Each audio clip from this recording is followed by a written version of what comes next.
मयो भवे च नमः शङ्कराय च मयस्कराय च नमः शिवाय च शिवतराय च नमः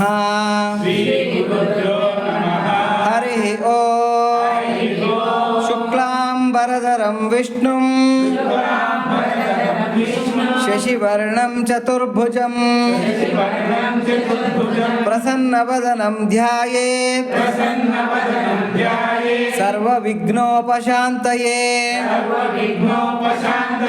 नारायणं नमस्कृत्य नरं चैव नरोत्तमं देवीं सरस्वतीं व्यासं ततो जयमुदीरयेत् ऋग्यजुस्सामरूपाय वेदाहरणकर्मणे प्रणवोद्गीतवपुषे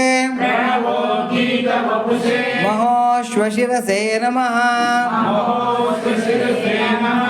ज्ञानानन्दमयं देवं निर्मलस्फटिकाकृतिम् आधारं सर्वविद्यानां हयग्रीवमुपास्महे शङ्करं शङ्कराचार्यं केशवं बादरायणं सूत्रभाष्यकृतौ वन्दे भगवन्तौ पुनः पुनः गुरवे सर्वलोकानां भिषजे भवरोगिणां निधये सर्वविद्यानां दक्षिणामूर्तये नमः. ಪೂಜ್ಯರಾದ ಭಗವದ್ಬಂಧುಗಳೇ, ಶ್ರೀ ಸಿದ್ಧ ಸಮಾಧಿ ಯೋಗದ ಸತ್ಸಂಗದ ಸಮಿತಿಯಿಂದ ನಡೆಸ್ಕೊಂಡು ಬರ್ತಾ ಇರತಕ್ಕಂಥ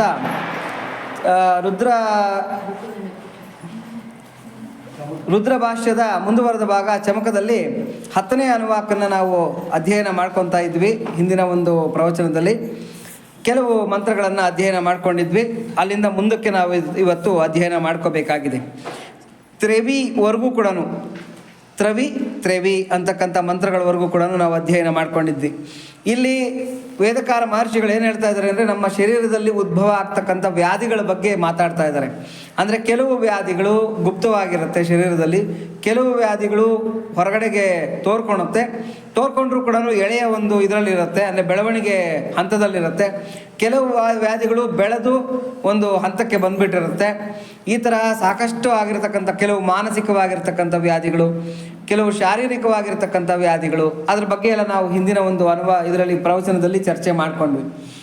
ಮಾನಸಿಕವಾಗಿರ್ತಕ್ಕಂಥ ವ್ಯಾಧಿಗಳ ಬಗ್ಗೆ ಎಲ್ಲ ನಾವು ಚರ್ಚೆ ಮಾಡ್ಕೊಂಡಿದ್ದೀವಿ. ಅಂದರೆ ಮನೋವ್ಯಾಧಿಗಳು ಅನ್ನೋದು ಹೇಗಿರುತ್ತೆ ಅಂತ ಹೇಳ್ಬಿಟ್ಟು ಅಂತ. ಹಾಗಾಗಿ ಈ ಎರಡೂ ಥರದ ವ್ಯಾಧಿಗಳನ್ನು, ಗುಪ್ತವಾಗಿರ್ತಕ್ಕಂಥ ವ್ಯಾಧಿಗಳನ್ನು, ಹೊರಗಡೆ ಹಾಕ್ಕೊಂಡಿರ್ತಕ್ಕಂಥ ವ್ಯಾಧಿಗಳನ್ನು, ಬಲಿತಿರ್ತಕ್ಕಂಥ ವ್ಯಾಧಿಗಳನ್ನು, ಹೇ ದೇವತೆಗಳಿರ ನನಗೆ ಯಜ್ಞಕ್ಕಾಗಿ ಸಮರ್ಪಣೆಗಾಗಿ ಇವೆಲ್ಲದನ್ನು ಕೂಡ ನನಗೆ ನಿವಾರಣೆ ಮಾಡಿಕೊಡ್ರಿ. ಹಾಗಾಗಿ ನನ್ನಲ್ಲಿರ್ತಕ್ಕಂಥ ಕಾಯಿಲೆಗಳು ಮಾನಸಿಕವಾಗಿರ್ಬೋದು, ಶಾರೀರಿಕವಾಗಿರ್ಬೋದು, ಎಲ್ಲದನ್ನು ಕೂಡ ಚಿದಗ್ನಿ ಒಳಗೆ ನಾನು ಇದನ್ನು ಹೋಮವಾಗಿ ಅಂದರೆ ಯಜ್ಞಕ್ಕೆ ಸಮರ್ಪಣೆ ಮಾಡಿಬಿಡ್ತಾ ಇದ್ದೀನಿ. ಯಜ್ಞ ಕಾರ್ಯ ಅಂತ ಹೇಳ್ಬಿಟ್ಟು ನನ್ನಲ್ಲಿರ್ತಕ್ಕಂಥ ಎಲ್ಲ ವ್ಯಾಧಿಗಳನ್ನು ಕೂಡ ಚಿದಗ್ನಿಗೆ ಸಮರ್ಪಣೆ ಮಾಡಿಬಿಡ್ತಾ ಇದ್ದೀನಿ ಅಂತಕ್ಕಂಥ ಒಂದು ಮಾತನ್ನು ಹೇಳಿದರು. ಇನ್ನು ಅಲ್ಲಿಂದ ಮುಂದಕ್ಕೆ ದಿತ್ಯವಾಟ್ ದಿತ್ಯೌಹಿ ಅಂತಕ್ಕಂಥ 2 ಮಂತ್ರಗಳ ಬಗ್ಗೆ ಹೇಳ್ತಾ ಇದ್ದಾರೆ. ಇವು ಜಲಾಭಿಮಾನಿ ದೇವತೆಗಳು. ದಿತ್ಯವಾಟ್ ಮತ್ತು ದಿತ್ಯೋಹಿ ಅಂತಕ್ಕಂಥವರು ಜಲಾಭಿಮಾನಿ ದೇವತೆಗಳು. ಏಕಸ್ಮೈ ದೇವಾಯ ಎಂಬುದು ಕಸ್ಮೈ ದೇವಾಯ ಎಂಬುದಾಗಿದೆಯೋ ಹಾಗೆ ಎಂದು ತಿಳಿಯಬೇಕು. ಅದಿತಿ ಎಂದರೆ ಪುನರ್ವಸು ನಕ್ಷತ್ರವು. ಅಲ್ಲಿಂದ ಆರಂಭಿಸಿ ಮಳೆಗಳು ಹೆಚ್ಚಾಗಿ ಸುರಿಯುವವಾದ್ದರಿಂದ ಮತ್ತು ಆ ಮೂಲಕ ಸಸ್ಯ ಸಮೃದ್ಧಿ ಉಂಟಾಗುವುದರಿಂದ ಜಲದೇವತೆಯನ್ನು ಆದಿತ್ಯವಾಟ್ ಎಂದು ಕರೆದಿದೆ. ಜಲಾಭಿಮಾನಿ ದೇವತೆ ಅದು ಯಾವುದು ಅಂದರೆ ಪುನರ್ವಸು ನಕ್ಷತ್ರ. ಈ ಪುನರ್ವಸು ನಕ್ಷತ್ರ ಬಂತು ಅಂದರೆ ಮಳೆ ಅಂತಕ್ಕಂಥದ್ದು ಹೆಚ್ಚಾಗಿ ಸುರಿಯುತ್ತೆ. ಹಾಗಾಗಿ ಈ ಜಲದೇವತೆಯಾಗಿರ್ತಕ್ಕಂಥ ಈ ಪುನರ್ವಸು ನಕ್ಷತ್ರದ ಕುರಿತಾಗಿ ಇಲ್ಲಿ ಆದಿತ್ಯ ವಾಟ್ ಅಂತಕ್ಕಂಥ ಒಂದು ಮಂತ್ರನ ಹೇಳ್ತಾ ಇದ್ರೆ. ಇದೇ ದೇವತೆಯ ಘೋರ ರೂಪವು ದಿತ್ಯೌಹಿ. ದಿತ್ಯೌಹಿ ಅಂತಂದರೆ ಇದು ಅತಿವೃಷ್ಟಿ ಆಯಿತು. ಯಾವುದು ಆದಿತ್ಯ ವಾಟ್ ಅಂತಕ್ಕಂಥದ್ದು ಅತಿವೃಷ್ಟಿ ಆಯಿತು. ಇದು ಅನಾವೃಷ್ಟಿ ಅಂದರೆ ಮಳೆಯು, ಸಿಡಿಲು, ಮಿಂಚು, ಅತಿವೃಷ್ಟಿಗಳ ರೂಪದಲ್ಲಿ ಅನಾಹುತವನ್ನುಂಟು ಮಾಡುವುದು ಪ್ರಸಿದ್ಧವಾಗಿದೆ ಅಷ್ಟೇ. ಅದೇ ದಿತ್ಯೌಹಿಯು ಶಾಂತ ರೂಪವಾದದ್ದು ದಿತ್ಯವಾಟ್. ಅಂದರೆ ಕಾಲಕ್ಕೆ ಮಳೆ ಆಗಿ ಬೆಳೆ ಆಗಿ ನಮಗೆ ಚೆನ್ನಾಗಿರ್ತಕ್ಕಂಥದ್ದು ಆದಿತ್ಯವಾಟು. ದಿತ್ಯವಾಟ್ ಅಂತಂದರೆ ಏನು ಅಂತಂದರೆ ಈ ಮಳೆಯಿಂದ ಸಂಭವಿಸ್ತಾ ಇರ್ತಕ್ಕಂಥ ಕೆಲವು ಅವಘಡಗಳನ್ನು ನಾವು ದಿತ್ಯವಾಟ್ ಅಂತ ಕರಿತೀವಿ. ಅದೇ ಥರನೇ ಪಂಚಾವಿಹಿ, ಪಂಚಾವಿ ಅಂತಕ್ಕಂಥ 2 ಮಂತ್ರಗಳು. ಇದು ವಾಯುದೇವತೆಗಳಿಗೆ ಸಂಬಂಧಪಟ್ಟಿರತಕ್ಕಂಥ ಮಂತ್ರಗಳು. ಪ್ರಾಣಾಪಾನಾದಿ 5 ರೂಪದಿಂದ ಶರೀರವನ್ನು ಆಶ್ರಯಿಸಿರುವ ಆಧ್ಯಾತ್ಮಿಕ ವಾಯುವು ಪಂಚಾವಿಯು. ನಮ್ಮ ಶರೀರದಲ್ಲಿ ದಶವಾಯುಗಳು ಅಂತ ಇರುತ್ತೆ. ಈಗಾಗಲೇ ನಾವು ಚರ್ಚೆ ಮಾಡ್ಕೊಂಡಿದ್ದೀವಿ. ಪ್ರಾಣ, ಅಪಾನ, ವ್ಯಾನ, ಉದಾನ, ಸಮಾನ ಅಂತಕ್ಕಂಥದ್ದು. ಪ್ರಾಣ ಅಂತಕ್ಕಂಥದ್ದು ಯಾವುದು ಅಂತಂದರೆ ನಾವು ಉಸಿರು ಬಿಡ್ತೀವಲ್ಲ, ಅದನ್ನು ಪ್ರಾಣ ಅಂತ ಕರೀತಾರೆ. ಅಂದರೆ ಮೇಲ್ಮುಖವಾಗಿ ಚಲನೆ ಮಾಡ್ತಾ ಇರ್ತಕ್ಕಂಥದ್ದು. ಅಧೋಮುಖವಾಗಿ ಚಲನೆ ಮಾಡ್ತಾ ಇರ್ತಕ್ಕಂಥ ವಾಯುವಿಗೆ ಅಪಾನ ಅಂತ ಕರೀತಾರೆ. ಇನ್ನು ಶರೀರದ ಜಠರದ ಭಾಗದಲ್ಲಿ ನಿಂತ್ಕೊಂಡು ಸಮಾನವಾಗಿರ್ತಕ್ಕಂಥ ವಾಯು ಸಮಾನ ಅಂತ ಕರೆಯುತ್ತೆ. ಇದೇನು ಮಾಡುತ್ತೆ ಅಂದರೆ ತಿಂದ ಆಹಾರನ, ಪಾನೀಯನ್ನ ಜೀರ್ಣ ಮಾಡ್ತಾ ಇರ್ತಕ್ಕಂಥ ವಾಯು ಇದು. ಇನ್ನು ಪ್ರಾಣ, ಅಪಾನ, ವ್ಯಾನ, ಉದಾನ. ವ್ಯಾನ ಅಂತಕ್ಕಂಥ ವಾಯು ಏನು ಮಾಡುತ್ತೆ ಅಂದರೆ ನರನಾಡಿಗಳನ್ನೆಲ್ಲ ಕೂಡ ಸಂಚಾರ ಮಾಡ್ತಾ ಇರುತ್ತೆ. ಎಲ್ಲ ಕಡೆ ಶರೀರದಲ್ಲೆಲ್ಲ ಸಂಚಾರ ಮಾಡ್ತಾ ಇರ್ತಕ್ಕಂಥದ್ದು. ಇದನ್ನು ವ್ಯಾನ ಅಂತ ಕರೀತಾರೆ. ನಮ್ಮ ಪ್ರಾಣೋತ್ಕ್ರಮಣ ಕಾಲದಲ್ಲಿ ಇಡ, ಪಿಂಗಳ, ಸುಷುಮ್ನಾದ ಮೂಲಕ ಮತ್ತು ನವರಂಧ್ರಗಳ ಮೂಲಕ ನಮ್ಮ ಒಂದು ಜೀವಾತ್ಮನನ್ನು ಹೊರಗೆ ತೊಗೊಂಡು ಹೋಗ್ತಾ ಇರ್ತಕ್ಕಂಥದ್ದು ಇದೇ ವ್ಯಾನವಾಯುವೇ. ಹಾಗಾಗಿ ವ್ಯಾನವನ್ನು ಚೆನ್ನಾಗಿ ಉಪಾಸನೆ ಮಾಡಬೇಕು ಅಂತಕ್ಕಂಥದ್ದನ್ನು ಋಷಿ ಮುನಿಗಳು ಹೇಳ್ತಾರೆ. ಇನ್ನು ಉದಾನ ವಾಯು ಏನು ಮಾಡುತ್ತೆ ಅಂತಂದರೆ ಈಗ ಕೀಲುಗಳು, ಈ ಮಾಂಸಖಂಡಗಳು, ಇವುಗಳ ಸಂಧಿ ಭಾಗಗಳಲ್ಲಿ ಸೇರ್ಕೊಂಡಿರುತ್ತೆ. ಅಂದರೆ ಎಲ್ಲ ಕಡೆನೂ ಕೂಡ ಇದು ಕ್ರಿಯೆಗಳನ್ನು ಮಾಡ್ತಾ ಇರ್ತಕ್ಕಂಥದ್ದು. ಈ 5 ವಾಯುಗಳು ಮುಖ್ಯವಾಗಿರ್ತಕ್ಕಂಥ ಪ್ರಾಣವಾಯುಗಳು ಅನ್ನಿಸ್ಕೊಳುತ್ತೆ. ಇನ್ನು ನಾಗ, ಕೂರ್ಮ, ಕೃಕರ, ಧನಂಜಯ, ದೇವದತ್ತ ಅಂತಕ್ಕಂಥದ್ದು ಉಪವಾಯುಗಳು. ಈ ಉಪವಾಯುಗಳು ಕೂಡ ನಮ್ಮ ಶರೀರದಲ್ಲಿ ಅಲ್ಲಲ್ಲಿ ಸ್ಥಾನಗಳಲ್ಲಿ ನೆಲೆ ನಿಂತ್ಕೊಂಡು ಈ ನಾಗ ಅಂತಕ್ಕಂಥದ್ದು ಇವಾಗ ನೋಡಿ ಆಕಳಿಕೆ ಬರುತ್ತೆ, ಕೆಮ್ಮು ಬರುತ್ತೆ, ಸೀನ್ ಬರುತ್ತೆ, ಇವೆಲ್ಲ ಕೂಡ ನಾಗ. ಕೃಕರ ಅಂತಕ್ಕಂಥದ್ದು ಆಕಳಿಕೆ ಬರ್ತಕ್ಕಂಥದ್ದು ನಾಗ ಅಂತಕ್ಕಂಥ ವಾಯುವಿನಿಂದ. ಕೃಕರ ಅಂತಕ್ಕಂಥದ್ದು ನೋಡಿ ಕಣ್ರೆಪ್ಪೆ ಹೊಡಿತೀವಿ, ಮತ್ತು ಸೀನ್ ಬರುತ್ತೆ, ಇವೆಲ್ಲ ಕೂಡ. ಆಮೇಲೆ ಬಿಕ್ಕಳಿಕೆ ಬರುತ್ತೆ, ಇವೆಲ್ಲ ಕೂಡ ಕೃಕರ. ಧನಂಜಯ ಅಂತಕ್ಕಂಥದ್ದು ಶರೀರದ ಅಲ್ಲಲ್ಲ ಇವಾಗ ನೋಡಿ ನಮ್ಮ ಸಂಧಿ ಭಾಗಗಳು, ಇವಾಗ ನೆಟ್ಗೆ ತೆಗಿತೀವಿ, ಬೆರಳುಗಳ ಮಧ್ಯದಲ್ಲಿರುತ್ತೆ, ಆ ಥರ ಎಲ್ಲ ಕೀಲುಗಳಲ್ಲಿ ಸಂಧಿ ಭಾಗಗಳಲ್ಲಿ ಸೇರ್ಕೊಂಡಿರ್ತಕ್ಕಂಥದ್ದು ಧನಂಜಯ. ದೇವದತ್ತ ಅಂತಕ್ಕಂಥ ವಾಯು ಏನು ಮಾಡ್ತಾ ಇರುತ್ತೆ ಅಂತಂದರೆ ಶರೀರದಲ್ಲಿರ್ತಕ್ಕಂಥ ಎಲ್ಲ ಜೀವಕೋಶಗಳಿಗೆ ಕೂಡ ಇದನ್ನು ಗಾಳಿಯನ್ನು ಅಂದರೆ ಪ್ರಾಣವಾಯುವನ್ನು ಅಂದಿಸ್ಕೊಡ್ತಕ್ಕಂಥದ್ದು ಮತ್ತು ಆಹಾರನ ಅಂದಿಸ್ಕೊಡ್ತಾ ಇರ್ತಕ್ಕಂಥದ್ದು ಈ ಕೆಲಸನ ಅದು ಮಾಡ್ತಾ ಇರುತ್ತೆ. ಇನ್ನು ಯಾವುದು ನಾಗ, ಕೂರ್ಮ, ಕೃಕರ, ಧನಂಜಯ, ದೇವದತ್ತ. ಈ ದೇವದತ್ತ ಅಂತಕ್ಕಂಥದ್ದು ಶರೀರದ ಎಲ್ಲ ಭಾಗಗಳಲ್ಲೂ ಕೂಡ ವ್ಯಾಪಿಸ್ಕೊಂಡಿರ್ತಕ್ಕಂಥದ್ದು. ಹೀಗೆ 10 ವಿಧದ ವಾಯುಗಳು ಶರೀರದಲ್ಲಿ ಆಶ್ರಯನ ಪಡ್ಕೊಂಡಿರುತ್ತೆ. ಈ 10 ವಿಧದ ವಾಯುಗಳನ್ನು ಪಂಚಾವಿಹಿ ಅಂತ ಕರೀತಾರೆ. ಅಂದರೆ ಪಂಚಗಳು 5 ಪ್ರಧಾನವಾಗಿರ್ತಕ್ಕಂಥ ಪ್ರಾಣಗಳು ಮತ್ತು 5 ಉಪವಾಯುಗಳು. ಇವು ಏನು ಶರೀರವನ್ನು ಆಶ್ರಯಿಸ್ಕೊಂಡಿದೆ, ಹೇ ದೇವತೆಗಳಿರ ಯಜ್ಞಕ್ಕಾಗಿ ಸಮರ್ಪಣೆಗಾಗಿ ಈ 10 ವಿಧದ ದಶವಾಯುಗಳ ಕ್ರಿಯೆಗಳನ್ನು ಕೂಡ ನಿಮಗೆ ಯಜ್ಞಕ್ಕಾಗಿ ಸಮರ್ಪಣೆ ಮಾಡಿಬಿಡ್ತಾ ಇದ್ದೀನಿ. ಎಲ್ಲಿಗೆ? ಚಿದಗ್ನಿ ಒಳಗೆ, ಚೈತನ್ಯದ ಅಗ್ನಿ. ಅಂದರೆ ಚಿತ್ ಅಂತಂದರೆ ಸಂಸ್ಕೃತದಲ್ಲಿ ಏನು ಅಂತಂದರೆ ಜ್ಞಾನ ಮತ್ತು ಆನಂದ ಅಂತ. ಈ ಜ್ಞಾನ ಮತ್ತು ಆನಂದದ ಅಗ್ನಿ ನಮ್ಮ ಶರೀರದಲ್ಲಿ ಬೆಳಗ್ತಾ ಇರುತ್ತೆ. ಆ ಜ್ಞಾನ ಮತ್ತು ಆನಂದದ ಅಗ್ನಿ ಇದೆಯಲ್ಲ, ಇದನ್ನೇ ಚಿದಗ್ನಿ ಅಂತ ಕರೀತಾರೆ. ಈ ಚಿದಗ್ನಿ ಒಳಗೆ ಈ ದಶವಾಯುಗಳ ಕಾರ್ಯಗಳನ್ನು ಕೂಡ ಹೇ ದೇವತೆಗಳಿರ ಸಮರ್ಪಣೆ ಮಾಡಿಬಿಡ್ತಾ ಇದ್ದೀನಿ. ಇನ್ನು ಪಂಚಾವಿ ಅಂತ ಕರೀತಾರೆ. ಈ ಪಂಚಾವಿ ಅಂತಕ್ಕಂಥದ್ದು ಇವಾಗ ಹೇಳಿದ 10 ವಾಯುಗಳು ಶರೀರದ ಒಳಗಡೆ ಇರತಕ್ಕಂಥ ವಾಯುಗಳು. ಈ ಪಂಚಾವಿ ಅಂತಕ್ಕಂಥ ವಾಯುಗಳು ಹೊರಗಡೆ ಇರತಕ್ಕಂಥ ವಾಯುಗಳು ಯಾವ್ಯಾವುದು ಅಂತಂದರೆ ದಡಗಳನ್ನು ಬೀಳಿಸುವ ಜೋರ ಗಾಳಿ ಬಂದ್ಬಿಡುತ್ತೆ, ಏನೋ ಇರೋ ಒಂದು ಗುಡಿಸಲನ್ನು ಹಾರಿಸ್ಕೊಂಡು ಹೊಟ್ಟೋಗುತ್ತೆ, ಯಾವುದೋ ಗೋಡೆಗಳನ್ನು ದೊಬ್ಬಾಕ್ಬಿಡುತ್ತೆ, ಈ ಮರಗಳನ್ನು ದೊಬ್ಬಾಕ್ಬಿಡುತ್ತೆ.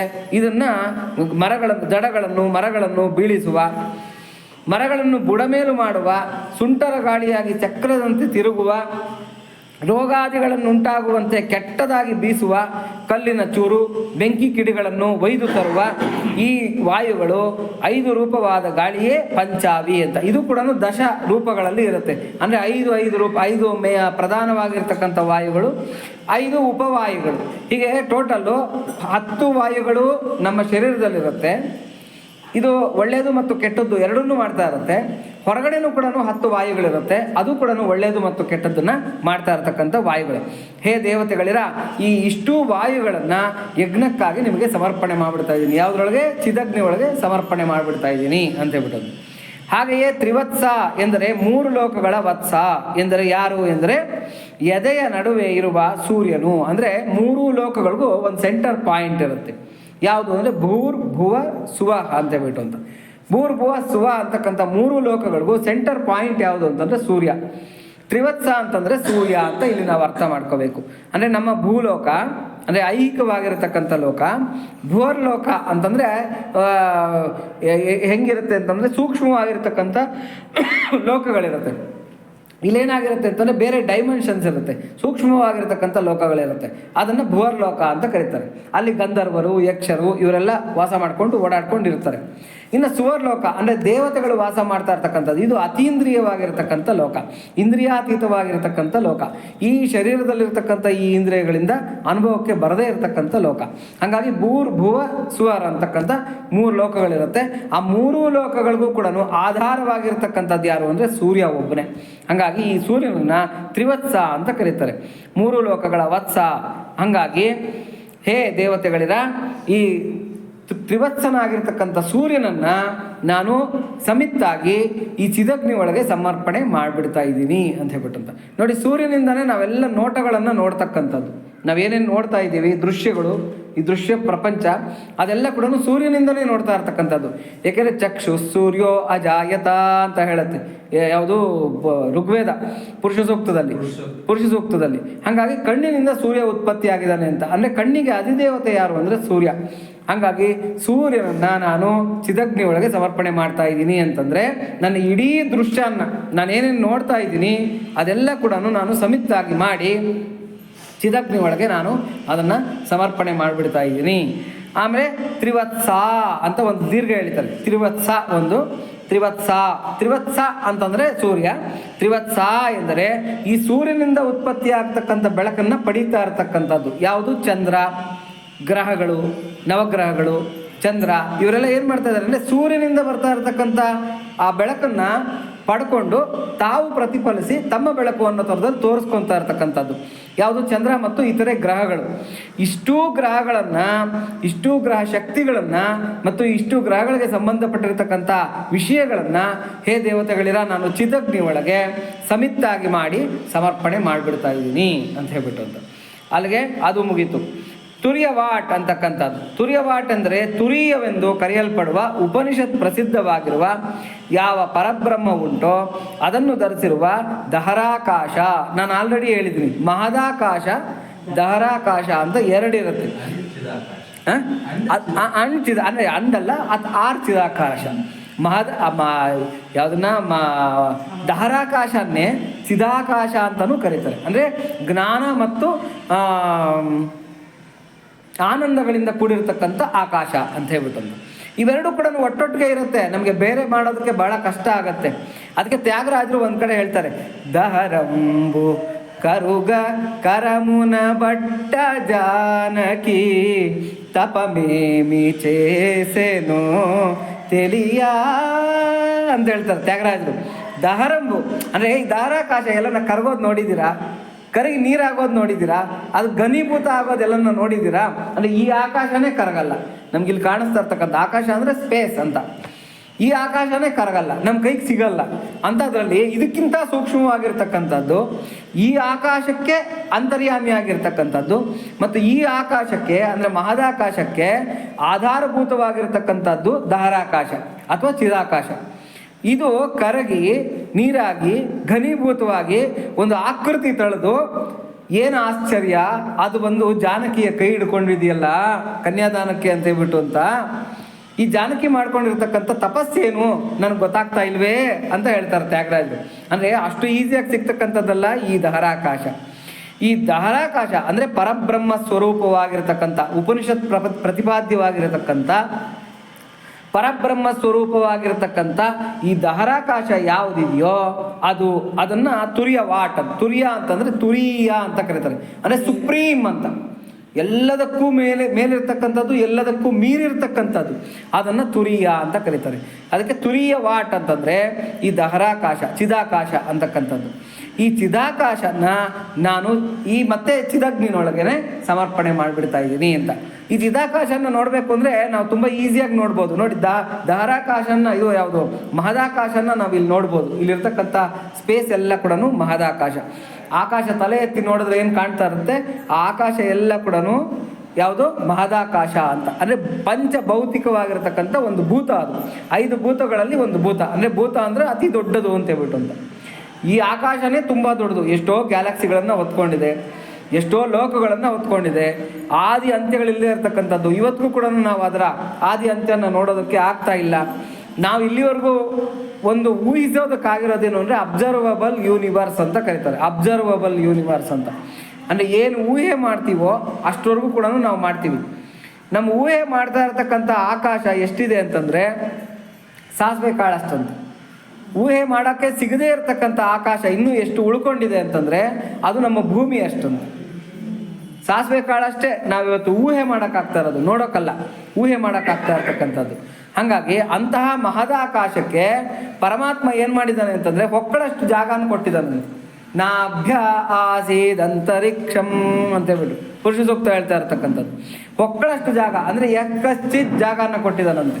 ಅದಕ್ಕೆ ಭಗವದ್ಗೀತೆಯಲ್ಲಿ ವಿಭೂತಿ ಯೋಗದಲ್ಲಿ ಹೇಳ್ತಾನೆ, ಹೇ ಅರ್ಜುನ, ನನ್ನ ವಿಭೂತಿಗಳು ಆದಿ ಅಂತ್ಯಗಳಿಲ್ಲದೆ ಇರತಕ್ಕಂಥದ್ದು. ತಿಳ್ಕೊಂಡು ಏನು ಮಾಡ್ತೀಯಾ?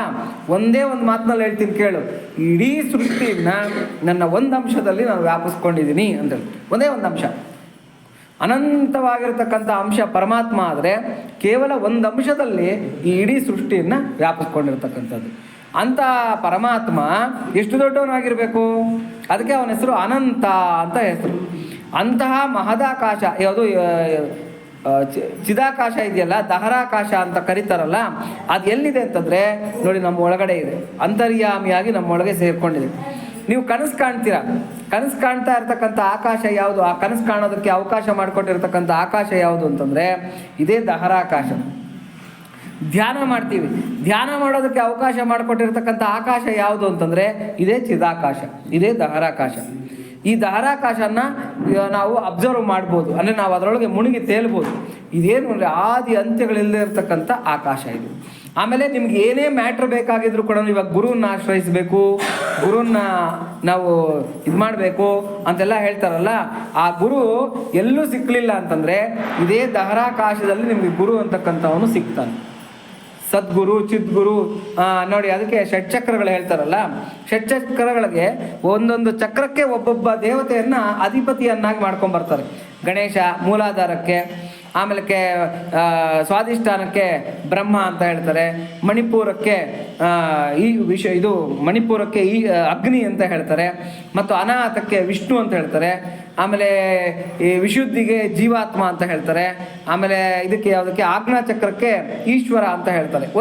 ಇದಕ್ಕೆ ಒಂದೊಂದು ದೇವತಾ ರೂಪಗಳನ್ನು ಹೇಳ್ಕೊಂಡು ಬರ್ತಾರೆ. ಆದರೆ ಸಹಸ್ರಾರಕ್ಕೆ ಬರೋದಷ್ಟೊತ್ತಿಗೆ ಅಲ್ಲಿ ಗುರುಮೂರ್ತಿ ಅಂತ ಹೇಳ್ತಾರೆ. ನಾವು ಅಬ್ಸರ್ವ್ ಮಾಡಿರ್ತೀವಿ, ಯೋಗದಲ್ಲಿ ಹೇಳ್ತಾರೆ, ಅಷ್ಟಾಂಗ ಯೋಗದಲ್ಲಿ ಸಹಸ್ರಾರದಲ್ಲಿ ಮಾತ್ರ ಅಧಿಪತಿ ಯಾರು ಅಂತಂದರೆ ಗುರುಮೂರ್ತಿ ಅಂತ ಹೇಳ್ತಾರೆ. ಯಾಕೆ ಗುರುಮೂರ್ತಿ ಅಂತ ಕರೀತಾರೆ ಅಂತಂದರೆ ಎಲ್ಲವೂ ಉತ್ಪತ್ತಿಯಾಗಿರ್ತಕ್ಕಂಥದ್ದು ಅಲ್ಲಿಂದ, ಎಲ್ಲದಕ್ಕೂ ಮೂಲವಾಗಿರ್ತಕ್ಕಂಥದ್ದು ಅದು, ಎಲ್ಲದಕ್ಕೂ ಗುರುವಾಗಿರ್ತಕ್ಕಂಥದ್ದು ಅದು. ಹಾಗಾಗಿ ಅದನ್ನು ಗುರುಮೂರ್ತಿ ಅಂತ ಕರೀತಾರೆ. ಅಂದರೆ ಮೂಲಮೂರ್ತಿ ಅಥವಾ ಗುರುಮೂರ್ತಿ ಅಂತ ಹೇಳ್ಬಿಟ್ಟು ಅಂತ. ಹಾಗಾಗಿ ಏನು ಅಂತಂದರೆ చింతలన్నీయు విడచి శ్రీ గురునియే వేల చింತ చేయವೆ ನೀವು ಮನಸ ಅಂತ ಹೇಳ್ತಾರೆ. ಅಂದರೆ ಏನು ಅಂತಂದರೆ ಆ ಗುರುವನ್ನು ನೀನು ಚಿಂತನೆ ಮಾಡು ಅಂತ ಹೇಳ್ಬಿಟ್ಟು. ಯಾವ ಗುರು? ಈ ಸಹಸ್ರಾರದಲ್ಲಿರ್ತಕ್ಕಂಥ ಗುರು, ಅದೇ ಚಿದಾಕಾಶ, ಅದೇ ದಹರಾಕಾಶ ಅಂತ. ಎಲ್ಲದಕ್ಕೂ ಅದು ಮಾರ್ಗ ಮಾಡಿಕೊಡ್ತಾ ಇರ್ತಕ್ಕಂಥದ್ದು, ಡೈರೆಕ್ಷನ್ ಮಾಡ್ತಾ ಇರ್ತಕ್ಕಂಥದ್ದು. ಯೋ ದೇವಾನಾಂ ಪುರೋಹಿತ ಅಂತ. ಪುರೋಹಿತ ಅಂದರೆ ಮಾರ್ಗದರ್ಶಕ ಅಂತ, ಮಾರ್ಗದರ್ಶಕ ಅಂತ ಅಂದರೆ ಕರೆಕ್ಟಾಗಿರ್ತಕ್ಕಂಥ ಮಾರ್ಗದಲ್ಲಿ ನಡೆಸ್ತಕ್ಕಂಥವ್ನು ಯಾರು ಇರ್ತಾರೋ ಅವ್ರನ್ನ ಪುರೋಹಿತ ಅಂತ ಕರೀತಾರೆ. ಹಾಗಾಗಿ ಯೋ ದೇವಾನಾಂ ಪುರೋಹಿತ ಅಂದರೆ ದೇವಾನು ದೇವತೆಗಳಿಗೂ ಕೂಡ ಯಾವನು ಮಾರ್ಗದರ್ಶಕನಾಗಿದ್ದಾನೋ ಅವನು ಅಂತ ಹೇಳ್ಬಿಟ್ಟು. ತಸ್ಯ ಧೀರ ಪರಿಜಾನಂತಿ ಯೋನಿಂ ಅಂತ ಹೇಳುತ್ತೆ. ಯೋನಿಂ ಅಂದರೆ ಮಾರ್ಗ ಅಂತ. ಅವನನ್ನು ಕಂಡಿಡ್ಕೊತಕ್ಕಂಥ ಮಾರ್ಗ ಧೀರರಿಗೆ ಮಾತ್ರ ಗೊತ್ತಿರುತ್ತೆ, ಸಾಮಾನ್ಯರಿಗೆ ಗೊತ್ತಿರಲ್ಲ ಅಂತ ಹೇಳ್ತಾರೆ. ಅದಕ್ಕೆ ಇನ್ನೊಂದು ಕಡೆ ಹೇಳ್ತಾರೆ, ಕೈವಾರ ತಾತ ಅವರು ಒಂದು ಕೀರ್ತನೆಯಲ್ಲಿ ಹೇಳ್ತಾರೆ ಏನು ಅಂತಂದರೆ, ಚೂಡ ಚೂಡ ಚುಕ್ಕ ಬೆಲಗು ಚೂಡಮನ್ನದಿ ಅಂತ ಹೇಳ್ಬಿಟ್ಟು ಅಂತ. ಅಂದರೆ ಆ ಧಾರಾಕಾಶದಲ್ಲಿರ್ತಕ್ಕಂಥ ಆ ಚಿದಗ್ನಿನ ನೀನು ಕಂಡುಹಿಡಿಯೋದನ್ನ ಕಲ್ತ್ಕೋ ಅಂತ ಹೇಳ್ಬಿಟ್ಟು ಅಂತ. ಏನೋ ಇನ್ನೊಂದೇನೋ ಹೇಳ್ತಾರೆ, ಅಲ್ಲ ಗುರು ಅವನೇ ಗುರು ಆದಮೇಲೆ, ಗುರುವನ್ನು ಕಂಡುಕೊಂಡ್ಮೇಲೆ ಇನ್ನು ಮೇಲೆ ಗುರು ಅವಶ್ಯಕತೆ ಏನೂ ಇಲ್ಲ ಅಂತ ಇನ್ನೊಂದು ಕೀರ್ತನೆ ಬರುತ್ತೆ ಕೈವಾರ ತಾತ ಅವ್ರದ್ದು.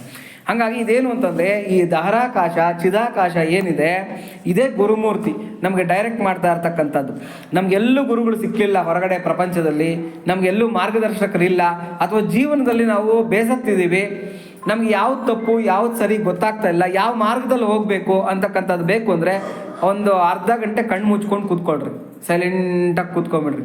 ಕೂತ್ಕೊಂಡು ಆ ಧ್ಯಾನದಲ್ಲಿ ನಾವು ಏಕಾಗ್ರವಾಗಿರ್ತಕ್ಕಂಥ ಮನಸ್ಸಿನಿಂದ ಆ ಧಾರಾಕಾಶದಲ್ಲಿ ಹುಡುಕಿದಾಗ ನಮ್ಗೆ ಆ ಗುರುಮೂರ್ತಿ ಅಂತಕ್ಕಂಥವನು ಮಾರ್ಗ ತೋರಿಸ್ತಾನೆ. ವಿವೇಕಾನಂದರು ಒಂದು ಕಡೆ ಹೇಳ್ತಾರೆ ಏನು ಅಂತಂದರೆ, ಪ್ರತಿದಿನ 10 ನಿಮಿಷನಾದ್ರೂ ನಿಮ್ಮೊಳಗೆ ನೀವು ಧ್ಯಾನ ಮಾಡಿರಿ, ಅಂದರೆ ನಿಮ್ಮ ಒಳಗೆ ನೀವು ಆಟ ಆಡ್ರಿ. ಇಲ್ಲ ಅಂತಂದರೆ ಜೀವನದಲ್ಲಿ ಅತಿ ದೊಡ್ಡ ವ್ಯಕ್ತಿಯನ್ನು ನೀವು ಕಳ್ಕೊತೀರಾ ಅಂತಕ್ಕಂಥ ಒಂದು ಮಾತನ್ನು ಹೇಳ್ತಾರೆ. ಹಾಗಾಗಿ ನಮ್ಮ ಗುರುಮೂರ್ತಿ ಎಲ್ಲಿದ್ದಾನೆ ಅಂದರೆ ನಮ್ಮೊಳಗೆ ಇರ್ತಕ್ಕಂಥ. ಅದಕ್ಕೆ ದೊಡ್ಡವರೆಲ್ಲ ಏನು ಹೇಳ್ತಾರೆ, ಒಂದು ಗಾದೆ ಮಾತು ಹೇಳ್ತಾರೆ, ನಿಮ್ಮ ಅರಿವೇ ನಿಮಗೆ ಗುರು ಅಂತ ಹೇಳ್ಬಿಟ್ಟು ಅಂತ. ನಮ್ಮ ಅರಿವೇ ನಮಗೆ ಗುರು, ಬೇರೆ ಯಾರು ಗುರು ಬೇಕಾಗಿಲ್ಲ ಅಂತ ಹೇಳ್ಬಿಟ್ಟು ಅಂತ. ಎರುಕ ಕನ್ನ దేవుడెందు వెదకినలేదు ఎరుక నిన్ను రక్షింపు మనసా ఎరుక కైవరపురము అమర నారాయణ ವೇದಾಂತ ವೇದ್ಯುಡೆ ಮನಸ ಅಂತ ಹೇಳ್ಬಿಟ್ಟು ಅಂತ. ಅಂದರೆ ಎರುಕ ಅಂತಂದರೆ ಜ್ಞಾನ. ಆ ಜ್ಞಾನ, ಆ ಚಿದಗ್ನಿ ಅಂತಕ್ಕಂಥದ್ದು ನಮ್ಮೊಳಗೆ ಬೆಳಗ್ತಾ ಇದೆ. ಯಾರೋ ಒಬ್ಬನ ರೈತ ಇದ್ನಂತೆ, ಒಳ್ಳೆ ಚಳಿಗಾಲನಂತೆ, ಇದೇ ಥರನೇ ಚಳಿಗಾಲ. ಅವನಿಗೆ ಅವಾಗೆಲ್ಲ ಚುಟ್ಟಗಳು ಕುಡಿಯೋದು ಇದೇ ತಾನೆ, ಏನೋ ಈ ಚುಟ್ಟ ಸೇದೋದು, ದೊಡ್ಡದು ಚುಟ್ಟುಗಳು ಇಟ್ಕೊಂಡು ಸೇದ್ತಾ ಇರೋರು. ಅವನಿಗೆ ಚಳಿಗೆ ಚುಟ್ಟ ಸೇದಬೇಕು ಅಂತ ಅನ್ನಿಸ್ತಂತೆ. ಆದರೆ ಅವ್ರ ಮನೆಯಲ್ಲಿ ಎಲ್ಲಿ ಹುಡ್ಕಿದ್ರು ಕೂಡ ಬೆಂಕಿಪಟ್ಟಣ ಅನ್ನೋದು ಸಿಕ್ಲಿಲ್ವಂತೆ. ಎಲ್ಲ ಕಡೆ ಹುಡ್ಕೋದಂತೆ, ಎಲ್ಲೂ ಬೆಂಕಿಪಟ್ಟಣ ಅನ್ನೋದು ಸಿಕ್ಲಿಲ್ವಂತೆ. ದೂರದಲ್ಲಿ ಒಂದು ಲಾಟಿನ್ ಉರಿತಾ ಇತ್ತಂತೆ, ಲಾಟಿನ್ ಗೊತ್ತಲ್ವಾ? ಆ ಲಾಟಿನನ್ನು ಹಿಡ್ಕೊಂಡು ಎದುರುಗ ಇನ್ನೊಬ್ಬ ರೈತ ಇದ್ದಂತೆ, ಇನ್ನೊಂದು ಮನೆಯಲ್ಲಿ ಇನ್ನೊಬ್ಬ ರೈತ ಇದ್ದಂತೆ. ಆ ರೈತನ ಮನೆಗೆ ಬಂದಂತೆ, ಬಂದ್ಬಿಟ್ಟು ಬಾಗಲ್ ತಟ್ಟದಂತೆ. ಆ ರೈತ ಆಚೆಗೆ ಬಂದಂತೆ, ಈ ಲಾಟಿನನ್ನು ಅವ್ನ ಮುಖಕ್ಕೆ ಹಿಡಿದ್ಬಿಟ್ಟು, ನೋಡಪ್ಪ ನಾನು ಇವಾಗ ಚುಟ್ಟ ಸೇದಬೇಕು ಅನ್ನಿಸ್ತದೆ, ಚಳಿ ಜಾಸ್ತಿ ಆಗ್ತದೆ, ಆದರೆ ಎಲ್ಲಿ ಹುಡ್ಕಿದ್ರು ನಮ್ಮ ಮನೆಯಲ್ಲಿ ಬೆಂಕಿಪಟ್ಟಣ ಸಿಗ್ತಾ ಇಲ್ಲ, ಹಾಗಾಗಿ ನಿನ್ನ ಹತ್ರ ಬೆಂಕಿಪಟ್ಟಣ ಕೇಳೋಣ ಅಂತ ಬಂದಿದ್ದೀನಿ.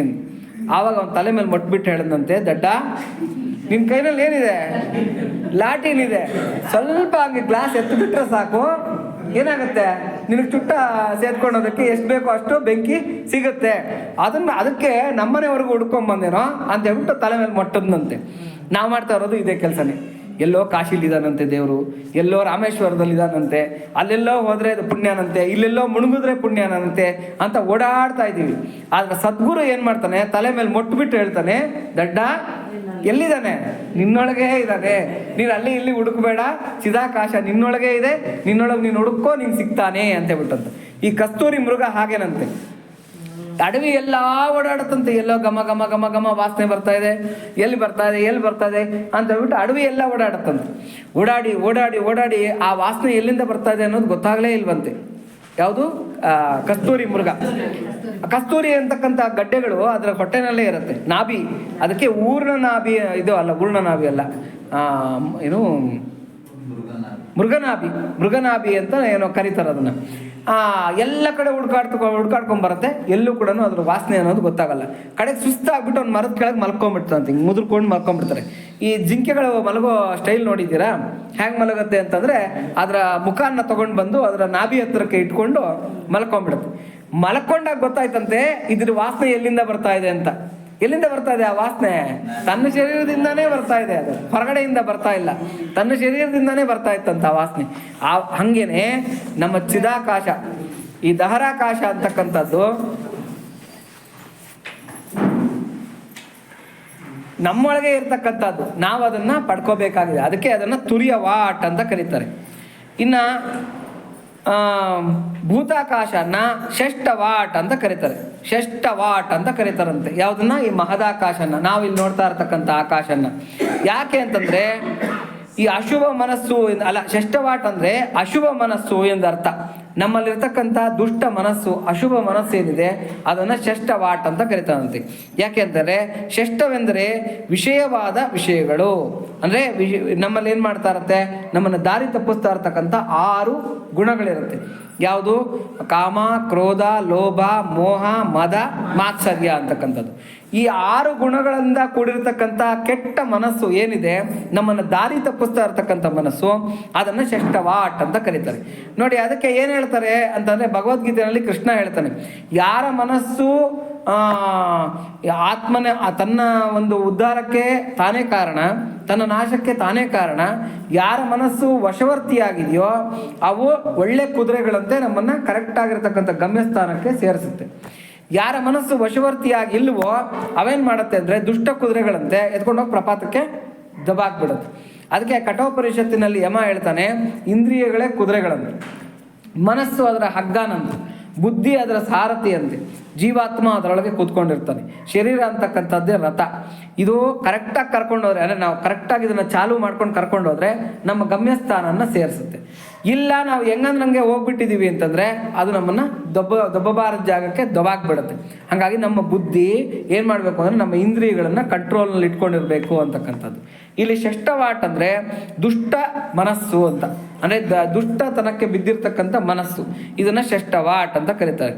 ಹೇ ದೇವತೆಗಳಿರ, ಇವನ್ನೆಲ್ಲ ಕೂಡ ನಾನು ಚಿದಗ್ನಿಗೆ ಯಜ್ಞ ಸ್ವರೂಪವಾಗಿ ಸಮರ್ಪಣೆ ಮಾಡಿಬಿಡ್ತಾ ಇದ್ದೀನಿ, ಸಬಿತ್ತಾಗಿ ಸಮರ್ಪಣೆ ಮಾಡಿಬಿಡ್ತಾ ಇದ್ದೀನಿ ಅಂತ ಹೇಳ್ಬಿಟ್ಟು ಅಂತ. ಶುಭಾಶುಭ ರೂಪವಾಗಿರುವ ಹಾಗೂ ಬಂಧ ಮೋಕ್ಷಗಳಿಗೆ ಕಾರಣರಾಗಿರುವ ಆಧ್ಯಾತ್ಮಿಕ, ಅಧಿದೈವಿಕ, ಅಧಿಭೌತಿಕ ವಸ್ತುಗಳೆಲ್ಲವೂ ವಿರಾಟ್ ರೂಪವಾದ ಚಿದಗ್ನಿಯಲ್ಲಿ ಲಯವಾಗುವುದರ ಮೂಲಕ ಯಜ್ಞವಾಗಲಿ ಎಂದು ಇಲ್ಲಿ ಪ್ರಾರ್ಥಿಸಲಾಗಿದೆ. ಎಲ್ಲ ಕೂಡ ಆ ಒಳಗಿರ್ತಕ್ಕಂಥ ಆ ಚಿದಗ್ನಿಗೆ ಸಮರ್ಪಣೆ ಮಾಡಿಬಿಡ್ಬೇಕು. ಅಂದರೆ ಏನು ನಡೀತಾ ಇದೆ ಅದು ನಮ್ದಲ್ಲ, ಏನು ಆಗ್ತಾ ಇದೆ ಅದು ನಮ್ದಲ್ಲ, ಎಲ್ಲ ಕೂಡ ಪರಮಾತ್ಮನ ಇಚ್ಛೆಯಿಂದ ನಡ್ಕೊಂಡು ಹೋಗ್ತಾ ಇದೆ ಅಂತ ಹೇಳ್ಬಿಟ್ಟು ನಮಗೆ ಎಷ್ಟೋ ಸಲ ಅನಿಸುತ್ತಲ್ವ, ಅಯ್ಯೋ ನಾನು ಹೀಗೆ ಮಾತಾಡದ್ನಾ ಅನ್ಸುತ್ತೆ, ನಮ್ಗೆ ನಾನು ಈ ಥರ ವ್ಯವಹಾರ ಮಾಡಿದ್ನಾ ಅನ್ಸುತ್ತೆ. ಅಂದರೆ ನಮಗೆ ಗೊತ್ತಿಲ್ದಿರ ಅದು ನಡೆದೋಗ್ತಾ ಇರುತ್ತೆ. ಶಿವನಾಗ್ನಿಲೆಂದೇ ಸೀಮೈನ ಕುಟ್ಟದು ಅಂತ ಹೇಳ್ಬಿಟ್ಟು ಒಂದು ಇರುವೆ ಕೂಡ ಕಚ್ಚೋದಿಲ್ವಂತೆ. ಹಾಗಾಗಿ ಪ್ರತಿಯೊಂದು ಕೂಡ ಭಗವಂತನ ಆಜ್ಞೆಗೆ ಒಳಪಟ್ಟು ನಡೀತಾ ಇರುತ್ತೆ. ತೇನ ವಿನ ತೃಣಮಪಿ ನ ಚಲತಿ. ತೃಣ ಅಂದರೆ ಒಂದು ಹುಲ್ಲು ಕಡ್ಡಿ ಅಂತ. ತೇನ ವಿನ ತೃಣಮಪಿ ನ ಚಲತಿ. ನಿನ್ನ ಅನುಜ್ಞೆ ಇಲ್ದಿರ ಒಂದು ಹುಲ್ಲುಗಡ್ಡಿ ಕೂಡ ಅಲ್ಲಾಡೋದಿಲ್ಲ. ಹಾಗಾಗಿ ಅದನ್ನ ಇಲ್ಲೇ ಹೇಳ್ತಾ ಇದ್ದಾರೆ. ಯಾವುದು? ಇಲ್ಲಿ ಷಷ್ಟವಾಟ್ ಅಂತಕ್ಕಂಥ ಕಡೆ ಹೇಳ್ತಾ ಇದ್ದಾರೆ. ಇನ್ನು ಉಕ್ಷ ಅಂತಕ್ಕಂಥದ್ದು ಮುಂತಾದವುಗಳ ಅರ್ಥವನ್ನು ವಿಚಾರ ಮಾಡಬೇಕಾಗಿದೆ. ಎತ್ತಿನಂತೆ ಅಗ್ನವಾದ ಬುದ್ಧಿಯಲ್ಲಿ ಕಂಡುಬರುವ ಚಿದಾಭಾಸವೇ ಉಕ್ಷ ಎನ್ನಿಸಿಕೊಂಡಿದೆ. ಚಿದಾಭಾಸ ಇವಾಗ ನೋಡಿ, ನಾವು ಒಂದು ಕಾರಲ್ಲಿ ಹೋಗ್ತಾ ಇರ್ತೀವಿ, ಒಳ್ಳೆ ಬೇಸಿಗೆ ಕಾಲ, ನಾವು ಕಾರಲ್ಲಿ ಹೋಗ್ತಾ ಇರ್ತೀವಿ. ಟಾರ್ ರೋಡ್ ಮೇಲೆ ಏನೋ ನೀರು ಹರ್ಕೊಂಡು ಹೋಗ್ತಾ ಇದ್ದಂಗೆ ಕಾಣುತ್ತೆ, ಹಿಂಗೆ ನೀರು ಹರಿತಾ ಇರುತ್ತೆ. ನಾವೇನು ಅನ್ಕೊತೀವಿ, ಏನೋ ಕಾಲುವೇನೋ ಏನೋ ತುಂಬೋಗ್ಬಿಟ್ಟು ಹೆಂಗೆ ರೋಡ್ ಮೇಲೆ ಹರ್ಕೊಂಡು ಹೋಗ್ತಾ ಇದೆ ಅಂತ ಅನ್ಕೊತೀವಿ. ಹತ್ರಕ್ಕೆ ಹೋಗಿ ನೋಡಿದ್ರೆ ಏನೂ ಇರಲ್ಲ, ಟಾರ್ ಮಾತ್ರ ಇರುತ್ತೆ, ಟಾರ್ ರೋಡ್ ಮಾತ್ರ ಇರುತ್ತೆ. ಇದನ್ನೇನಂತ ಕರೀತಾರೆ ಅಂದರೆ ಆಭಾಸ ಅಂತ ಕರೀತಾರೆ. ಇದನ್ನು ಏನು ಮರಳುಗಾಡಿನ ಮರೀಚಿಕೆ ಅಂತ ಕರೀತಾರೆ. ಅಂದರೆ ನಮಗೆ ಎಡ್ಡಮಾವಿ ನೀರು ತಾಗಿ ಗುಂಡೆ ಮಂಟಲ ಅರ್ಪಕೋಕೋ ಅಂತ. ಹಂಗಾಗಿ ಏನು ಅಂತಂದರೆ ನಾವು ಅದ್ರ ಮೇಲೆ ಆಸೆ ಅನ್ನೋದು ಇಟ್ಕೋಬಾರ್ದು. ಕನ್ನಡಿಯೊಳಗಿನ ಗಂಟು, ಕನ್ನಡಿಯೊಳಗೆ ಬಂಗಾರದ ಗಂಟಿದೆ, ಕಾಣ್ತಾ ಇದೆ. ನಾವೇನ ತೊಗೊಂಡೋಗಕ್ಕಾಗತ್ತಾ, ಜೀವನ ಮಾಡೋದಕ್ಕಾಗತ್ತಾ, ನಾವು ಉಪಯೋಗಿಸ್ಕೊಳೋದಕ್ಕಾಗತ್ತಾ? ಆಗೋದಿಲ್ಲ. ಕನ್ನಡಿನಲ್ಲಿರ್ತಕ್ಕಂಥದ್ದು ಹಾಗೇನೆ ಏನು ಅಂದರೆ ಇದು ಭ್ರಮಾಲೋಕ. ಇದರಲ್ಲಿ ಏನು ಅಂತಂದರೆ ಇರೋದು ಇಲ್ಲದೆ ಇರೋಂಗೆ, ಇಲ್ಲದೆ ಇರೋದು ಇರೋ ಹಂಗೆ ಕಾಣಿಸ್ಕೊಳುತ್ತೆ. ಏನು, ನಮ್ಗೆ ಯಾರು ಶತ್ರುಗಳಾಗಿರ್ತಾರೋ ನಮ್ಗೆ ತುಂಬ ಮಿತ್ರರಾಗಿರೋ ಥರ ಕಾಣ್ತಾರೆ. ಯಾಕೆಂತಂದರೆ ಕುರಿ ಯಾರನ್ನ ನಂಬುತ್ತೆ? ಕಟ್ಕನ್ ನಂಬುತ್ತೆ. ಹಾಗಾಗಿ ಆದರೆ ಮಾರಿ ಕಣ್ಣು ಯಾರ ಮೇಲೆ ಇರುತ್ತೆ? ಹೋರಿ ಮೇಲೆ ಇರುತ್ತೆ. ಅದೇ ಥರನೇ ಈ ಪ್ರಪಂಚ ಹೆಂಗಿರುತ್ತೆ ಅಂತಂದರೆ ಕಟ್ಕರ ಕಣ್ಣು ಸಜ್ಜನರ ಮೇಲಿರುತ್ತೆ, ಸಜ್ಜನರು ಕಟ್ಕರು ನಂಬೋಕೆ ಹೋಗ್ತಾರೆ. ಇವರು ಒಳ್ಳೆಯವರು, ನಮ್ಮವರು, ನಮಗೇನೋ ಉದ್ಧಾರ ಮಾಡ್ತಾರೆ ಅಂತ ಹೇಳ್ಬಿಟ್ಟಂತ. ಆದರೆ ಒಂದು ಹಂತದಲ್ಲಿ, ಜೀವನದ ಯಾವುದೋ ಒಂದು ಹಂತದಲ್ಲಿ ಅವ್ರ ಬುದ್ಧಿ ಅನ್ನೋದು ನಮಗೆ ಗೊತ್ತಾಗುತ್ತೆ. ಆವಾಗ ಏನಾಗಿರುತ್ತೆ, ರೋಡ್ ನಾಟ್ ಟೇಕನ್ ಅಂತ ಬಂದ್ಬಿಟ್ಟಿರ್ತೀವಿ. ಮುಂದಕ್ಕೆ ಹಿಂದೆ ಹೋಗೋ ಹಂಗಿಲ್ಲ, ಮುಂದೆ ಬಿಡೋ ಹಂಗಿಲ್ಲ. ಇಂಥ ಪರಿಸ್ಥಿತಿಗಳಿಗೆ ಅಂದರೆ ನುಂಗಲಾರದ ತುತ್ತಾಗ್ಬಿಟ್ಟಿರುತ್ತೆ. ಹಾಗಾಗಿ ನಾವು ತುಂಬ ಎಚ್ಚರಿಕೆಯಾಗಿರಬೇಕು. ಉಕ್ಷ ಅಂತಂದರೆ ಭ್ರಮಾಲೋಕ ಅಂತ, ಭ್ರಮೆ ಹುಟ್ಟಿಸ್ತಕ್ಕಂಥದ್ದು, ನಮ್ಮನ್ನು ಯಾಮಾರಿಸ್ತಾ ಇರ್ತಕ್ಕಂಥದ್ದು ಒಂದು. ಅದನ್ನು ಏನಂತ ಹೇಳಿದ್ರೆ ಚಿದಾಭಾಸ ಅಂತ ಕರೀತಾರೆ. ಉಕ್ಷ ಆದ್ದರಿಂದಲೇ ಆ ಬುದ್ಧಿ ಎಂಬ ತತ್ವವು ವಶ ಎಂದರೆ ಬಂಜೆ ಎನಿಸಿರುತ್ತದೆ. ಆ ಬುದ್ಧಿ ಎಂಬ ತತ್ವ ಏಕೆಂದರೆ ಈವರೆಗೂ ಅದು ಬ್ರಹ್ಮವಿದ್ಯೆಯನ್ನು ಹಡೆಯದಿರುವುದೇ ಬಂಜೆತನವೆಂದ ಅಭಿಪ್ರಾಯ. ಯಾವಾಗ ನಾವು ಪ್ರಪಂಚನ ಸತ್ಯ ಅಂತ ತಿಳ್ಕೊತಾ ಇದ್ದೀವಿ, ಪ್ರಪಂಚದಲ್ಲಿರ್ತಕ್ಕಂಥ ಸಂಬಂಧಗಳನ್ನು ಸತ್ಯ ಅಂತ ತಿಳ್ಕೊತಾ ಇದ್ದೀವಿ, ಪ್ರಪಂಚದಲ್ಲಿರ್ತಕ್ಕಂಥ ವ್ಯಕ್ತಿಗಳ ಮೇಲೆ ನಾವು ಭರವಸೆಯನ್ನು ಇಟ್ಕೊತಾ ಇರ್ತೀವಿ, ಅಲ್ಲಿವರೆಗೂ ಕೂಡ ನಮಗೆ ಈ ನೋವು ಅಂತಕ್ಕಂಥದ್ದು, ಈ ಬಡಪೆಟ್ಟುಗಳು ಅಂತಕ್ಕಂಥದ್ದು ತಪ್ಪಿದ್ದಲ್ಲ. ನಮ್ಗೆ ಏಟಿನ ಮೇಲೆ ಏಟು ಬೀಳ್ತಾನೆ ಇರುತ್ತೆ. ಆದರೂ ಕೂಡ ನಾವು ಮತ್ತೆ ಜನಗಳನ್ನೇ ನಂಬೋದಕ್ಕೆ ಹೋಗ್ತಾ ಇರ್ತೀವಿ.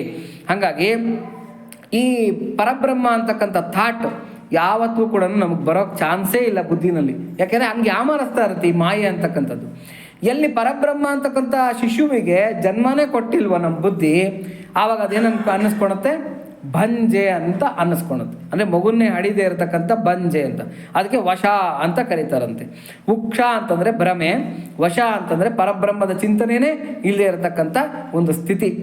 ಬಾಲಸ್ತಾವತ್ ಕ್ರೀಡಾಸಕ್ತ, ತರುಣಸ್ತಾವತ್ ತರುಣೀಸಕ್ತ, ವೃದ್ಧಸ್ತಾವತ್ ಚಿಂತಾಸಕ್ತ, ಪಾರೇ ಬ್ರಹ್ಮಣಿ ಕೋಪಿನಸಕ್ತ ಅಂತ ಹೇಳ್ಬಿಟ್ಟು ಅಂತ. ಬಾಲ್ಯಾವಸ್ಥೆಯಲ್ಲಿ ಆಡುವ ಚಪಲ, ಹೌದಾ, ನಮಗೆಲ್ಲ ಇರುತ್ತೆ.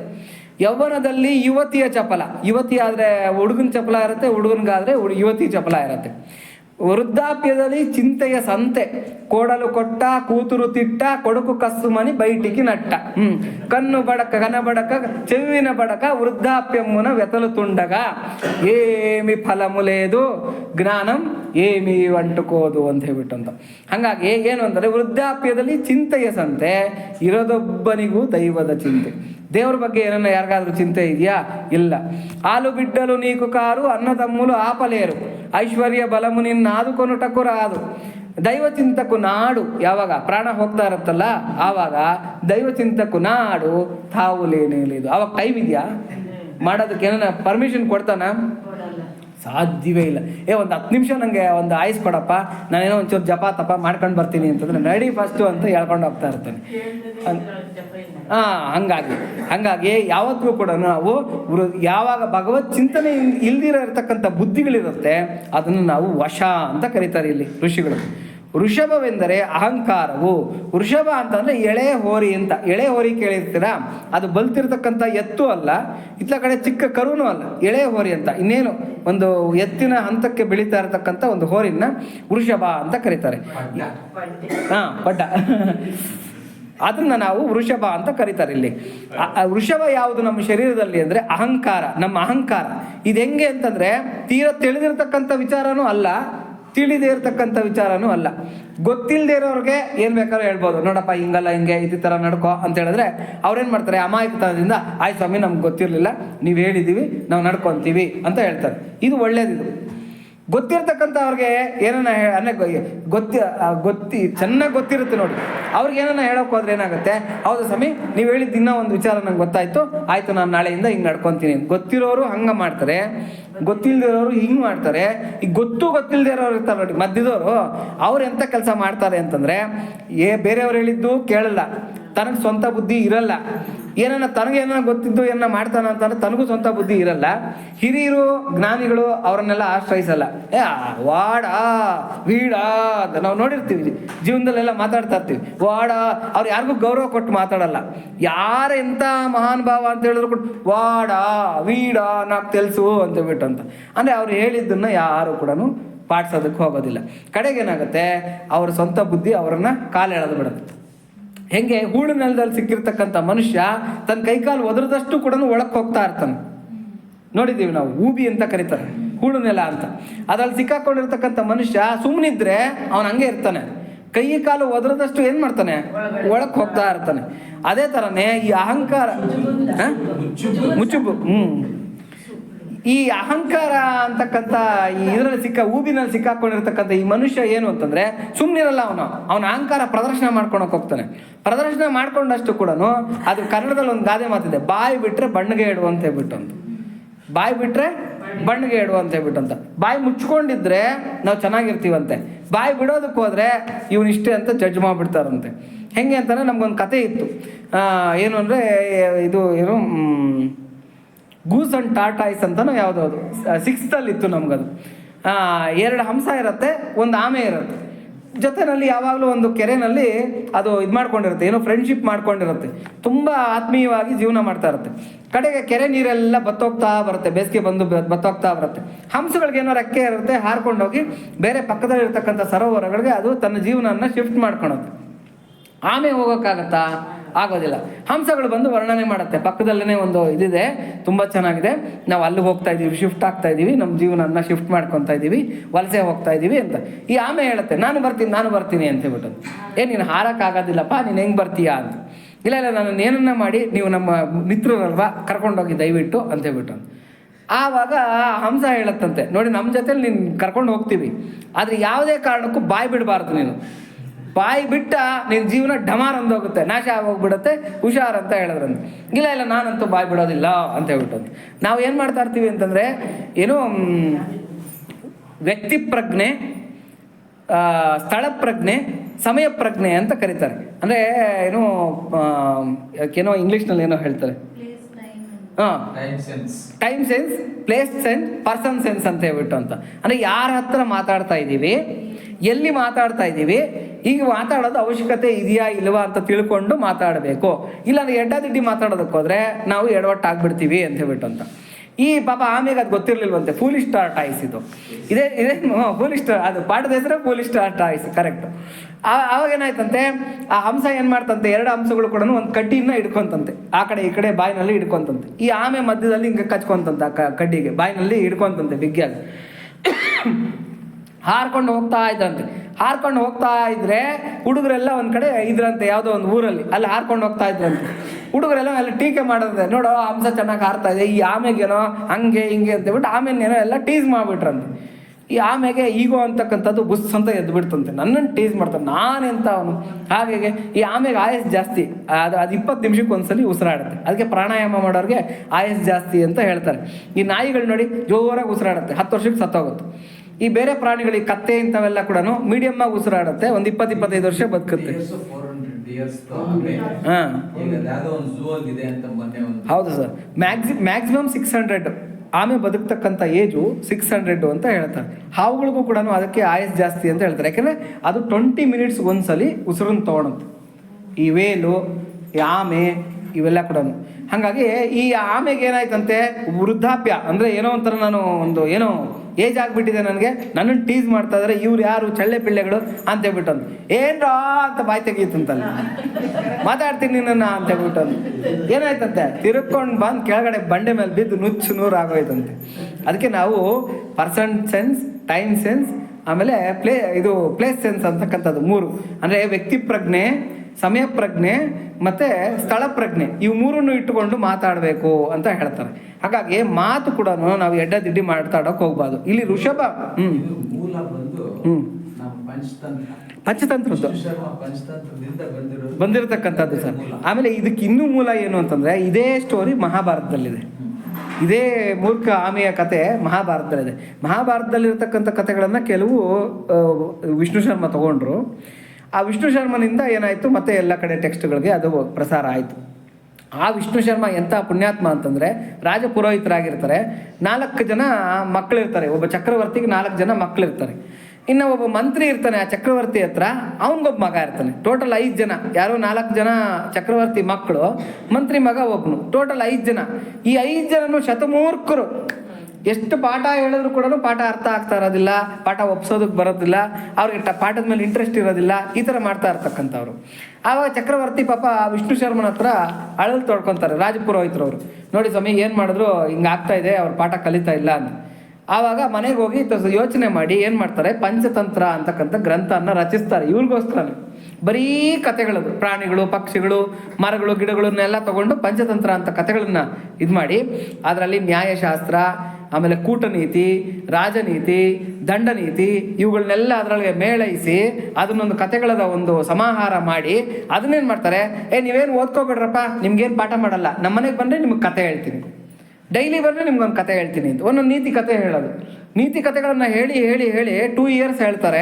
2 ಇಯರ್ಸ್ ಆಗೋ ಅಷ್ಟೊತ್ತಿಗೆ 5 ಜನ ಮಕ್ಕಳು ಏನಾಗ್ತಾರೆ, ಅತಿಶಯವಾಗಿರ್ತಕ್ಕಂಥ ಬುದ್ಧಿವಂತರಾಗ್ಬಿಡ್ತಾರೆ. ಅಂದರೆ 64 ವಿದ್ಯೆಗಳಲ್ಲೂ ಆಡಿ ತೇರ್ಬಿಡ್ತಾರೆ ಅವರು ಬರೀ ಕತೆ ಕೇಳ್ಕೊಂಡು. ಹಾಗಾಗಿ ನಾವು ಅಷ್ಟನ್ನಾದರೂ ಮಾಡ್ತೀವ, ಅದನ್ನು ಮಾಡೋದಿಲ್ಲ. ಪುಕ್ಕಟ್ಟೆ ಪುರಾಣಗಳು, ಇದನ್ನೇನು ಕೇಳೋದು ನಾವು, ಅಲ್ಲಿ ಯಾರೋ ಪ್ರವಚನ ಹೇಳ್ತಾರಂತೆ, ಅಲ್ಗೋಗಿ ಲಾಭ ಏನು, ಹೀಗೆಲ್ಲ ನಾವು ತಿಳ್ಕೊತೀವಿ. ಹಾಗಾಗಿ ಪ್ರವಚನಕ್ಕೆ ಹೋದರೆ ಲಾಭ ಜಾಸ್ತಿ. ಹಂಗಾಗಿ ಆಲ್ರೆಡಿ ನಾನು ಕತೆ ಹೇಳಿದ್ದೀನಿ. ಏನು ಅಂತಂದರೆ, ಪ್ರವಚನಕ್ಕೆ ಬಂದವನ ಕತೆ, ಯಾವತ್ತೂ ಪ್ರವಚನಕ್ಕೇ ಬರ್ತಾ ಇರಲಿಲ್ವಂತ. ಇನ್ನೊಂದ್ಸಲ ಹೇಳ್ಬಿಡ್ತಾನೆ, ಅದು ಭಾಳ ಚೆನ್ನಾಗಿದೆ.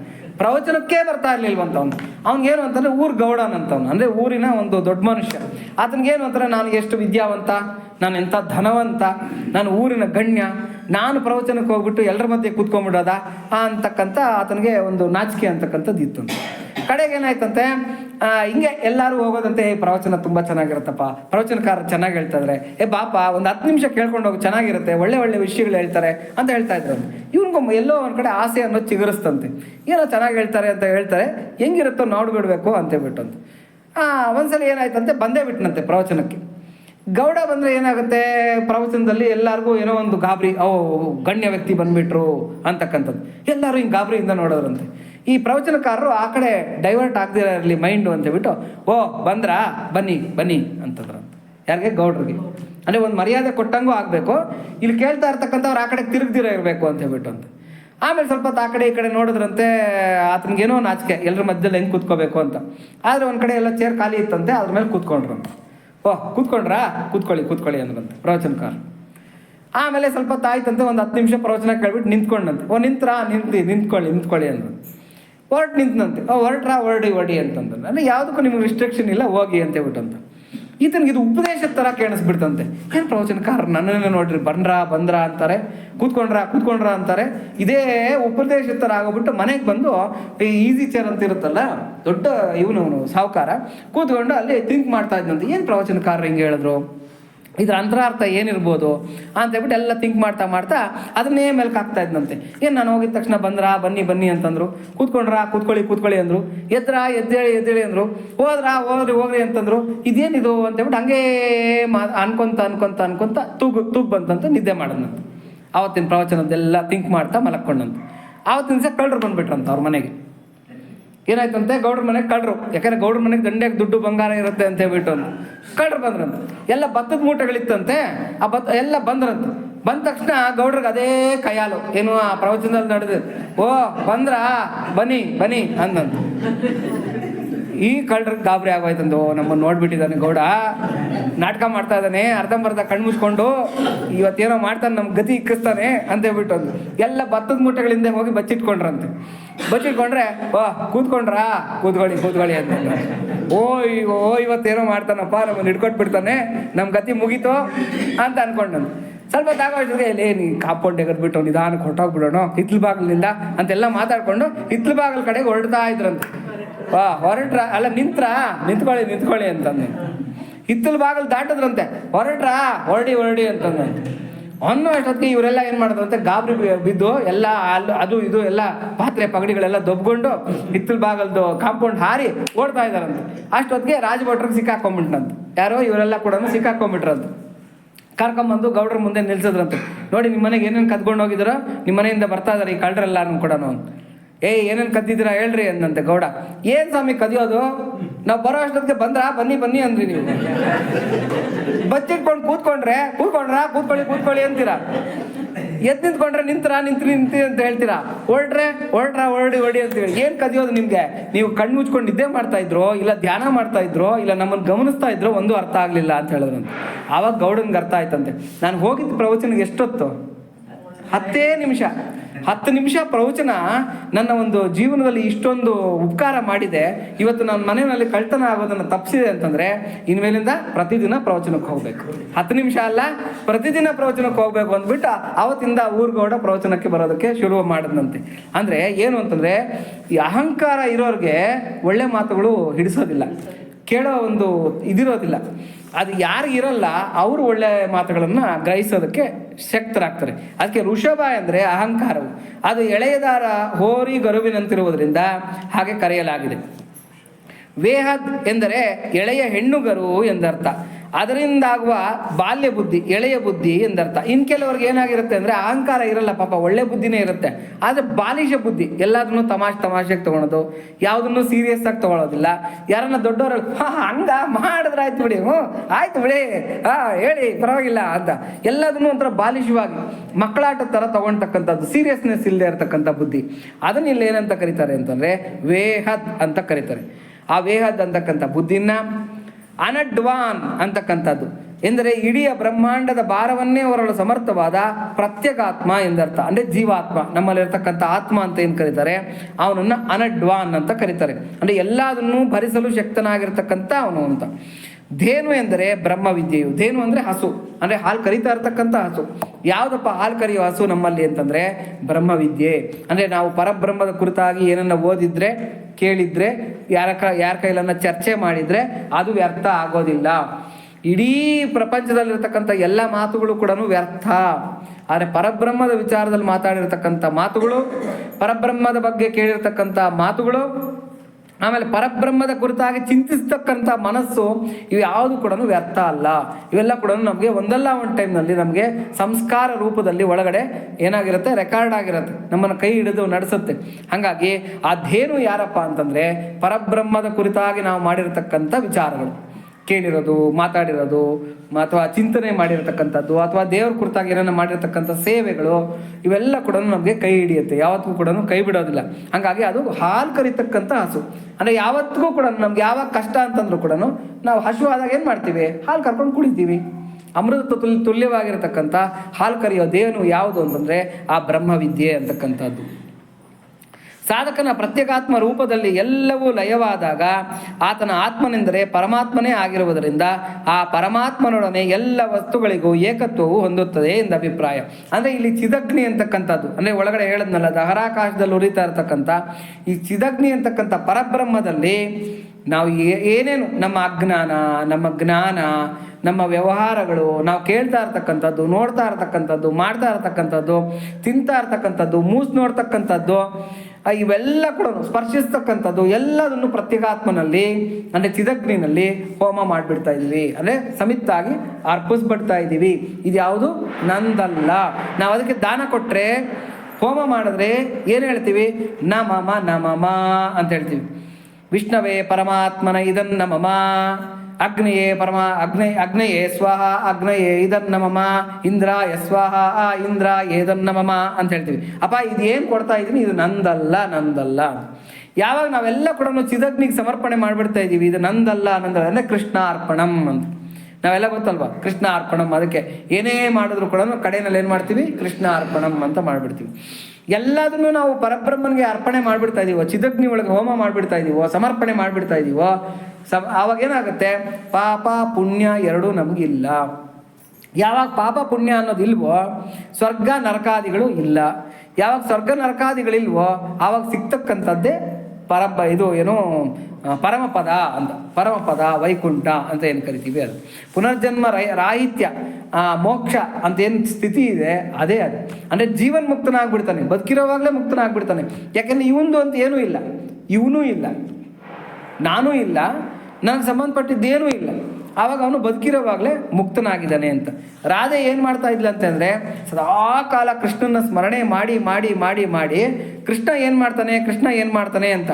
ಕೃಷ್ಣ ಯಾವಾಗಲೂ ಏನು ಮಾಡ್ತಾ ಇರ್ತಾನೆ, ಕೃಷ್ಣ ರಾಧೆನ ನೆನೆಸ್ಕೊಳ್ಳೋಣಂತೆ, ರಾಧೆ ರಾಧೆ ಅಂತ ಬಿಟ್ಟು. ಅದಕ್ಕೆ ರಾಧೆ ಏನು ಮಾಡೋಳಂತೆ, ಕೃಷ್ಣನ ಸ್ಮರಣೆ ಮಾಡಿ ಮಾಡಿ ತಾನೇ ಕೃಷ್ಣ ಅಂತ ಭಾವಿಸ್ಕೊಂಡ್ಬಿಡೋಳಂತೆ, ನಾನೇ ಕೃಷ್ಣ ಅಂತ ಭಾವಿಸ್ಕೊಂಡ್ಬಿಟ್ಟು ರಾಧೆ ರಾಧೆ ಅಂತ ಕುಕ್ಕೊಂಡೋಳಂತೆ, ತನ್ನ ಹೆಸರನ್ನು ತಾನೇ ಕುಕ್ಕೊಂಡೋಳಂತೆ, ರಾಧೆ ರಾಧೆ ಅಂತ. ನಾವಿವಾಗೆಲ್ಲ ಧನುರ್ಮಾಸ ನೋಡ್ತಾ ಇದ್ದೀವಿ. ಆಂಡಾಳ್ ಗೋದಾದೇವಿ ಶೂಡಿ ಕೊಡುತ್ತ ನಾಚಿ ಯಾರಂತ, ಆಮುಕ್ತ ಮಾಲ್ಯದ ಅಂತ ಆಕೆಗೆ ಹೆಸರು. ತಾನು ಮುಡಿದು ಆ ಹೂಗಳನ್ನು ಮಾಲೆಗಳನ್ನು ತಗೊಂಡೋಗಿ ಪರಮಾತ್ಮನಿಗೆ ಸಮರ್ಪಣೆ ಮಾಡ್ತಾ ಇದ್ದು, ಅದಕ್ಕೆ ಆಮುಕ್ತ ಮಾಲ್ಯದ ಅಂತ. ಅವಳನ್ನ ಹುಡ್ಕೊಂಬರ್ತಾನೆ ರಂಗನಾಥ, ಹುಡ್ಕೊಂಬಂದು ಮದುವೆ ಮಾಡ್ಕೊಂಡು ಹೋಗ್ತಾನೆ. ಹಾಗಾಗಿ ಈ ಆಂಡಾಳ್ ಗೋದಾದೇವಿ ಕೂಡ ತನ್ನನ್ನು ಶ್ರೀಕೃಷ್ಣ ಅಂತಲೇ ಭಾವಿಸ್ಕೊಂಡಿದ್ಲಂತೆ, ತನ್ನನ್ನು ಶ್ರೀಕೃಷ್ಣ ಅಂತಲೇ ಸ್ಮರಣೆ ಮಾಡ್ತಾ ಇದ್ಲಂತೆ. ಅಲಂಕಾರ ಮಾಡ್ಕೊಂಡು ಕನ್ನಡಿ ಮುಂದೆ ನಿಂತ್ಕೊಂಡ್ರೆ ತನ್ನ ಪ್ರತಿಬಿಂಬ ಕಾಣ್ತಾ ಇರಲಿಲ್ವಂತೆ, ಕೃಷ್ಣನ ಪ್ರತಿಬಿಂಬ ಕಾಣೋದಂತೆ. ಹಾಗಾಗಿ ನಾವು ಏನು ಚಿಂತನೆ ಮಾಡ್ತಾ ಇರ್ತೀವಿ, ನಮ್ಮ ಮನಸ್ಸು ತದಾಕಾರ ಆಗ್ಬಿಡುತ್ತೆ. ಇವ್ ನೋಡಿ, ನಾನು ಆನೆ ತದ್ಭವತಿ, ನಾನೀಗ ಆನೆ ಅಂತ ಹೇಳಿದ ತಕ್ಷಣ ನಿಮ್ಮ ಮನಸ್ಸಿನಲ್ಲೆಲ್ಲ ಆನೆ ಚಿತ್ರ ಬರುತ್ತೆ. ಅಲ್ವಾ? ಚಂದ್ರ ಅಂದ ತಕ್ಷಣ ಚಂದ್ರನ ಚಿತ್ರ ಬರುತ್ತೆ, ಕಮಲ ಅಂದ ತಕ್ಷಣ ಕಮಲದ ಚಿತ್ರ ಬರುತ್ತೆ. ಇದನ್ನ ಯಾವುದನ್ನು ಕೂಡ ನಾವು ಹೊರಗಿನಿಂದ ಒಳಗಡೆಗೆ ಇಟ್ಟುವ, ನಿಮ್ಮ ಮೆದುಳುಗಳಿಗೆ ಇಟ್ಟುವ ಇಲ್ಲ. ಹೆಂಗೆ ಆ ಚಿತ್ರಗಳು ಬರ್ತಾ ಇದೆ, ಮೂಡ್ತಾ ಇದೆ ಅಂತಂದರೆ, ಯಾವುದು ವಿಷಯ ಆಗಿರುತ್ತೋ ಅದರ ಆಕಾರನ್ನೇ ಮನಸ್ಸು ತಾಳ್ಬಿಡುತ್ತೆ. ಅಂದರೆ ತದಾಕಾರ ಆಗ್ಬಿಡುತ್ತೆ. ಯಾವಾಗ ಮನಸ್ಸಿನಲ್ಲಿ ಪರಬ್ರಹ್ಮನ್ನೇ ಚಿಂತನೆ ಮಾಡ್ತಾ ಇದ್ದೀವಿ, ನಮ್ಮ ಇಷ್ಟ ದೈವನ್ನೇ ಚಿಂತನೆ ಮಾಡ್ತಾ ಇದ್ದೀವಿ, ಮನಸ್ಸು ತದಾಕಾರ ಆಗೋಗುತ್ತೆ. ಎವ್ವರು ತಲಚಿನ ಅಂತ ಮಾತ್ರವೇ ನೀವು ಅಂತ ಹೇಳ್ಬಿಟ್ಟು. ಇವಾಗ ನೋಡಿ, ಇವಾಗ ಇದ್ದಲಿರುತ್ತೆ, ಬೊಗ್ಗು ಅಂತಾರೆ ನಮ್ಮಲ್ಲಿ ಇದ್ದಲು.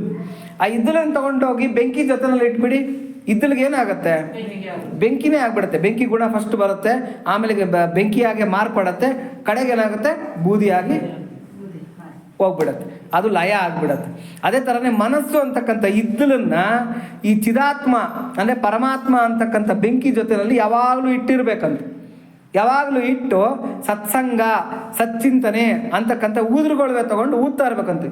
ಉಫ್ ಅಂತ ಊದ್ತಾ ಇರ್ಬೇಕಂತ ಯಾವಾಗಲೂ ಕೂಡ. ಅವಾಗೇನಾಗುತ್ತೆ? ಮನಸ್ಸು ಏನಾಗೋಗುತ್ತೆ? ತದಾಕಾರ ಆಗ್ಬಿಡತ್ತೆ. ಅಂದರೆ ಬೆಂಕಿ ಆಕಾರನೇ ತಾಳ್ಬಿಡುತ್ತೆ, ಅಂದರೆ ಪರಮಾತ್ಮನ ಸ್ವರೂಪನೇ ತಾಳ್ಬಿಡುತ್ತೆ. ಕಡೆ ಸ್ವರೂಪ ತಾಳಿ ಮನ ಲಯ ಆಗ್ಬಿಡುತ್ತೆ. ಹೆಂಗೆ ಬೂದಿ ಆಗೋಗುತ್ತೋ ಇದ್ದಲು, ಅದೇ ಥರನೇ ಮನಸ್ಸು ಅಂತಕ್ಕಂಥದ್ದು ಲಯ ಆಗೋಗುತ್ತೆ. ಯಾವಾಗ ಮನಸ್ಸು ಪರಬ್ರಹ್ಮನ ಆಕಾರನೇ ತಾಳ್ತೋ, ಇನ್ನು ಪರಬ್ರಹ್ಮಕ್ಕೂ ನಮಗೂ ಭೇದ ಏನೂ ಇರೋದಿಲ್ಲ. ಪರಬ್ರಹ್ಮ ಸ್ವರೂಪರೇ ಆಗಿ ಜೀವನ್ಮುಕ್ತರಾಗ್ಬಿಡ್ತೀವಿ ಅಂತಕ್ಕಂಥದ್ದು.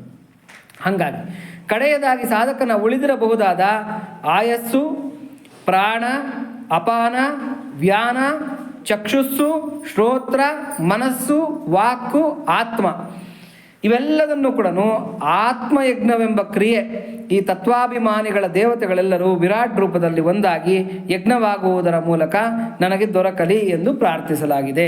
ಇಷ್ಟೊತ್ತು ಹೇಳಿದ್ವಿ, ನಮ್ಮ ಆಯಸ್ಸು, ನಮ್ಮ ಆರೋಗ್ಯ, ನಮ್ಮ ಪ್ರಾಣ, ಪಂಚವಾಯುಗಳು, ಪಂಚೇಂದ್ರಿಯಗಳು, ಪಂಚ ವಿಷಯಗಳು, ಮನಸ್ಸು, ಬುದ್ಧಿ, ಅಹಂಕಾರ, ಶ್ರೋತ್ರ, ವಾಕು, ಆಮೇಲೆ ಕಡೆಯದಾಗಿ ಏನಾಗಿರುತ್ತೆ? ನಾವು ಆತ್ಮ ಅಂತ ಏನು ತಿಳ್ಕೊಳ್ತಾ ಇದ್ದೀವೋ ಅದನ್ನೂ ಕೂಡ ಚಿದಗ್ನಿ ಒಳಗೆ ನಾವು ಸಮರ್ಪಣೆ ಮಾಡಿಬಿಡ್ಬೇಕು, ತಗೋ ಅಂತ ಹೇಳ್ಬಿಟ್ಟು. ಇಲ್ಲಿ ಏನು ಕಡೆಗೆ ಏನು ಉಳ್ಕೊಳುತ್ತೆ? ಚಿದಗ್ನಿ ಮಾತ್ರ ಉಳ್ಕೊಳುತ್ತೆ ಅಲ್ವಾ? ಬೇರೆ ಏನು ಉಳ್ಕೊಳ್ಳೋದು. ಇವಾಗ ನಮ್ಮ ಹತ್ರ ಹೋಮ ದ್ರವ್ಯಗಳು ಒಂದಷ್ಟಿದೆ, ಒಂದಷ್ಟು ಸಮಿತಿದೆ, ತುಪ್ಪ ಇದೆ, ಒಂದಷ್ಟು ಎಳ್ಳಿದೆ, ಅವಲಕ್ಕಿ ಇದೆ, ಏನೇನೋ ಇಟ್ಕೊಂಡಿದ್ದೀವಿ ನಾವು ಹೋಮಕ್ಕೆ ಅಂತ ಇಟ್ಕೊಳ್ಳಿ. ಎಲ್ಲ ತೆಗೆದು ಹೋಮ ಗುಂಡದೊಳಗೆ ಹಾಕ್ತಾ ಇದ್ದೀವಿ. ಹೋಮ ಎಲ್ಲ ಮುಗಿದು ಪೂರ್ಣಾಹುತಿ ಆಗೋ ಅಷ್ಟೊತ್ತಿಗೆ ನಮ್ಮ ಬಟ್ಲುಗಳಲ್ಲಿ ಏನು ಉಳಿದಿರುತ್ತೆ? ಎಲ್ಲ ಖಾಲಿ ಆಗೋಗ್ಬಿಟ್ಟಿರುತ್ತೆ. ಹಾಕಿದ್ದು ಹೋಮ ಗುಂಡಕ್ಕೆ ಹಾಕಿರ್ತಕ್ಕಂಥ ಪದಾರ್ಥಗಳೆಲ್ಲ ಏನಾಗೋಗಿರುತ್ತೆ? ಎಲ್ಲ ಪಚನವಾಗಿ ಅಗ್ನಿ ಸ್ವರೂಪನೇ ಆಗೋಗ್ಬಿಡತ್ತೆ. ಅದಕ್ಕೆ ಭೀಷ್ಮಾಚಾರ್ಯರು ಮೋಕ್ಷಧರ್ಮ ಪರ್ವ, ಮಹಾಭಾರತದ ಮೋಕ್ಷಧರ್ಮ ಪರ್ವದಲ್ಲಿ ಭೀಷ್ಮಾಚಾರ್ಯರು ಶರೀರ ಬಿಡಬೇಕಾದ್ರೆ ಭೀಷ್ಮ ಸ್ತವರಾಜ ಅಂತ ಒಂದು ಸ್ತೋತ್ರ ಮಾಡಿ ಅವ್ರ ಶರೀರವನ್ನು ಬಿಡ್ತಾರೆ. ಶರೀರ ಬಿಡಬೇಕಾಗಿದ್ರೆ ಶ್ರೀಕೃಷ್ಣನ ಸ್ಮರಣೆ ಮಾಡ್ತಾರೆ. ಅದರಲ್ಲಿ ಅವರೊಂದು ಒಳ್ಳೆ ಉಪದೇಶ ಕೊಡ್ತಾರೆ. ಕೃಷ್ಣ ವ್ರತೋ ಕೃಷ್ಣ ಮನುಸ್ಮರಂತೌ ರಾತ್ರೌ ಚ ಕೃಷ್ಣಂ ಪುನರುತ್ಥಾಯೇ ತೇ ಕೃಷ್ಣ ದೇಹ ಪ್ರವಿಶಂತಿ ಕೃಷ್ಣಂ ಆಜಮ್ಯತಾ ಮಂತ್ರಹುತಂ ಹುತಾಶೇ ಅಂತ ಹೇಳ್ತಾರೆ. ಅಂದರೆ ಇದೊಂದು ವ್ರತ ಹೇಳ್ತಾ ಇದ್ದಾರೆ. ಏನು ಅಂದರೆ ನಾವು ಎಲ್ಲ ಕೂಡ ಒಂದು ಕೃಷ್ಣ ವ್ರತ ಅಂತ ಮಾಡಬೇಕು. ಏನದು ಆ ಕೃಷ್ಣ ವ್ರತ ಅಂದ್ರೇನು? ಕೃಷ್ಣ ಮನುಸ್ಮರಂತೌ, ಯಾವಾಗಲೂ ಕೂಡ ಕೃಷ್ಣನ ಸ್ಮರಣೆನೇ ಮಾಡ್ತಾ ಇರಬೇಕು. ರಾತ್ರೌ ಚ ಕೃಷ್ಣಂ, ನಿದ್ದೆ ಬರೋವರೆಗೂ ಕೂಡ ಕೃಷ್ಣನ ಬಗ್ಗೆನೇ ಚಿಂತೆ ಮಾಡಿ ನಿದ್ದೆ ಮಾಡಬೇಕು. ಪುನರುತ್ಥಾಯೇ, ಬೆಳಗ್ಗೆ ಎದ್ದಿದ ತಕ್ಷಣವೇ ಕೃಷ್ಣನ ಸ್ಮರಣೆಯಿಂದ ಎದ್ದೇಳಬೇಕು. ಇದು ಒಂದು ವ್ರತ. ಈ ವ್ರತನ ಯಾರು ಹಿಡಿದಿರ್ತಾರೆ, ತೇ ಕೃಷ್ಣ ದೇಹ, ಅವರು ಕೃಷ್ಣನ ದೇಹದವರೇ ಆಗ್ಬಿಡ್ತಾರೆ. ಅಂದರೆ ಏನಂತಾರೆ? ಸಾರೂಪ್ಯ ಮುಕ್ತಿ ಅಂತ ಕರೀತಾರೆ ಅವರು. ತೇ ಕೃಷ್ಣ ದೇಹ, ಎಲ್ಲ ಕೃಷ್ಣ ಸ್ವರೂಪರೇ ಆಗ್ಬಿಡ್ತಾರೆ. ಪ್ರವಿಶಂತಿ ಕೃಷ್ಣಂ, ಕೃಷ್ಣನನ್ನೇ ಪ್ರವೇಶ ಮಾಡ್ತಾರೆ.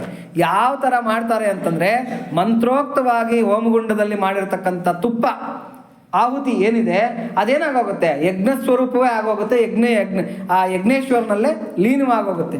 ತೇ ಕೃಷ್ಣ ದೇಹ ಪ್ರವಿಶಂತಿ ಕೃಷ್ಣಂ ಆಜ್ಯಮ್ಯತಾ ಮಂತ್ರಹುತಂ ಹುತಾಶೆ. ಮಂತ್ರೋಕ್ತವಾಗಿ ಆಜ್ಯನ್ನ ಬೆಂಕಿನಲ್ಲಿ ಹಾಕಿದ್ರೆ ಅದು ಹೆಂಗೆ ಬೆಂಕಿ ಸ್ವರೂಪವೇ ಆಗೋಗುತ್ತೋ ಹಾಗೆ ಬೆಂಕಿ ಸ್ವರೂಪರೇ ಆಗೋಗ್ತಾ ಇದ್ದಾರೆ ಅಂತ ಹೇಳ್ಬಿಟ್ಟು ಅಂತ. ಇನ್ನೂ ಒಂದು ಮಂತ್ರ ಹೇಳ್ತಾರೆ, ಅದೇ ಭೀಷ್ಮಸ್ತವರಾಜ್ಯದಲ್ಲೇ.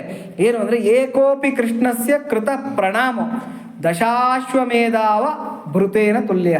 ಅವಭೃತ ಸ್ನಾನ ಅಂತ ನಾನು ಹಿಂದಿನ ಪ್ರವಚನದಲ್ಲಿ ಹೇಳಿದ್ದೀನಿ.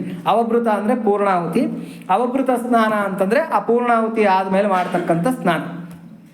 ಇದು ಏನು, ಒಂದು ಸಲ ಭಕ್ತಿಪೂರ್ವಕವಾಗಿ ಶ್ರೀಕೃಷ್ಣನಿಗೆ ದೀರ್ಘದಂಡ ನಮಸ್ಕಾರ ಯಾರಾದರೂ ಮಾಡಿಬಿಟ್ರೆ ನೋಡಿ, ಹೆಂಗಸರು ದೀರ್ಘದಂಡ ನಮಸ್ಕಾರ ಮಾಡಬಾರ್ದು, ಅವ್ರಿಗೆ ಪಂಚಾಂಗ ನಮಸ್ಕಾರ ಅಂತ, ಅಂದರೆ ಅವರು 5 ಅಂಗಗಳಿಂದ ನಮಸ್ಕಾರ ಮಾಡಬೇಕು. ಗಂಡಸರು ದೀರ್ಘದಂಡ ನಮಸ್ಕಾರ ಅದನ್ನ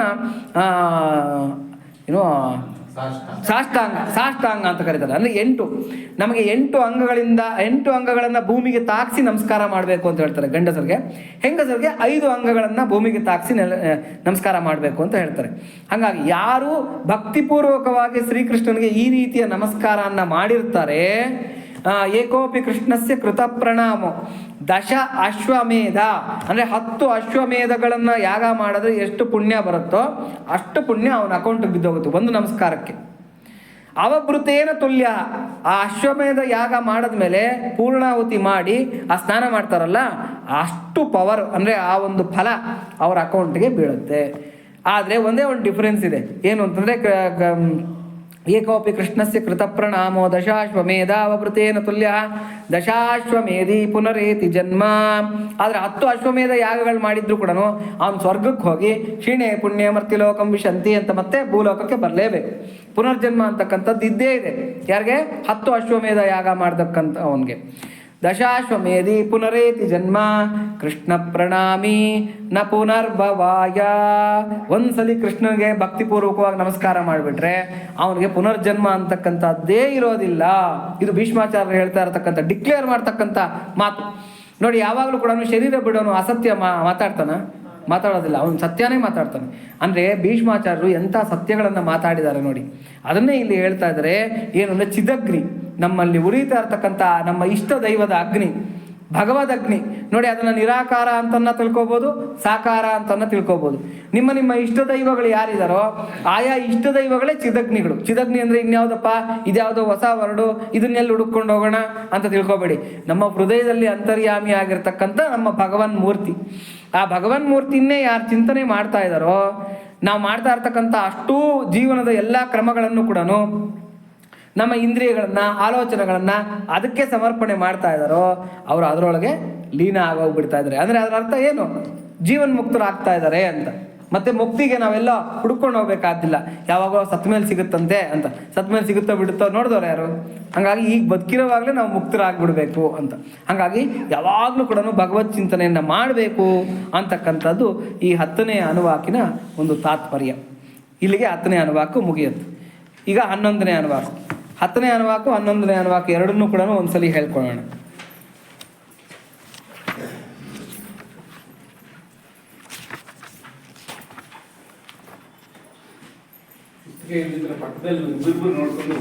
ಓದ್ಕೊಳ್ಳಿ.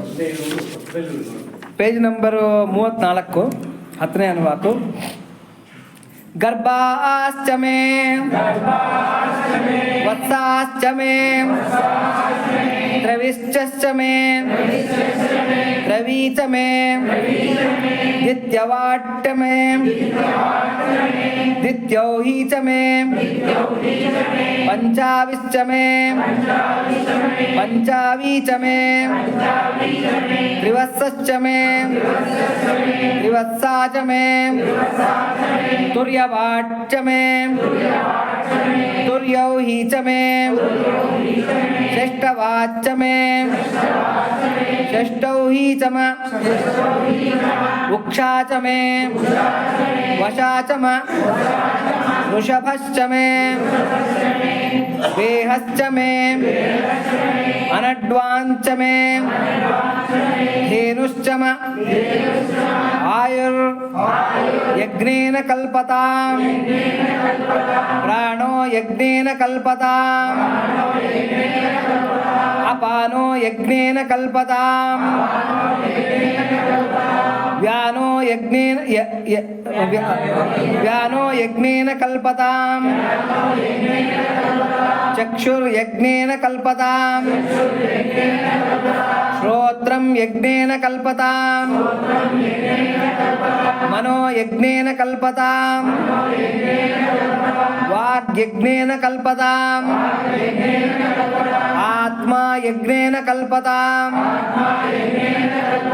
ಯಜ್ಞೋ ಯಜ್ಞೇನ ಕಲ್ಪತಾಂ. ನಮ್ಮಲ್ಲಿ ಮೊದಲು ಬರೋ ಯಜ್ಞ ಯಾವುದು ಅಂತಂದರೆ ನಾವು ಮಾಡ್ತಾ ಇರ್ತಕ್ಕಂಥ ಸಮರ್ಪಣೆ.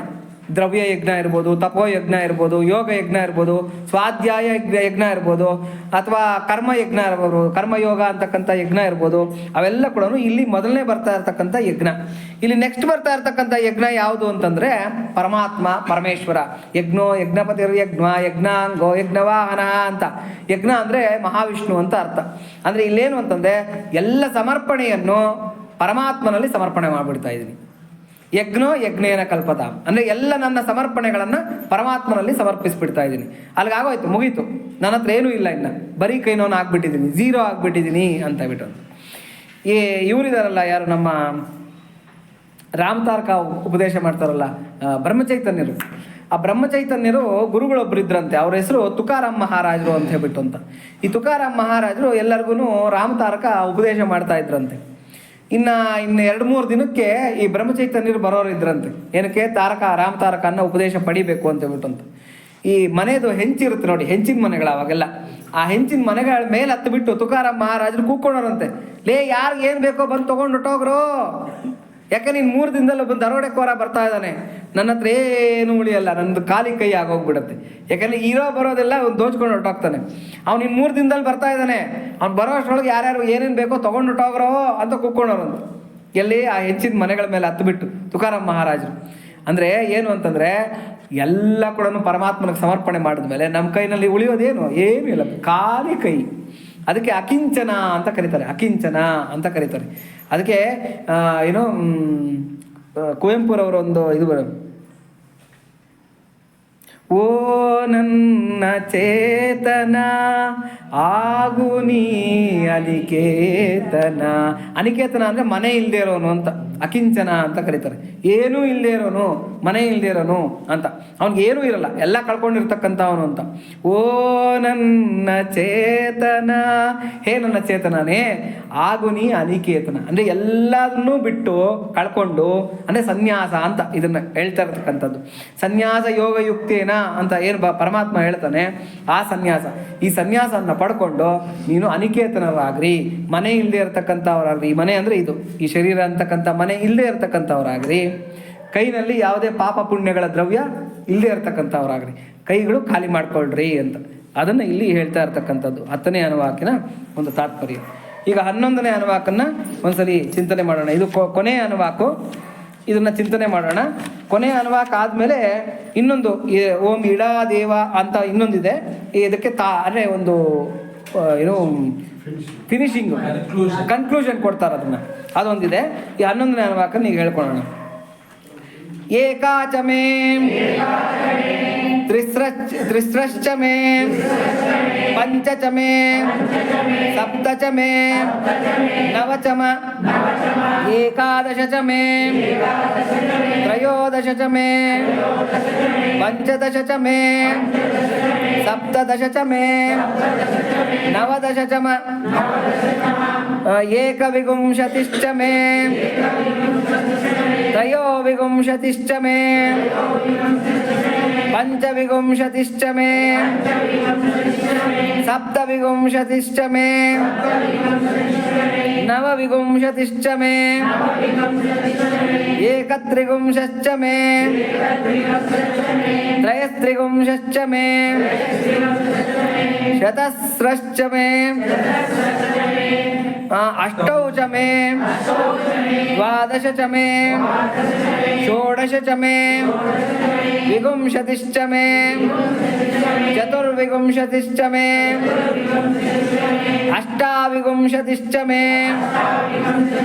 ದ್ವಾತ್ರಿವಿಂಶಶ್ಚ ಮೇ ಷಟ್ತ್ರಿವಿಂಶಶ್ಚ ಮೇ ಚತ್ವಾರಿವಿಂಶಶ್ಚ ಮೇ ಚತುಶ್ಚತ್ವಾರಿವಿಂಶಶ್ಚ ಮೇ ಅಷ್ಟಾಚತ್ವಾರಿವಿಂಶಶ್ಚ ಮೇ ವಾಜಶ್ಚ ಪ್ರಸವಶ್ಚ ಅಪಿಜಶ್ಚ ಕ್ರತುಶ್ಚ ಸುವಶ್ಚ ಮೂರ್ಧಾ ಚ ವೆಷ್ಣ್ಯಶ್ಚಾಂತ್ಯ ಅಯನಶ್ಚ ಅಂತ್ಯಶ್ಚ ಭೌಮನಶ್ಚ ಭುವನಶ್ಚಾಧಿಪತಿಶ್ಚ ಈ 11ನೇ ಅನುವಾಕ ನಾವು ನೋಡಿದಾಗ ಏನಾಗುತ್ತೆ ಅಂತಂದ್ರೆ ನಂಬರಿಂಗ್ ಬರುತ್ತೆ, ಬರೀ ನಂಬರಿಂಗ್. 11ನೇ ಅನುವಾಕನಲ್ಲಿ ಮೊದಲೆಲ್ಲ ಏನಾಗುತ್ತೆ, ಬೆಸ ಸಂಖ್ಯೆಗಳು ಬರುತ್ತೆ, ಆಮೇಲೆಲ್ಲ ಸಮ ಸಂಖ್ಯೆಗಳು ಬರುತ್ತೆ. ಅಂದರೆ ಈವನ್ ನಂಬರ್ಸು ಆಡ್ ನಂಬರ್ಸು ಅಂತ ಹೇಳ್ಬಿಟ್ಟು ಅಂತ. ಅಂದರೆ ವೇದ ಕಾಲಕ್ಕೆ ಈವನ್ ನಂಬರ್ಸು ಆಡ್ ನಂಬರ್ಸ್ ಅನ್ನೋದು ನಮಗೆ ಗೊತ್ತಿತ್ತು ಅಂತ. ನಮಗೇನು ಮ್ಯಾಥಮೆಟಿಕ್ಸ್ ಯಾರು ಹೇಳ್ಕೊಡ್ಬೇಕಾದಿಲ್ಲ. ಪೈಗೆ ವ್ಯಾಲ್ಯೂ ಕಂಡುಹಿಡಿದವರು ನಮ್ಮ ಋಗ್ವೇದಿಗಳು. ಪೈಗೆ ಎಷ್ಟು ವ್ಯಾಲ್ಯೂ ಅಂತ ಹೇಳ್ಬಿಟ್ಟು 3.4 ಏನೋ ಹೇಳ್ತಾರಲ್ಲ, ಹಾಂ 2. ಅದನ್ನು ಕಂಡುಹಿಡಿದವರು ನಮ್ಮ ಋಗ್ವೇದಿಗಳು. ನಮಗೆ ಮೊದಲೇ ಅದ್ರ ಬಗ್ಗೆ ಗೊತ್ತಿತ್ತು ಅಂತ ಹೇಳ್ಬಿಟ್ಟು ಅಂತ. ಅಂದರೆ ಅದನ್ನೇನು ನಾವು ಆಮೇಲೆ 0 ಕಂಡುಹಿಡಿದವ್ರು ನಾವು, ಪಾಯಿಂಟ್ ಕಂಡುಹಿಡಿದಿರತಕ್ಕಂಥವ್ರು ನಾವು.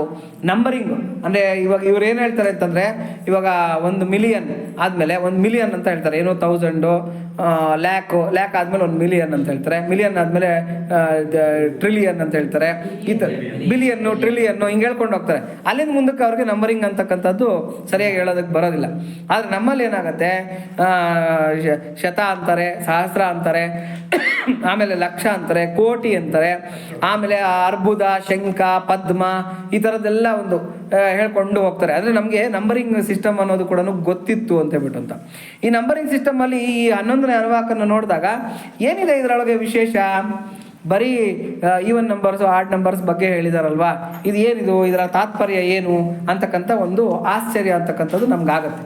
ಇಲ್ಲಿ ಅದಕ್ಕೆ ಅರ್ಥವನ್ನು ತಿಳಿತಾ ಹೋಗೋಣ. 11ನೇ ಅನುವಾಕಕ್ಕೆ 1, 3, 5, 7, 9, 11, 13, 15, 17, 19, 21, 23, 25, 27, 29, 31, 33 ಇವುಗಳು ನನಗೆ ಯಜ್ಞಕ್ಕಾಗಿ ಉಂಟಾಗಲಿ ಅಂತ ಕೇಳ್ತಾ ಇದ್ದಾರೆ. ಇದೇನಿದೆ, ನಂಬರ್ಗಳನ್ನೆಲ್ಲ ನಮಗೆ ಯಜ್ಞಕ್ಕಾಗಿ ಉಂಟಾಗಲಿ ಅಂತ ಕೇಳ್ತಾ ಇದ್ದಾರೆ. ಇವೆಲ್ಲ ಕೂಡ ಬೆಸ ಸಂಖ್ಯೆಗಳು. ಏನಕ್ಕೆ ಯಜ್ಞಕ್ಕಾಗಿ ಉಂಟಾಗಲಿ ಅಂತ ಕೇಳ್ತಾ ಇದ್ದಾರೆ ಅಂದರೆ, ಇದಕ್ಕೆ ಒಂದೊಂದಕ್ಕೆ ನಾವಿಲ್ಲಿ ಅರ್ಥ ತಿಳ್ಕೊತ ಹೋಗೋಣ. 1 ಎಂಬುದೇ ಪ್ರಕೃತಿಯು. 1 ಅಂತಂದರೆ ಪ್ರಕೃತಿ, ಪ್ರಧಾನ ಅಂತ ಕರೀತಾರೆ ಇದನ್ನು, ಪ್ರಧಾನ. ಯಾಕೆಂದರೆ ಪರಬ್ರಹ್ಮ ಉತ್ಪತ್ತಿ ಆದಮೇಲೆ ನೆಕ್ಸ್ಟ್ ಬಂದಿದ್ದ ಸೃಷ್ಟಿನೇ ಪ್ರಧಾನ ಅಂತಕ್ಕಂಥದ್ದು, ಅಂದರೆ ಈ ಪ್ರಕೃತಿ ಅಂತಕ್ಕಂಥದ್ದು. ಆ ಪ್ರಕೃತಿಯಿಂದನೇ ನೆಕ್ಸ್ಟ್ ಎಲ್ಲ ತ್ರಿಗುಣಗಳು, ಆಮೇಲಿಂದ ಪಂಚಭೂತಗಳು ಇವೆಲ್ಲ ಕೂಡ ಉತ್ಪತ್ತಿ ಆಗ್ತಾ ಬಂತು. ಹಾಗಾಗಿ ಇಲ್ಲಿ 1 ಅಂತಕ್ಕಂಥದ್ದು ಪ್ರಕೃತಿ. ಜಗತ್ತಿಗೆಲ್ಲ ಮೂಲ ಕಾರಣವಾಗಿರುವ ಈ ಪ್ರಕೃತಿಯು ಪ್ರಳಯದಲ್ಲಿ ತಾನೊಂದೇ ಇದ್ದುಕೊಂಡಿರುವುದು. ಅದನ್ನೇ ಇಲ್ಲಿ ಏಕಾಚಮೆ ಎಂಬ ಸ್ತ್ರೀಲಿಂಗ ಶಬ್ದಗಳಿಂದ ಸೂಚಿಸಲಾಗಿದೆ. ಇನ್ನು 3 ಎಂಬುದು ಪ್ರಕೃತಿಯ 3 ಗುಣಗಳನ್ನು ಪರಾಮರ್ಶಿಸುತ್ತದೆ. ತ್ರಿಸ್ರಶ್ಚಮೆ ಅಂತ, ತ್ರಿಸ್ರಶ್ಚಮೆ ಅಂದರೆ 3 ಯಾವುದು ಅಂದರೆ ಸತ್ವ, ರಜಸ್ಸು ಮತ್ತು ತಮೋ ಗುಣಗಳು ಅಂತ ಹೇಳ್ಬಿಟ್ಟು ಅಂತ. ಇವು 3 ಪ್ರಕೃತಿಯ ಅವಯವಗಳು. ಪ್ರಕೃತಿ ಉತ್ಪತ್ತಿ ಆದಮೇಲೆ ಪ್ರಕೃತಿಗೆ ಅವಯವಗಳು.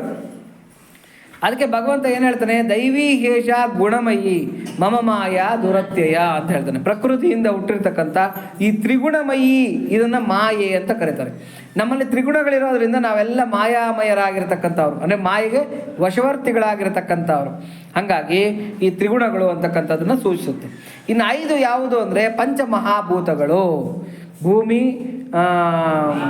ಭೂಮಿರಾಪೋ ಅನಲೋ ವಾಯು ಖಮ್ ಅನ್ನೋ ಬುದ್ಧಿರೇವಚ ಅಂತ ಹೇಳ್ಬಿಟ್ಟಂತ. ಅಂದರೆ ಭೂಮಿರಾಪೋ ಅನಲೋ ವಾಯು ಖಮ್ ಅಂದರೆ ಆಕಾಶ ಅಂತ ಹೇಳ್ಬಿಟ್ಟು. ಕಸ್ಥಿತ ದಶರಥ ವೀಕ್ಷಿತ ರಾಮ್, ನಾವೆಲ್ಲ ನಾಮರಾಮಾಯಣ ಹೇಳುವಾಗ ಕೇಳ್ತಾ ಇರ್ತೀವಿ, ಕಸ್ಥಿತ ದಶರಥ ವೀಕ್ಷಿತ ರಾಮ್ ಅಂತ.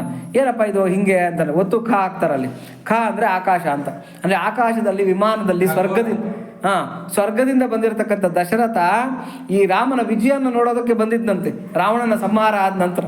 ಅದನ್ನು ನೋಡಿ ಆ ರಾಮ ಅಂತಕ್ಕಂಥವನು ಅತ್ಯಂತ ಆನಂದಿತನಾದ ಅಂತ ಹೇಳ್ಬಿಟ್ಟು ಕಸ್ಥಿತ ದಶರಥ ವೀಕ್ಷಿತ ರಾಮ ಅಂತ. ಹಾಗೇನೆ ಪಂಚಭೂತಗಳು, ಭೂಮಿ, ಜಲ, ಆಮೇಲಿಂದ ಅಗ್ನಿ, ವಾಯು, ಆಕಾಶ ಅಂತಕ್ಕಂಥದ್ದು ಪಂಚಮಹಾಭೂತಗಳು. ಈ ಪಂಚಮಹಾಭೂತಗಳನ್ನು ಇಲ್ಲಿ 5 ಅಂತ ಹೇಳಿದ್ದಾರೆ. ಅಂದರೆ ಹೇ ದೇವತೆಗಳಿರ, ಪ್ರಕೃತಿಯನ್ನು ನಮಗೆ ಸಮರ್ಪಣೆಗಾಗಿ ಕೊಡ್ರಿ. ಆಮೇಲೆ ತ್ರಿಗುಣಗಳನ್ನು ನಮಗೆ ಸಮರ್ಪಣೆಗಾಗಿ ಕೊಡ್ರಿ. ಯಾಕಂದರೆ ತ್ರಿಗುಣಗಳು ಇರಬೇಕು ನಮಗೆ. ಇಲ್ಲದೇ ಇದ್ರೆ ನಮಗೆ ಇವಾಗ ಸತ್ವಗುಣ ಇದ್ದಾಗ ನಾವೇನು ಮಾಡ್ತೀವಿ, ಧರ್ಮ ಕಾರ್ಯಗಳಲ್ಲಿ ಪ್ರವೃತ್ತವಾಗ್ತೀವಿ. ರಜೋಗುಣ ಇದ್ದಾಗ ಆಸೆ ಅಂತಕ್ಕಂಥದ್ದು ಉತ್ಪತ್ತಿ. ಇವಾಗ ಪುತ್ರಕಾಮೇಷ್ಟಿ ಮಾಡ್ತಾರೆ, ಯಾರೋ ಒಬ್ಬರು ವಾಜಪೇಯ ಮಾಡ್ತಾರೆ, ಅಶ್ವಮೇಧ ಮಾಡ್ತಾರೆ. ಇದಕ್ಕೆಲ್ಲ ಯಾವುದು ಆಸೆನೇ ಕಾರಣ. ಹಾಗಾಗಿ ರಜೋಗುಣ ಬೇಕಾಗತ್ತೆ. ಇನ್ನು ತಮೋಗುಣ, ಈ ಯಜ್ಞಕ್ಕೆ ಯಾರನ್ನ ತೊಂದರೆ ಮಾಡ್ತಾ ಇದ್ರೆ ಅವರನ್ನು ಸಂಹಾರ ಮಾಡಬೇಕಾಗತ್ತೆ, ದುಷ್ಟರನ್ನು ಓಡಿಸ್ಬೇಕಾಗತ್ತೆ. ಇದಕ್ಕೆಲ್ಲ ತಮೋಗುಣ ಬೇಕಾಗತ್ತೆ. ಹಾಗಾಗಿ ಹೇ ದೇವತೆಗಳಿರ, ಸಮರ್ಪಣೆಗಾಗಿ ನನಗೆ ಈ 3 ಗುಣಗಳನ್ನು ಕೊಡ್ರಿ. ಭಗವಂತ ಒಂದು ಮಾತು ಹೇಳಿದ್ದಾನೆ, ಅದೇನು ಅಂತಂದರೆ, ಆಕಾಶದಲ್ಲಿ ಮೋಡಗಳಿರುತ್ತಾ, ಮೋಡಗಳಲ್ಲಿ ಆಕಾಶ ಇರುತ್ತಾ? ಆಕಾಶದಲ್ಲಿ ಮೋಡಗಳಿರುತ್ತೆ. ಅದೇ ಥರನೇ ಈ ಚಿದಾಕಾಶದಲ್ಲಿ ತ್ರಿಗುಣಗಳಿರುತ್ತೆ. ಅಂದರೆ ಚಿದಾಕಾಶ ಅಂತಕ್ಕಂಥದ್ದು ತ್ರಿಗುಣಗಳಿಗೆ ಅವಕಾಶ ಮಾಡಿಕೊಟ್ಟಿದೆ, ಆಶ್ರಯ ಮಾಡಿಕೊಟ್ಟಿದೆ. ಆದರೆ ತ್ರಿಗುಣಗಳಲ್ಲಿ ಈ ಚಿದಾಕಾಶ ಇರೋದಿಲ್ಲ. ಅದಕ್ಕೆ ಆ ಭಗವಂತ ಏನು ಹೇಳ್ತಾನೆ, ಇಡೀ ಸೃಷ್ಟಿ ನನ್ನಲ್ಲಿದೆ, ನಾನು ಅದರಲ್ಲಿ ಇಲ್ಲ ಅಂತ ಹೇಳ್ತಾನೆ. ಅಂದರೆ ಅದಕ್ಕೆ ನಾನು ಆಧಾರನೇ ಹೊರತಾಗಿ ಅವು ನನಗೆ ಆಧಾರ ಅಲ್ಲ ಅಂತ. ಅದಕ್ಕೆ ಅವನು ಇದು ತಗೋಬೇಕಾಗಿದ್ರೆ, ಏನು ಅವತಾರ ತಗೋಬೇಕಾಗಿದ್ರೆ, ನನ್ನ ಮಾಯನ್ನು ನಾನು ಹಿಡಿತಕ್ಕೆ ತಗೊಂಡು ಅಂತ ಹೇಳ್ತಾನೆ. ನಾವೇನು ಮಾಡ್ತೀವಿ, ಮಾಯೆ ಹಿಡಿತಕ್ಕೆ ಸಿಕ್ಕಿ ನಾವು ಜನ್ಮ ತಗೊತೀವಿ. ಭಗವಂತ ಮಾಯನ್ನು ತನ್ನ ಹಿಡಿತಕ್ಕೆ ತಗೊಂಡು ಅವತಾರನ ಎತ್ತಾನೆ. ಹಾಗೆ ಇಷ್ಟೇ ಡಿಫ್ರೆನ್ಸು. ಹಾಗಾಗಿ ಈ 3 ಗುಣಗಳನ್ನು ಹೇ ದೇವತೆಗಳಿರ ಸಮರ್ಪಣೆಗಾಗಿ ನಮಗೆ ಕೊಡ್ರಿ. ಪಂಚಭೂತಗಳನ್ನು ನಮಗೆ ಸಮರ್ಪಣೆಗಾಗಿ, ಅಂದರೆ ಭಗವಂತನಿಗೆ ಅರ್ಪಿಸುವುದಕ್ಕಾಗಿ ನಮ್ಗೆ ಆ ವಸ್ತುಗಳನ್ನೆಲ್ಲ ಕೊಡ್ರಿ. ಕಾಲ ಕಾಲಕ್ಕೆ ಏನು ಬೇಕು, ಆಕಾಶ ಬೇಕಾ, ಭೂಮಿ ಬೇಕಾ, ಆಮೇಲೆ ನೀರು ಬೇಕಾ, ಗಾಳಿ ಎಷ್ಟು ಬೇಕೋ ಅಷ್ಟು, ಅಗ್ನಿ ಎಷ್ಟು ಬೇಕೋ ಅಷ್ಟು, ಇವುಗಳನ್ನೆಲ್ಲ ಕೂಡ ನಮಗೆ ಕೊಡ್ರಿ ಅಂತಕ್ಕಂಥ ಒಂದು ಭಾವನೆ. ಇನ್ನು 7 ಯಾವುದು ಅಂತಂದರೆ ಮನಸ್ಸು ಮತ್ತು ಬುದ್ಧಿ. ಈ ಪಂಚಭೂತಗಳ ಜೊತೆಯಲ್ಲಿ ಕಮ್ಮನು ಬುದ್ಧಿರೇವಚ, ಮನಸ್ಸು ಮತ್ತು ಬುದ್ಧಿ ಸೇರಿಕೊಂಡ್ರೆ ಆವಾಗ ಏನಾಗುತ್ತೆ, 7 ಆಗುತ್ತೆ. ಈ 7 ಕೂಡ ನಮಗೆ ಸಮರ್ಪಣೆಗಾಗಿ ನಮಗೆ ಕೊಡ್ರಿ. ಒಳ್ಳೆ ಮನಸ್ಸು ಕೊಡ್ರಿ, ಒಳ್ಳೆ ಬುದ್ಧಿ ಕೊಡ್ರಿ, ಒಳ್ಳೆ ಮಾರ್ಗದರ್ಶನ ಮಾಡಿರಿ. ಆವಾಗ ನಾವೇನು ಮಾಡ್ತೀವಿ, ಭಗವತ್ ಕಾರ್ಯಗಳನ್ನು, ಧರ್ಮ ಕಾರ್ಯಗಳನ್ನು, ಸತ್ಕಾರ್ಯಗಳನ್ನು ಚೆನ್ನಾಗಿ ಮಾಡೋದಕ್ಕೆ ಸಾಧ್ಯ ಆಗುತ್ತೆ ಅಂತಕ್ಕಂಥ ಭಾವನೆ. ಸ್ಥೂಲ ಶರೀರವು ಸೃಷ್ಟಿಯಾಗಿದೆ. ಇದಕ್ಕೆ 9 ಬಾಗಿಲುಗಳಿರುವುದರಿಂದ ಮನುಷ್ಯ ಶರೀರವನ್ನು 9 ಎಂದು ಹೆಸರಿಸಲಾಗಿದೆ. ಮನುಷ್ಯ ಶರೀರದಲ್ಲಿ 9 ಬಾಗಿಲುಗಳಿರುತ್ತೆ, ನವರಂಧ್ರಗಳು ಅಂತ ಹೇಳ್ಬಿಟ್ಟು. ಅಂತ ಆ ನವರಂಧ್ರಗಳಿರೋದ್ರಿಂದ ಮನುಷ್ಯ ಶರೀರ ಅಂತ ಕರೆಸ್ಕೊಳುತ್ತೆ. ಹಾಗಾಗಿ ಈ ಮನುಷ್ಯ ಶರೀರನ ನಮಗೆ ಕೊಡ್ರಿ. ನಾವು ಯಾವುದೋ ಪ್ರಾಣಿ ಶರೀರಗಳನ್ನು ತೊಗೊಂಡ್ಬಿಟ್ರೆ ನಾವು ಯಜ್ಞಯಾಗಾದಿಗಳನ್ನು ಮಾಡೋಕ್ಕಾಗತ್ತಾ, ಸಮರ್ಪಣೆ ಮಾಡೋಕ್ಕಾಗತ್ತಾ, ಸೇವೆ ಮಾಡೋಕ್ಕಾಗತ್ತಾ? ಭಗವಂತನಿಗೇನು ಮಾಡೋಕ್ಕಾಗೋದಿಲ್ಲ. ಹಾಗಾಗಿ ಮನುಷ್ಯ ಜನ್ಮವನ್ನು ಕೊಡ್ರಿ. ಮಾನವ ಜನ್ಮ ದೊಡ್ಡದು, ಇದ ಹಾನಿ ಮಾಡಲು ಬೇಡಿ, ಹುಚ್ಚಪ್ಪಗಳಿರ ಮಾನವ ಜನ್ಮ ದೊಡ್ಡದು. ಯಾರೋ ಕನಕದಾಸರು ಹೇಳ್ತಾರೆ, ಏಸು ಜನುಮದ ಸುಕೃತದ ಫಲವು ತಾನು ಜನಿಸಲಾಗಿ, ಭೂಸುರ ದೇಹದ ಜನುಮವು ಎನಗೆ ಸಂಭವಿಸಿದೆಯಾಗಿ. ಭೂಸುರ ಅಂದರೆ ಇಲ್ಲಿ ಯಾರು ಅಂತಂದರೆ ಬ್ರಾಹ್ಮಣ ಅಂತ ತಿಳ್ಕೊಬಾರ್ದು, ಮನುಷ್ಯ ಅಂತ ಅರ್ಥ. ಅಂದರೆ ಎಲ್ಲ ಪ್ರಾಣಿಗಳನ್ನು, ಎಲ್ಲ ಪ್ರಕೃತಿಯನ್ನು ಆಳ್ತಾ ಇರ್ತಕ್ಕಂಥ ಒಬ್ಬ ರಾಜನ ಥರದವನು ಯಾರು, ಮನುಷ್ಯ. ಹಾಗಾಗಿ ಈ ಮನುಷ್ಯ ಶರೀರ ಅಂತಕ್ಕಂಥದ್ದು ಅಷ್ಟು ಸಾಮಾನ್ಯವಾಗಿ ಸಿಗಲ್ಲ. 84 ಲಕ್ಷ ಜೀವರಾಶಿಗಳು, ಬರೀ ಜೀವಿಗಳಲ್ಲ, 84 ಲಕ್ಷ ಜೀವರಾಶಿಗಳು. ಅಷ್ಟೆಲ್ಲ ದಾಟಿದ ಮೇಲೆ ನಮಗೆ ಮನುಷ್ಯ ಶರೀರ ಅಂತಕ್ಕಂಥದ್ದು ಸಿಗುತ್ತೆ. ಇದನ್ನು ನಾವು ಇಲ್ಲಿ ಸಿಕ್ಕಿದ ಮೇಲೂ ನಾವೇನನ್ನ ಇದನ್ನು ವ್ಯರ್ಥ ಮಾಡಿಕೊಂಡ್ರೆ ತುಂಬ ಆಘಾತಕ್ಕೆ ಒಳಗಾಗ್ತೀವಿ, ಮತ್ತೆ ಎಲ್ಗೋ ಹೊರಟೋಗ್ಬಿಡ್ತೀವಿ ನಾವು. ಇವಾಗ ದೈವಾಸುರ ಸಂಪದ್ ವಿಭಾಗ ಯೋಗನ ಓದಿದ್ರಾಗ ಅದರಲ್ಲಿ ಶ್ರೀಕೃಷ್ಣ ಪರಮಾತ್ಮ ಹೇಳ್ತಾನೆ, ಈ ನರಾಧಮರನ್ನು ನಾನು ಮತ್ತೆ ಮತ್ತೆ ಕ್ಷಿಪಾಮಿ ಅಂತ ಹೇಳ್ತಾನೆ. ನಾನು ಮತ್ತೆ ನಾನೇನು ಮಾಡ್ತೀನಿ, ಅಸುರಿ ಯೋನಿಗಳಿಗೆ ಹಾಕ್ತೀನಿ ಅಂತ ಹೇಳ್ತೀನಿ. ಇಲ್ಲೇನೋ ನಾವು ಸರಿಯಾಗಿ ನಡ್ಕೊಳ್ಳಿಲ್ಲ ಅಂತಂದರೆ ಮತ್ತೆ ತಿರಿಯಗ್ ಯೋನಿಗಳಿಗೆ, ಅಂದರೆ ಪ್ರಾಣಿ ವರ್ಗಗಳಿಗೆ, ಮತ್ತೆ ಯಾವುದೋ ಅಸುರಿ ವರ್ಗಗಳಿಗೆ ಹಾಕ್ಬಿಡ್ತಾನೆ ಭಗವಂತ. ಮತ್ತೆ ಅಲ್ಲಿಂದ ವಾಪಸ್ ಬಂದು ಮತ್ತೆ ಮನುಷ್ಯ ಜನ್ಮ ಪಡ್ಕೊಂಡು ಮತ್ತೆ ಸಾಧನೆ ಮಾಡಿ ಪರಮಾತ್ಮನ ಪಡ್ಕೊಳೋದು ಎಷ್ಟು ಕೋಟಿ ವರ್ಷಗಳು, ಕೋಟಿ ಜನ್ಮಗಳು ಆಗೋಗ್ಬಿಡುತ್ತೋ ಏನು. ಹಾಗಾಗಿ ಬಂದಿರತಕ್ಕಂಥ ಈ ಜನ್ಮವನ್ನು ನಾವು ವ್ಯರ್ಥ ಮಾಡ್ಕೋಬಾರ್ದು. ಎಂದಿಗೂ ದೊರಕದ ಮಾಣಿಕ್ಯವನು, ಕೈ ಸೇರಿರುವ ಸೌಭಾಗ್ಯವನು, 1000 ಜನ್ಮದ ಪೂಜಾ ಫಲವನ್ನು ಕಳೆದುಕೊಂಡರೆ ಉಳಿಯುವೇನೆ. 1000 ಜನ್ಮಗಳ ಪೂಜಾ ಫಲ ನಮ್ಗೆ ಇವತ್ತು ಸಿಕ್ಕಿದೆ. ಯಾಕೆಂದರೆ ಒಳ್ಳೆ ಜನ್ಮ ಕೊಟ್ಟಿದ್ದಾನೆ, ಒಳ್ಳೆ ಸಂಸ್ಕಾರ ಕೊಟ್ಟಿದ್ದಾನೆ, ಒಳ್ಳೆ ಅವಕಾಶ ಕೊಟ್ಟಿದ್ದಾನೆ, ಒಳ್ಳೆ ಅನುಕೂಲ ಮಾಡಿಕೊಟ್ಟಿದ್ದಾನೆ. ಇದೆಲ್ಲ ಮಾಡಿಕೊಟ್ಟಿರುವಾಗ ನಾವು ಇದನ್ನು ವ್ಯರ್ಥ ಮಾಡ್ಕೋಬಾರ್ದು, ಉಪಯೋಗಕ್ಕೆ ಮಾಡ್ಕೊಂಡ್ಬಿಡ್ಬೇಕು ಅಂತ. ಅದಕ್ಕೆ ಉತ್ತಿಷ್ಠತ ಜಾಗ್ರತ ಪ್ರಾಪ್ಯ ವರಾನ್ ನಿಬೋಧತ ಅಂತ ಕಠೋಪನಿಷತ್ತಿನಲ್ಲಿ ಯಮ ನಚಿಕೇತನಿಗೆ ಹೇಳ್ತಾನೆ. ಉತ್ತಿಷ್ಠತ ಜಾಗ್ರತ, ಎದ್ದೇಳು ಫಸ್ಟು, ಜಾಗೃತನಾಗು. ಅಂದರೆ ಫಸ್ಟ್ ಮೈ ಕೊಡ್ಕೊಂಡು ಎದ್ದೇಳೋ, ನೀನು ಬಂಧಿತನಾಗಿದ್ದೀಯಾ. ಇವಾಗ ಸಂಚಿ ಒಳಗಡೆ ನಮ್ಮನ್ನು ಕೂಡ ಹಾಕ್ಬಿಟ್ಟಿದ್ದಾರೆ ಅಂದ್ಕೊಳ್ಳಿ, ಒಂದು ಯಾವುದೋ ಗೋಣಿ ಸಂಚಿ ಒಳಗಡೆ ಹಾಕ್ಬಿಟ್ಟು ಮೂತಿ ಕಟ್ಟಿಬಿಟ್ಟಿದ್ದಾರೆ ಅಂದ್ಕೊಳ್ಳಿ. ಎಲ್ಲ ಹಾಯಾಗಿದೆ, ಕತ್ತಲಾಗಿದೆ, ಆರಾಮಾಗಿದೆ, ಇಲ್ಲೇ ಚೆನ್ನಾಗಿ 1-2 ಗೊರಕೆ ಹೊಡಿಯೋಣ, ನಿದ್ದೆ ಮಾಡೋಣ ಅನ್ಕೊಂಡು ಅಲ್ಲೇ ಇರೋದು ಹೆಂಗಿರುತ್ತೆ. ಅಯ್ಯೋ ನನ್ನನ್ನು ಯಾರೋ ಕಟ್ಟಾಕ್ಬಿಟ್ಟಿದ್ದಾರೆ, ಸಂಚಿ ಒಳಗೆ ಹಾಕ್ಬಿಟ್ಟಿದ್ದಾರೆ, ಮೂತಿ ಕಟ್ಬಿಟ್ಟಿದ್ದಾರೆ, ನಾನು ಫಸ್ಟ್ ಏನು ಮಾಡಬೇಕು, ಈ ಸಂಚಿಯಿಂದ ತಪ್ಪಿಸ್ಕೋಬೇಕು. ಇದು ಹೆಂಗಿರುತ್ತೆ. ಅದಕ್ಕೆ ಯಮ ನಚಿಕೇತನ್ಗೆ ಹೇಳ್ತಾ ಇದ್ದಾನೆ, ಉತ್ತಿಷ್ಠತಾ ಜಾಗ್ರತ. ವಿವೇಕಾನಂದರದ್ದು ಸ್ಲೋಗನ್ ಇದೆ, ಎದ್ದೇಳು ಗುರಿ ಮುಟ್ಟುವ ತನಕ ನಿಲ್ಲದಿರು ಅಂತ ಬಿಟ್ಟು. ಉತ್ತಿಷ್ಠತಾ ಜಾಗ್ರತ, ಎದ್ದೇಳು ಫಸ್ಟು. ಜಾಗ್ರತ ಅಂತಂದರೆ ಅತಿ ಶೀಘ್ರವಾಗಿ ಎದ್ದೇಳು. ಎದ್ದು ಪ್ರಾಪ್ಯ ವರಾನ್ ನಿಬೋಧತ, ವರ ಅಂದರೆ ಗುರು ಅಂತ, ಪ್ರಾಪ್ಯ ವರಾನ್ ನಿಬೋಧತ, ಶ್ರೇಷ್ಠವಾಗಿರತಕ್ಕಂಥ ಅದನ್ನು ಪಡ್ಕೊಳೋದಕ್ಕೋಸ್ಕರ ಸದ್ಗುರುನ ನೀನು ಆರಿಸಿ ಹೋಗು ಅಂತ. ಕಠೋಪನಿ ಇದರಲ್ಲಿ ಯಾವುದರಲ್ಲಿ ಗರುಡ ಪುರಾಣದಲ್ಲಿ ಈ ಶರೀರದ ಇದೆಲ್ಲ ರಚನಾಶಾಸ್ತ್ರ ಎಲ್ಲ ಬರುತ್ತೆ. ಆ ಗರುಡನಿಗೆ ಮಹಾವಿಷ್ಣು ಎಲ್ಲ ಬೋಧಿಸ್ತಾನೆ. ಅದರೊಳಗೆ ಹೆಂಗೆ ಒಂದು ತಾಯಿ ಗರ್ಭದಲ್ಲಿ ಪಿಂಡ ಅಂತಕ್ಕಂಥದ್ದು ರೆಡಿ ಆಗುತ್ತೆ, ಅದು 5ನೇ ದಿವಸದಲ್ಲಿ ಹೆಂಗಿರುತ್ತೆ, 7ನೇ ದಿವಸದಲ್ಲಿ ಹೆಂಗಿರುತ್ತೆ, ತಿಂಗಳಿಗೆ ಹೆಂಗಿರುತ್ತೆ, 3 ತಿಂಗಳಿಗೆ ಏನಾಗುತ್ತೆ, 5 ತಿಂಗಳು, 7 ತಿಂಗಳು, ಹಿಂಗೆಲ್ಲ ವರ್ಣನೆ ಮಾಡ್ಕೊಂಡು ಬರ್ತಾರೆ. ಅದರಲ್ಲಿ 7ನೇ ತಿಂಗಳಿಗೆ ಬರುತ್ತೆ ಗರ್ಭ. 7ನೇ ತಿಂಗಳಿಗೆ ಬಂದಾಗ ಆ ಒಳಗಡೆ ಹೆಂಗಿರುತ್ತಂತಂದರೆ ಅದನ್ನು ಕುಂಭಿಪಾಕ ನರಕ ಅಂತ ಕರೀತಾರಂತೆ. ಕೇಳಿದ್ದೀರಾ ಕುಂಭಿಪಾಕ ಅಂತ? ಕುಂಭಿಪಾಕ ಅಂದರೆ ಏನು ಅಂದರೆ ಹಂಡೆ ಇದ್ದಂಗೆ ಇರುತ್ತಂತೆ ನರಕ. ಅದು ಅದರೊಳಗೆ ಬಿಸಿ ನೀರಿರುತ್ತೆ, ಬಿಸಿ ಬಿಸಿ ಬಿಸಿ ಆಗಿರ್ತಕ್ಕಂಥ ನೀರಿರುತ್ತೆ. ಆ ಬಿಸಿ ಬಿಸಿಯಾಗಿರ್ತಕ್ಕಂಥ ನೀರಿರೋ ಆ ಹಂಡೆ ಒಳಗಡೆ ತಳಕೆಳಕ್ಕೆ ಅದ್ದುತ್ತಾರಂತೆ ಆ ಕುಂಭಿಪಾಕದಲ್ಲಿ. ಆ ಕುಂಭಿಪಾಕ ಅಂತಕ್ಕಂಥ ನರಕದಲ್ಲಿ ಜೀವನ್ನ ಆ ಬಿಸಿ ಬಿಸಿ ಆಗಿರ್ತಕ್ಕಂಥ ನೀರಿರೋ ಹಂಡೆ ಒಳಗೆ ತಳಕೆಳಕ್ಕೆ ಅದ್ದುತ್ತಾರಂತೆ. ಯಾವುದು ಕುಂಭಿಪಾಕ ನರಕ ಅನ್ನೋದು ಗೊತ್ತಾಯ್ತಾ? ತಾಯಿ ಗರ್ಭ. ತಾಯಿ ಗರ್ಭನೇ ಕುಂಭಿಪಾಕ ನರಕ. ನೋಡಿ, ಹಂಡೆ ಥರ ಇರುತ್ತೆ, ತಳಕೆಳಕ್ಕೆ ಅದ್ದಿರ್ತಾರೆ, ಒಳಗಡೆ ಬಿಸಿ ಬಿಸಿ ಆಗಿರ್ತಕ್ಕಂಥ ನೀರಿರುತ್ತೆ. ಮಲಮೂತ್ರ ಮುನ ಮುನಿಗೆ ಗರ್ಭ ಮುನ ತನಲೋ ತಾನೇ ಗುನುಗುನುಲೇ ಪೂರ್ವ ಜನ್ಮ ಮುನ ಪುಣ್ಯಮು చేయక పోతినే ಅನುಚು ಚಿಂತಿಂಚುನುಲೇ. ಅದು ಎಲ್ಲಿಂದ ಬಂದಿದ್ದು ಆ ಹಾಡು ಅಂತಂದರೆ ಗರುಡ ಪುರಾಣದಿಂದ ಬಂದಿದ್ದು. ಗರುಡ ಪುರಾಣದಲ್ಲಿ ಇದೇ ಭಾವನೆಗಳನ್ನು ವ್ಯಕ್ತಪಡಿಸ್ತಾರೆ. ಅಲ್ಲಿ ಅದು ಪ್ರಮಾಣ ಮಾಡುತ್ತಂತೆ, ಭಗವಂತನನ್ನು ಪ್ರಾರ್ಥನೆ ಮಾಡ್ಕೊಳತ್ತಂತೆ ಜೀವ. ಅಪ್ಪ, ಇದಕ್ಕೆ ಪ್ರಾಣವಾಯುವನ್ನು ಕೊಟ್ಟು ನನಗೆ ಫಸ್ಟ್ ಆಚೆಗೆ ಹಾಕ್ಬಿಡು, ನನ್ನ ಉಳಿಸ್ಬಿಡು, ಜನ್ಮಕ್ಕೆ ತೊಗೊಂಡು ಬಾ, ಭೂಮಿಗೆ ತೊಗೊಂಡು ಬಾ. ಫಸ್ಟು ನಾನು ನಿನ್ನನ್ನು ಪಡ್ಕೊಳೋದಕ್ಕೆ, ನಿನ್ನನ್ನು ತಿಳ್ಕೊಳೋದಕ್ಕೆ ಏನು ಬೇಕೋ ಆ ವ್ಯವಸ್ಥೆಗೆ ಬೇಕಾಗಿರ್ತಕ್ಕಂಥದ್ದನ್ನೆಲ್ಲ ನಾನು ಮಾಡ್ಕೊತೀನಿ. ಒಳ್ಳೆ ಗುರುವನ್ನು ಹುಡುಕ್ಕೊತೀನಿ. ಒಳ್ಳೆ ಗುರುವನ್ನು ಹುಡುಕಿ ಅವರನ್ನು ಆಶ್ರಯಿಸ್ಕೊಂಡು ಸಾಧನೆಯನ್ನು ಮಾಡಿ ಈ ಜನ್ಮನ ಸಾರ್ಥಕ ಮಾಡ್ಕೊತೀನಿ. ಏನೋ ಹಿಂದಿನ ಜನ್ಮದಲ್ಲಿ ಗೊತ್ತಿಲ್ಲ ತಪ್ಪು ಮಾಡ್ಕೊಂಡ್ಬಿಟ್ಟಿದ್ದೀನಿ, ಹೇ ಪರಮಾತ್ಮ ಈ ಜನ್ಮಕ್ಕೆ ನನ್ನ ಆಚೆಗೆ ಹಾಕು ಅಂತ ಕೇಳ್ಕೊಂತಾನಂತೆ. ಹಾಗಾಗಿ ಇಲ್ಲಿ ಹೇಳ್ತಾ ಇರ್ತಕ್ಕಂಥದ್ದು ಏನು ಅಂತಂದರೆ, ಆ ತಾಯಿ ಗರ್ಭ ಅಂತಕ್ಕಂಥದ್ದು ಅಷ್ಟು ಗೌರವಾಗಿರ್ತಕ್ಕಂಥದ್ದು. ಅಂದರೆ 9 ದ್ವಾರವಿರ್ತಕ್ಕಂಥ ನವದ್ವಾರ ಪುರೇ ದೇಹೆ ಅಂತ ಹೇಳ್ಬಿಟ್ಟು ಅಂತ, ನವದ್ವಾರಗಳಿರ್ತಕ್ಕಂಥ ಈ ಮಾನವ ಜನ್ಮ ಅಂತಕ್ಕಂಥದ್ದು ಸಿಗ್ತಕ್ಕಂಥದ್ದು ಅತ್ಯಂತ ದುರ್ಲಭ. ಸಿಕ್ಕಿದೆ ಅಂತಂದರೆ ಅದನ್ನು ನಾವು ವ್ಯರ್ಥ ಮಾಡ್ಕೋಬಾರ್ದು. ಆಮೇಲೆ ಇನ್ನೊಂದೇನು ಗೊತ್ತಾ, ನಾನು ಆಲ್ರೆಡಿ ಹೇಳಿದ್ದೀನಿ, ಕಾಳಿ ಔಪಾಸಕ ಏನು ಮಾಡ್ದ ಅಂತ ಹೇಳ್ಬಿಟ್ಟು ಅಂತ. ಆ ಶವಾಸನದ ಮೇಲೆ ಕೂತ್ಕೊಂಡು ಏನು ಮಾಡ್ದ, ಜೈ ಕಾಳಿ ಅಂತ 1-2 ಹೂವು ಹಾಕ್ದ ಅಷ್ಟೇ, ಆದರೆ ಕಾಳಿ ಸಾಕ್ಷಾತ್ಕಾರ ಆಗೋಯ್ತು. ಹಿರಿಯರು ಹೇಳಿದ್ರು ಏನು ಅಂತಂದರೆ, ಒಂದು 18 ಏಟು ಹಾಕ್ಬಿಟ್ಟಿರ್ತಾನೆ ಒಂದು ಕಲ್ಲಿಗೆ, ಕಡೆನಲ್ಲಿ 1 ಏಟು ಹಾಕ್ತಾನೆ ಸಣ್ಣ ಸುದ್ಗೆ ತಗೊಂಡು. ಆ ಕಲ್ಲೇನಾಗುತ್ತೆ, ಪಳ್ಳಂತ 2 ಹೋಳು ಆಗಿಬಿಡುತ್ತೆ. ಅಂದರೆ ಅದ್ರ ಹಿಂದೆ ಎಷ್ಟು ಕಷ್ಟ ಇತ್ತು.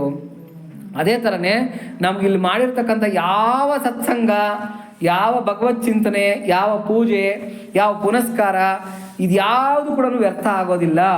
ಇದು ಸಂಸ್ಕಾರ ರೂಪದಲ್ಲಿ ನಮಗೆ ರೆಕಾರ್ಡ್ ಆಗ್ತಾ ಇರುತ್ತೆ. ಒಳಗಡೆ ಮೆಮೊರಿ ಚಿಪ್ ಇರುತ್ತೆ. ಸೆಲ್ಲಲ್ಲೂ ಕೂಡ DNA RNA ಅಂತ ಇರುತ್ತೆ. ಅದರೊಳಗೆ ಮೆಮೊರಿ ಚಿಪ್ ಇರುತ್ತೆ. ಜನ್ಮಾಂತರಗಳ ಸಂಸ್ಕಾರ ಅಂತಕ್ಕಂಥದ್ದು ಬರ್ತಾ ಇರುತ್ತೆ. ನೋಡಿ, ಕೆಲವು ಮಕ್ಕಳು ಹುಟ್ಟಿದ ತಕ್ಷಣ ಕಾರ್ ಓಡಿಸ್ತಾರೆ. ಇಲ್ಲೆಲ್ಲ ಕುತ್ಕೊಂಡಿರೋದು ನಾವು ಎಷ್ಟೋ ಭಾಗ್ಯವಂತರು, ನಾವೆಲ್ಲ ಕೂಡ ಎಷ್ಟೋ ಭಾಗ್ಯವಂತರು. ಆಮೇಲೆ ನಮ್ಮನ್ನು ಹೆತ್ತಿರ್ತಕ್ಕಂಥವ್ರು ಎಷ್ಟು ಭಾಗ್ಯವಂತರು. ಯಾಕೆಂದರೆ ಒಳ್ಳೆ ಅವರು ಪುಣ್ಯಾತ್ಮರಾಗಿರಲಿ ಕಾರಣ ನಾವೆಲ್ಲ ಅವ್ರ ಗರ್ಭದಲ್ಲಿ ಜನ್ಮ ತಾಳಿದ್ವಿ. ಎಲ್ಲ ಹುಟ್ಟಿಸ್ಬಿಡ್ಬೋದಾಗಿತ್ತಲ್ಲ, ಯಾವುದೋ ಹಸುರಿ ಯೋನಿಗಳಲ್ಲಿ ಹುಟ್ಟಿಸ್ಬಿಡ್ಬೋದಾಗಿತ್ತಲ್ಲ ನಮ್ಮನ್ನು ಎತ್ಕೊಂಡು ಹೋಗ್ಬಿಟ್ಟು. ಇಲ್ಲ ಯಾವುದೋ ಸಂಸ್ಕಾರನೇ ಇಲ್ಲದೆ ಇರ್ತಕ್ಕಂಥ ಸಂಸ್ಕಾರಹೀನರ ಮನೆಯಲ್ಲಿ ನಮ್ಮನ್ನು ಹುಟ್ಟಿಸ್ಬಿಡ್ಬೋದಾಗಿತ್ತಲ್ಲ. ಕೆಲವ್ರ ಮನೆಯಲ್ಲಿ ಏನು ಅಂತಂದರೆ ದುಡ್ಡು ದುಡ್ಡು ದುಡ್ಡು ಜೀವನ ಪರ್ಯಂತ ದುಡ್ಡಿಗೆ ಸಾಯ್ತಾ ಇರ್ತಾರೆ. ಅಂಥವ್ರ ಮನೆಯಲ್ಲಿ ಹುಟ್ಬಿಟ್ರೆ ನಮ್ಮ ಗತಿ ಏನು? ಕೆಲವರೇನು ಅಂತಂದರೆ ದ್ವೇಷ ದ್ವೇಷ ದ್ವೇಷ, ಜೀವನ ಪರ್ಯಂತ ದ್ವೇಷ. ಇವ್ರ ಮನೆಯಲ್ಲಿ ಅವನು ಸಾಯಿಸ್ತಾನೆ, ಅವನ ಮನೆಯಲ್ಲಿ ಇವನು ಸಾಯಿಸ್ತಾನೆ. ಇದೇ ನಡ್ಕೊಂಡು ಹೋಗ್ತಾ ಇರ್ತಕ್ಕಂಥ ಕೆಲವು ಕುಟುಂಬಗಳಿರುತ್ತೆ. ಕೆಲವು ಕುಟುಂಬಗಳಲ್ಲಿ ಏನು ಅಂತಂದರೆ ಸಣ್ಣ ಪುಟ್ಟದಕ್ಕೂ ಕತ್ತಿ ಮಸ್ಕೊಳೋದೇ. ಕೆಲವ್ರು ಹೆಂಗೆ ಅಂತಂದರೆ ಹುಟ್ಟಿದ್ರೆ ಅಬ್ಜೆಕ್ಷನ್ನು, ನಿಂತರೆ ಅಬ್ಜೆಕ್ಷನ್ನು, ಕೆಮ್ಮಿದ್ರೆ ಅಬ್ಜೆಕ್ಷನ್ನು. ಏಯ್ ನೀನು ಹಿಂಗೆ ಮಾಡ್ತಾ ಇದ್ದೀಯ, ನೀನು ಹಂಗೆ ಮಾಡಬಾರ್ದಾಗಿತ್ತು, ನೀನು ಹಿಂಗೆ ಮಾಡಬಾರ್ದು. ಇಂಥವ್ರ ಮನೆಯಲ್ಲಿ ಹುಟ್ಟಿಸ್ಬಿಟ್ರೆ ಗತಿ ಏನು ಅಂತ. ಅವ್ರ ಮನೆಯಲ್ಲೆಲ್ಲ ಹುಟ್ಟಿಸ್ತೀರ ಭಗವಂತ ಪುಣ್ಯಾತ್ಮರಾಗಿರ್ತಕ್ಕಂಥ ಭಗವದ್ ಭಕ್ತರ ಮನೆಯಲ್ಲಿ ನಮ್ಮನ್ನು ಹುಟ್ಟಿಸಿರ್ಲಿ ಕಾರಣ, ನಮಗೆ ಅವರೇನೋ ಒಂಚೂರು ಅಷ್ಟೋ ಇಷ್ಟೋ ಸಂಸ್ಕಾರನ ತುಂಬಿಸಿರ್ಲಿ ಕಾರಣ, ನಮಗೇನೋ ಪೂರ್ವಾರ್ಜಿತವಾಗಿರ್ತಕ್ಕಂಥ ಪುಣ್ಯ ವಿಶೇಷದಿಂದ ಏನೋ ಒಂದು ಅಷ್ಟೋ ಇಷ್ಟೋ ನಮಗೆ ಅದು ಹಬ್ಬಿರ್ಲಿ ಕಾರಣ ಇವತ್ತು ನಾವೆಲ್ಲ ಇಲ್ಲಿ ಸೇರ್ಕೊಂಡಿದ್ದೀವಿ. ಸುಮ್ಮನೆ ಬಂದಿಲ್ಲ ಇದು, ನಾವೇನು ಸುಮ್ಮನೆ ಇಲ್ಲಿ ಬಂದಿಲ್ಲ, ಸುಮ್ಮನೆ ಕೂತಿಲ್ಲ. ಇದು ಎಷ್ಟೋ ಕೋಟಿ ಜನ್ಮದ ಪುಣ್ಯದ ಫಲ. ನೋಡಿ, ಮಧ್ವಂಶೇ ವೈಷ್ಣವೇ ಜಾತ ಅಂತ ಹೇಳ್ಬಿಟ್ಟು ನಾರದ ಭಕ್ತಿ ಸೂತ್ರದಲ್ಲಿ ಹೇಳ್ತಾರೆ. ಏನು ಅಂತಾರೆ, ಭಗವದ್ ಭಕ್ತ ಭಗವಂತನಲ್ಲಿ ಭಕ್ತಿ ಮಾಡ್ತಕ್ಕಂಥ ಒಬ್ಬನು ವಂಶದಲ್ಲಿ ಹುಟ್ಟುಬಿಟ್ಟ ಅಂತಂದರೆ 108 ತಲೆಗಳು ಸ್ವರ್ಗಕ್ಕೆ ಹೊರಟೋಗುತ್ತಂತೆ. ಹಿಂದಿನ 108 ತಲೆಗಳು, ಮುಂದಿನ 108 ತಲೆಗಳು ಸ್ವರ್ಗಕ್ಕೆ ಹೊರಟೋಗುತ್ತಂತೆ. ಮುಂದಿನ 108 ತಲೆಗಳು ಅಂತಂದ್ರೆ ನಮ್ಮ ಮಕ್ಕಳು, ಮೊಮ್ಮಕ್ಕಳು, ಅವ್ರ ಮಕ್ಕಳು. ಅದು ಮೊನ್ನೆ ಅದಕ್ಕೊಂದು ಕ್ಯಾಲ್ಕುಲೇಷನ್ ಬಂತಿದ್ದು ನೀವು ಹೇಳ್ತಿದ್ರಲ್ಲ, 108 ಅಲ್ಲ, ಜಸ್ಟ್ 7 ಜನ್ಮ, ಆ ಕಡೆ 7 ಜನ್ಮ, ಈ ಕಡೆ 7 ಜನ್ಮಕ್ಕೆ ಅವ್ರು ಕ್ಯಾಲ್ಕುಲೇಷನ್ ಕೊಟ್ರು. ಈಗ ಏನಾಗುತ್ತೆ, ನಾನು ಬರ್ಬೇಕು ಅಂತಂದ್ರೆ ಈ ಕಡೆ ತಂದೆ ತಾಯಿ, ಅವರ ತಂದೆ ತಾಯಿ, ಅವ್ರ ತಂದೆ ತಾಯಿ, ಈಗ ಅದನ್ನ 7 ಜನ್ಮಕ್ಕೆ ನಾವು ಲೆಕ್ಕ ಹಾಕಿದ್ರೆ ಇಟ್ ಕಮ್ಸ್ ಟು 1500. ಓಹೋ ನೋಡಿ, ಅಷ್ಟು ಜನರು ಕಷ್ಟ ಬಿದ್ರೆ ಹೌದು, 1500. ಇನ್ನು ನೀವು ಹೇಳಿದ 108 ಆಯ್ತು ಅಂತಂದ್ರೆ ಇನ್ನು ಎಷ್ಟಾಗತ್ತೆ? ಅದಕ್ಕೆ ನೋಡಿ, ನಾವೇನಿಲ್ಲ ಕಷ್ಟ ಪಡೋ ಅಷ್ಟು ಏನೂ ಇಲ್ಲ. ಒಬ್ಬರ ಮನೆಯಲ್ಲಿ ಸನ್ಯಾಸಿ ಹುಟ್ಟಿದ್ರೆ 108 ಜನ್ಮಗಳು. ಹೌದೌದು, ಅಲ್ಲ ಅವ್ರು ಮೋಕ್ಷ ಕೊಟ್ಟು ಹೋಗ್ತಾರೆ. ಯಾರಾದ್ರೂ ವಂಶದಲ್ಲಿ ಯಾರಾದ್ರೂ ಒಬ್ರು ಸನ್ಯಾಸತ್ವ ಸ್ವೀಕಾರ ಮಾಡಿದ್ರೆ, ಅಂದ್ರೆ ಕಾವಿ ಹಾಕದಷ್ಟಕ್ಕೆ ಸನ್ಯಾಸ ಅಂತ ತಿಳ್ಕೊಬೇಡಿ, ಆ ಸನ್ಯಾಸ ಅಲ್ಲ. ಇಲ್ಲಿ ಕೃಷ್ಣನ ಪ್ರಕಾರ ಸನ್ಯಾಸ. ನೇಯಸ್ಯ ನಿತ್ಯ ಸನ್ಯಾಸಿ ಯೋನದ್ವೇಷ್ಟಿ ನಕಾಂಕ್ಷತಿ ಅಂತ ಹೇಳ್ಬಿಟ್ಟು ಅಂತ. ಆಮೇಲೆ ಅನಾಶ್ರಿತ ಕರ್ಮಫಲಂ ಕಾರ್ಯಂ ಕರ್ಮ ಕರೋತಿ ಯಃ ಸ ಸನ್ಯಾಸಿ ಚ ಯೋಗಿ ಚ ನ ನಿರಗ್ನಿರ್ ನಚಾಕ್ರಿಯ ಅಂತ ಹೇಳ್ಬಿಟ್ಟು. ಅಗ್ನಿ ಬಿಟ್ಟಾಕ್ಷಣಕ್ಕೆ ಸನ್ಯಾಸಿ ಅಲ್ಲ, ಕಾವಿ ತೊಟ್ಟಾಕ್ಷಣಕ್ಕೆ ಸನ್ಯಾಸಿ ಅಲ್ಲ. ಅಥವಾ ಯಾವನೋ ಏನು ಕೆಲಸ ಮಾಡ್ತಾ ಇಲ್ಲ, ಅವ್ನು ಮೂಲೆಗೆ ಹೋಗಿ ಕೂತ್ಕೊಂಡು ಹಿಂಗೆ ಧ್ಯಾನ ಮಾಡ್ತಾ ಇದ್ದಾನೆ ಅಂದರೆ ಅವ್ನು ಯೋಗಿ ಅಲ್ಲ. ಅದನ್ನು ನಾವು ಅರ್ಥ ಮಾಡ್ಕೋಬೇಕು. ಕೃಷ್ಣನ ಪ್ರಕಾರ ಯಾರು ಸನ್ಯಾಸಿನೋ, ಕೃಷ್ಣನ ಪ್ರಕಾರ ಯಾರು ಯೋಗಿನೋ, ಅವನು ಒಂದು ವಂಶದಲ್ಲಿ ಹುಟ್ಟಿದಾನೆ ಅಂತಂದರೆ 108 ತಲೆಗಳು ವೈಕುಂಠ ಕೊಟ್ಟೋಗುತ್ತೆ, ಅಂದರೆ ಮೋಕ್ಷ ಕೊಟ್ಟೋಗುತ್ತೆ. ನಾನು ಹೇಳ್ತಾ ಇರೋದು ಸ್ವರ್ಗಕ್ಕಲ್ಲ. ಒಬ್ಬ ಭಕ್ತ ಹುಟ್ಟಿದ್ರೆ 108 ತಲೆಗಳು ಸ್ವರ್ಗಕ್ಕೆ ಹೋಗುತ್ತೆ. ಆದರೆ ಒಬ್ಬ ಸನ್ಯಾಸಿ ಹುಟ್ಟಿದ್ರೆ 108 ತಲೆಗಳು ವೈಕುಂಠಕ್ಕೆ ಹೊರಟೋಗುತ್ತೆ. ಇಲ್ಲಿ ಸನ್ಯಾಸ ಅಂತಂದರೆ ನೀವು ಬರೀ ಕಾವಿ ಹಾಕಿದ್ದಾರೆ ಅಂತ ತಿಳ್ಕೊಬಾರ್ದು. ಬಿಳಿ ಬಟ್ಟೆ ಉಡ್ತಕ್ಕಂಥ ಸನ್ಯಾಸಿಗಳು ಇದ್ದಾರೆ, ನಾವು ಅದನ್ನು ಅರ್ಥ ಮಾಡ್ಕೋಬೇಕು. ಸನ್ಯಾಸ ಅಂದರೆ ಬರೀ ಕಾವಿ ಹಾಕಿದ್ದಾರೆ, ಮಠ ಪೀಠದಲ್ಲಿ ಅಷ್ಟೇ ಕೂತಿದ್ದಾರೆ, ಅವರನ್ನೇ ಸನ್ಯಾಸಿ ಅಂತ ತಿಳ್ಕೊಬಾರ್ದು. ಬಿಳಿ ಬಟ್ಟೆ ಉಟ್ಟಿರ್ತಕ್ಕಂಥ ಸನ್ಯಾಸಿಗಳು ಇದ್ದಾರೆ, ಬಣ್ಣದ ಬಟ್ಟೆ ಉಡ್ತಕ್ಕಂಥ ಸನ್ಯಾಸಿಗಳು ಇದ್ದಾರೆ. ಸನ್ಯಾಸಿ ಭಗವಂತನ ದೃಷ್ಟಿನಲ್ಲಿ ಆಗಬೇಕು, ನಾವು ಲೌಕಿಕ ದೃಷ್ಟಿನಲ್ಲಿ ಸನ್ಯಾಸ ಆಗೋದು ಬೇಕಾಗಿಲ್ಲ. ಹಾಗಾಗಿ ಇಲ್ಲಿ ಹೇಳ್ತಾ ಇರ್ತಕ್ಕಂಥದ್ದು ಏನು ಅಂದರೆ, ನವದ್ವಾರ ಇರತಕ್ಕಂಥ ಈ ಶರೀರ ಸಿಗೋದೇ ಅತ್ಯಂತ ದುರ್ಲಭ. ನಾವಿಲ್ಲಿ ಸಿಕ್ಕಿದ್ದೀವಿ, ಇಲ್ಲೆಲ್ಲ ಸೇರ್ಕೊಂಡಿದ್ದೀವಿ, ಈ ಭಗವದ್ ವಿಚಾರ ಮಾತಾಡ್ತಾ ಇದ್ದೀವಿ, ಕೇಳ್ತಾ ಇದ್ದೀವಿ ಅಂತಂದರೆ ಅದೆಷ್ಟು ಪುಣ್ಯ. ಆಮೇಲೆ ರಾಮ, ಕೃಷ್ಣ, ಗೋವಿಂದ ಅಂತಕ್ಕಂಥದ್ದು, ಶಿವ, ಕಾಳಿ ಅಂತಕ್ಕಂಥ ಮಾತುಗಳನ್ನು ಹೇಳ್ತಕ್ಕಂಥದ್ದು ಅಷ್ಟು ಸುಲಭ ಅಂತ ಅನ್ಕೋಬೇಡಿ.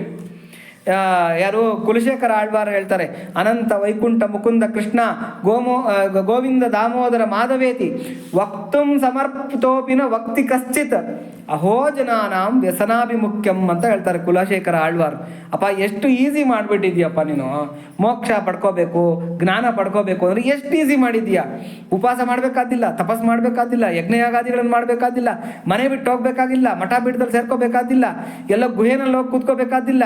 ಏನು ಅನಂತ ವೈಕುಂಠ ಮುಕುಂದ ಕೃಷ್ಣ ಗೋವಿಂದ ದಾಮೋದರ ಮಾಧವೇತಿ ನಾಮಸ್ಮರಣೆ ನಮ್ಗೆ ಎಷ್ಟು ಈಸಿ. ನಾಲಿಗೆ ಕೊಟ್ಟಿದ್ದಾನೆ, ನರಜನ್ಮ ಬಂದಾಗ ನಾಲಿಗೆ ಇರುವಾಗ ಕೃಷ್ಣ ಎನ್ನಬಾರದೆ ಅಂತ ಬಿಟ್ಟಂತ. ಆದರೆ ಆ ವಕ್ತುಂ ಸಮರ್ಥೋಪಿನ, ಅಯ್ಯೋ ಬಾಯಿ ಕೊಟ್ಟಿದ್ದಾನೆ, ಮನಸ್ಸು ಕೊಟ್ಟಿದ್ದಾನೆ, ಬುದ್ಧಿ ಕೊಟ್ಟಿದ್ದಾನೆ, ವಕ್ತುಂ ಸಮರ್ಥೋಪಿ ಹೇಳೋದಕ್ಕೆ ನಮ್ಗೆ ಅನುಕೂಲ ಇದೆ. ಆದರೆ ಹೇಳ್ತಾ ಇಲ್ವೇ? ಹೇಳ್ತಾ ಇದೀವಾ? ಹೇಳ್ತಾ ಇಲ್ಲ. ಎಲ್ಲರಿಗೂ ಅದು ಬರತಕ್ಕಂಥದ್ದಲ್ಲ. ವಕ್ತುಂ ಸಮರ್ಥೋಪಿನ ವಕ್ತಿ ಕಶ್ಚಿತ್, ಒಬ್ಬನೂ ಹೇಳ್ತಾ ಇಲ್ವೇ? ಅಹೋ ಜನಾನಾಂ ವ್ಯಸನಾಭಿಮುಖ್ಯಂ. ಏನು ವ್ಯಸನ ಪರ್ರಪ್ಪ ಈ ಜನಗಳು, ಏನು ಬಂದಿದೆ ಇವ್ರಿಗೆ? ಇಷ್ಟು ಈಸಿಯಾಗಿರ್ತಕ್ಕಂಥ ಒಂದು ಸಾಧನೆಯೂ ಮಾನವ ಜನ್ಮದಲ್ಲಿ ಮಾಡ್ಲಾರ್ದಿರ ಹೋಗ್ತಾ ಇದ್ದಾರಲ್ಲ ಅಂತ ಹೇಳ್ಬಿಟ್ಟು.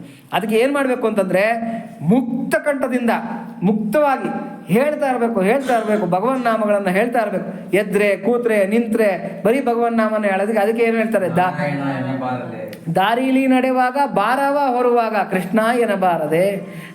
ನೋಡಿ ಎಂಥ ಮಾತು ಹೇಳ್ತಾರೆ ಪುರಂದರದಾಸರು ಅಂದರೆ, ಮಂದಾಗಮನೆ ಕೂಡ ಆಡುತ್ತಲೊಮ್ಮೆ ಕೃಷ್ಣ ಎನ್ನಬಾರದೆ. ಹೆಂಡತಿ ಜೊತೆನಲ್ಲಿ ರಮಿಸುವಾಗ ಕೂಡ ಕೃಷ್ಣ ಅನ್ನಬೇಕಂತೆ. ಗಂಧವ ಪೂಸಿ ತಾಂಬೂಲವ ಮೆಲುವಾಗ ಕೃಷ್ಣ ಎನ್ನಬಾರದೆ. ಹಾಗೆ ಎಲ್ಲ ಟೈಮ್ನಲ್ಲೂ ಕೃಷ್ಣ ಅಂದರೆ ಭಗವನ್ ನಾಮನ್ನ ಹೇಳಿ ಹೇಳಿ ಹೇಳಿ ಅಂತಲೇ ಎಲ್ಲ ಶಾಸ್ತ್ರಗಳು ಕೂಡ ಹೇಳ್ತಾ ಇರ್ತಕ್ಕಂಥದ್ದು. ಹಾಗಾಗಿ ಈ ಜನ್ಮ ಮಾನವ ಜನ್ಮ ಬಂದಿದೆ ಅಂತಂದರೆ ತಲೆ ಕೆಡಿಸ್ಕೋಬೇಡಿ, ಏನೋ ಮಾಡಬೇಕು ಅಂತ ತಿಳ್ಕೊಬೇಡ್ರಿ. ಭಗವನ್ ನಾಮನ್ನ ಉಚ್ಚಾರಣೆ ಮಾಡಿರಿ. ಮಕ್ಕಳಿಗೆಲ್ಲ ಭಗವಂತನ ಹೆಸರುಗಳು ಇಡ್ರಿ, ಭಗವಂತನ ಹೆಸರಿಟ್ಟು ಆ ನೆಪದಲ್ಲನ್ನ ಕರೀರಿ. ಆಮೇಲೆ ನಾಯಿಗಳನ್ನ ಅಕಸ್ಮಾತ್ ನಾಯಿಗಳು ಮನೆಯಲ್ಲಿ ಆ ಥರದ್ದನ್ನ ಸಾಕೊಂಡಿದ್ರೆ ಜಿಮ್ಮಿ, ಪೊಮ್ಮಿ, ಕುನ್ನಿ ಹಿಂಗೆಲ್ಲ ಕರಿಬೇಡ್ರಿ. ಅದಕ್ಕೂ ರಾಮ, ಕೃಷ್ಣ, ನಾರಾಯಣ ಅಂತ ಏನೋ ಒಂದು ಹೆಸರಿಟ್ಟು ಕರೀರಿ. ಆ ನೆಪದಲ್ಲಾದರೂ ನೀವು ಕರೆಯೋ ನಾಯಿಗಳ ರೂಪದಲ್ಲಾದರೂ ಭಗವಂತನ ನೆಪ ಅಂತಕ್ಕಂಥದ್ದು ಆಗ್ತಾ ಇರಲಿ. ನೋಡಿ, ಅಜಾಮಿಳನ್ಗೆ ಎಂಥ ಒಳ್ಳೆ ಭಾಗ್ಯ ಸಿಕ್ತು. ಆ ನಾರಾಯಣ ಅಂತ ಹೆಸರಿಟ್ಟಿದ್ದಕ್ಕೆ ಅಜಾಮಿಳನ ಮಗನಿಗೆ ಆ ಕಡೆಯ ಕಾಲದಲ್ಲಿ, ಆ ಅಂತ್ಯಕಾಲದಲ್ಲಿ ಏನಾಯಿತು, ಅಜಾಮಿಳನ್ಗೆ ಮೋಕ್ಷ ಅಂತಕ್ಕಂಥದ್ದು ಸಿಕ್ತು. ಎಂಥ ಮಹಾಪಾಪಿ ಅಜಾಮಿಳ, ಭಾಗವತದಲ್ಲಿ ಬರ್ತಕ್ಕಂಥ ಕತೆ. ಹಾಗಾಗಿ ನವದ್ವಾರ ಅಂತಕ್ಕಂಥದ್ದು, ಮನುಷ್ಯ ದೇಹ ಅಂತಕ್ಕಂಥದ್ದು ಅಷ್ಟು ಈಸಿ ಅಂತ ತಿಳ್ಕೊಬೇಡಿ. ಬಂದಿದೆ ಅಂದರೆ ನಮ್ಮ ಪುಣ್ಯ. ಈ ಬಂದುಬಿಟ್ಟಿದೆ ಅಂತಂದರೆ ಈ ಜನ್ಮದಲ್ಲಿ ನಾವು ಅದನ್ನು ಸಾರ್ಥಕ ಮಾಡ್ಕೊಂಬಿಡ್ಬೇಕು ಅಂತೇಳ್ಬಿಟ್ಟು. ಇನ್ನೊಂದು ಕತೆ ಹೇಳಿದ್ದೆ ಅಂತ ಕಾಣುತ್ತೆ ನಿಮಗೆ. ಈ ಮಂತ್ರಿ ಏನೋ ತಪ್ಪು ಮಾಡಿಬಿಟ್ನಂತೆ, ರಾಜನ ಮಂತ್ರಿ ತಪ್ಪು ಮಾಡಿಬಿಟ್ನಂತೆ. ಮಂತ್ರಿಗೆ ಶಿಕ್ಷೆ ಹಾಕೋಕ್ಕಾಗತ್ತಾ? ಬೇರೆಯವ್ರಿಗೆಲ್ಲ ಶಿಕ್ಷೆ ಹಾಕ್ದಂಗೆ ರಾಜ ಮಂತ್ರಿಗೆ ಶಿಕ್ಷೆ ಹಾಕೋಕ್ಕಾಗಲ್ಲ. ಅದಕ್ಕೆ ಮಂತ್ರಿನ ಏನು ಮಾಡಿದ್ರಂತೆ, ತೊಗೊಂಡೋಗ್ಬಿಟ್ಟು ಒಂದು ದೊಡ್ಡ ಹಾಲಲ್ಲಿ ಬಿಟ್ಬಿಟ್ರಂತೆ. ನೋಡಪ್ಪ, ನೀನೇನೋ ತಪ್ಪು ಮಾಡಿಬಿಟ್ಟಿದ್ಯಾ, ನಿಂಗೆ ಶಿಕ್ಷೆ ಆಗ್ತಾ ಇದ್ದೀನಿ ನೋಡಿ. ಈ ಹಾಲಲ್ಲಿ 100 ಬಾಗಿಲುಗಳಿದೆ, 100 ಬಾಗಿಲುಗಳು. 100 ಬಾಗಿಲುಗಳು ಕೂಡ ಆ ಕಡೆಯಿಂದ ಲಾಕ್ ಆಗಿದೆ, ಔಟ್ ಸೈಡಿಂದ ಲಾಕ್ ಆಗಿದೆ. ಆದರೆ ಒಂದು ಬಾಗಿಲು ಮಾತ್ರ ತೆರೆದಿದೆ. ನೀನು ಯಾವ ಬಾಗಿಲು ನಿಂಗೆ ತಟ್ಟಿದಾಗ ಆ ಬಾಗಿಲು ಹಿಂಗೆ ಓಪನ್ ಆಗುತ್ತೋ ಅದೇ ನೀನು ಎಕ್ಸಿಟ್ ಡೋರ್, ಅದು ನೀನು ಆರಾಮಾಗಿ ಬಂದುಬಿಡ್ಬೇಕು. ನಿಂಗೆ ಇದೇ ಶಿಕ್ಷೆ ಹೋಗಂತೇಳ್ಬಿಟ್ಟು ಒಂದು ಹಾಲಲ್ಲಿ ಹಾಕ್ಬಿಟ್ಟು ತೊಳ್ಬಿಟ್ಟು ಹೊಟ್ಟೋಗ್ಬಿಟ್ರಂತೆ. ಇವ್ನಿಗೆ ಇವಾಗ ಓಪನ್ ಆಗಿರೋ ಡೋರ್ ಯಾವುದು ಅಂತ ಕಂಡಿಡ್ಕೋಬೇಕು. 100 ಡೋರ್ಗಳಿದೆ, ಉದ್ದಕ್ಕೆ ಹಿಂಗೆ 100 ಡೋರ್ಗಳಿದೆ. ಆ 100 ಡೋರ್ಗಳಲ್ಲಿ ಇವಾಗ ಒಂದೊಂದನ್ನೇ ತಟ್ತಾ ಹೋಗ್ಬೇಕು. ಅವನು ಯಾವ ಡೋರ್ ಓಪನ್ ಆಗುತ್ತೋ ಅದರಿಂದ ಅವ್ನು ಓಡೋಗ್ಬೇಕು ಆಚೆ ಕಡೆಗೆ. ಅದೇ ಅವ್ನಿಗೆ ಮಂತ್ರಿಗೆ ಹಾಕಿರ್ತಕ್ಕಂಥ ಶಿಕ್ಷೆ. ಒಂದೊಂದೇ ಬಾಗಿಲು ತಟ್ಕೊಂಡು ಬಂದಂತೆ. 99 ಬಾಗಿಲು ತಟ್ಟದಂತೆ. ಇನ್ನೇನು 100ನೇ ಬಾಗಿಲು ತಟ್ಟಬೇಕು, ಅದೇ ಎಕ್ಸಿಟ್ ಡೋರು. ಇನ್ನೇನು ತಟ್ಟಬೇಕು, ಮೂಗ್ ಮೇಲೆ ನೊಣ ಬಂದು ಕೂತ್ಕೊಂತಂತೆ. ಅವನು ಹಿಂಗೆ ಅನ್ಕೊಂಡು ಏನು ಮಾಡೋದಂತೆ, ಆ ಡೋರ್ ದಾಟ್ಬಿಟ್ಟು ಮುಂದಕ್ಕೆ ಬಂದ್ಬಿಟ್ಟು ಮತ್ತೆ ರೆಡ್ ಹಚ್ಚ ಮೊದಲೆತ್ತು ಅಂದು ಮೊದಲಿನಿಂದ ಮತ್ತೆ ತಟ್ಕೊಂಡು ಬರೋದು. ನಮ್ಮ ಕಥೆನೂ ಇದೇ ಆಗೋಗ್ಬಿಟ್ಟಿದೆ. ಏನಾಗಿದೆ ಅಂದರೆ, ಮಾನವ ಜನ್ಮ ಕೊಟ್ಟಿದ್ದಾನೆ. ಮಾನವ ಜನ್ಮದಲ್ಲಿ ಏನಾಗಿದೆ, ಇದು ನಾವು ಎಕ್ಸಿಟ್ ಡೋರ್, ಇದು ನಾವು ತಪ್ಪಿಸ್ಕೊಂಡು ಹೋಗೋಕ್ಕಿರ್ತಕ್ಕಂಥ ಎಕ್ಸಿಟ್ ಡೋರು. ಆದರೆ ನಾವೇನು ಮಾಡ್ತೀವಿ, ಯಾವುದೋ ನೊಣ ಅಂದರೆ ಕ್ಷುದ್ರವಾಗಿರ್ತಕ್ಕಂಥ ವಿಷಯಗಳು, ಸಣ್ಣ ಸಣ್ಣ ವಿಚಾರಗಳು. ಇದಕ್ಕೆ ನಾವೇನು ಮಾಡ್ತೀವಿ, ಮನಸ್ಸು ಕೆಡಿಸ್ಕೊಂಡು ನಾವು ಈ ಕೆಲವರು ನೋಡಿ, ನಾನು ಮನೆ ಬಿಟ್ಟು ಹೊಟ್ಟೋಗ್ತೀನಿ ಅನ್ನೋರು ಕೆಲವರು ಇರ್ತಾರೆ. ಸೂಸೈಡ್ ಮಾಡ್ಕೊಂಡು ಸತ್ತೋಗ್ತೀನಿ ಅಂತ. ಅಯ್ಯೋ, ನನ್ನ ಲವರು ನನಗೆ ಇವತ್ತು ಗುಡ್ ಮಾರ್ನಿಂಗ್ ಹೇಳಲಿಲ್ಲ, ಒಂದು ಮೆಸೇಜ್ ಹಾಕಲಿಲ್ಲ, ನಾನು ಸತ್ತೋಗ್ಬಿಡ್ತೀನಿ ಇವತ್ತು, ನಾನು ಬದುಕೋದಿಲ್ಲ, ನಾನು ಡಿಪ್ರೆಷನ್ಗೆ ಹೊಟ್ಟೋಗ್ಬಿಟ್ಟಿದ್ದೀನಿ. ಈ ಥರ ಎಷ್ಟು ಜನ ಅವ್ರವ್ರ ಜನ್ಮಗಳನ್ನು ಹಾಳು ಮಾಡ್ಕೊತ ಇದ್ದಾರೆ ಸಣ್ಣ ಸಣ್ಣ ವಿಚಾರಗಳಿಗೆ. ಆಮೇಲೆ ಅಪ್ಪ ಅಮ್ಮ ಬೈದರು ಅಂತ ನೇಣು ಹಾಕ್ಕೊಂಡು ಸತ್ತೋಗೋ. ಇಲ್ಲ, ಅಪ್ಪ ಅಮ್ಮ ಏನನ್ನ ಬುದ್ಧಿ ಹೇಳಿದ್ರು, ನೋಡಪ್ಪ ಮೊಬೈಲ್ ಜಾಸ್ತಿ ನೋಡ್ಬೇಡ, ಪುಸ್ತಕ ಚೆನ್ನಾಗಿ ಓದ್ಕೋ, ಒಳ್ಳೇದಾಗುತ್ತೆ ನಿನಗೆ ಅಂತನ್ನ. ಹೌದು, ನಮ್ಮ ಸುತ್ತಮುತ್ತಲೇ ಸಾಕಷ್ಟು ನಡೀತಾ ಇದೆ ಅದೆಲ್ಲ ಕೂಡ. ಮೊಬೈಲ್ ಕೊಡಲಿಲ್ಲ ಪೇರೆಂಟ್ ಲಾಸ್ಟ್ ಇಯರ್ ನಡೆದಿದೆ.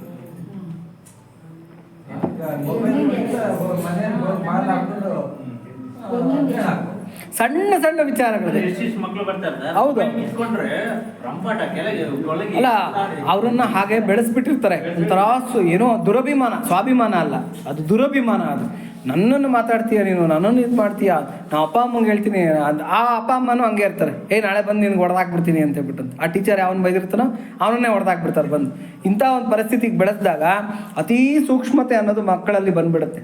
ಟೀಚರ್ ಬೈದರು ಅಂತ ಏನೋ ಮಾಡ್ಕೊಳಕ್ಕೆ ಹೋಗೋದು, ಇಲ್ಲ ಇದು ಮನೆ ಬಿಟ್ಟು ಓಡೋಗೋದು, ಅಬ್ಸ್ಕ್ಯಾಂಡ್ ಆಗಿಬಿಡೋದು, ಇವೆಲ್ಲ ಏನು ಅಂತಂದರೆ ಮಾನವ ಜನ್ಮನ್ನು ವ್ಯರ್ಥ ಮಾಡ್ಕೊತಾ ಇರೋದೆ.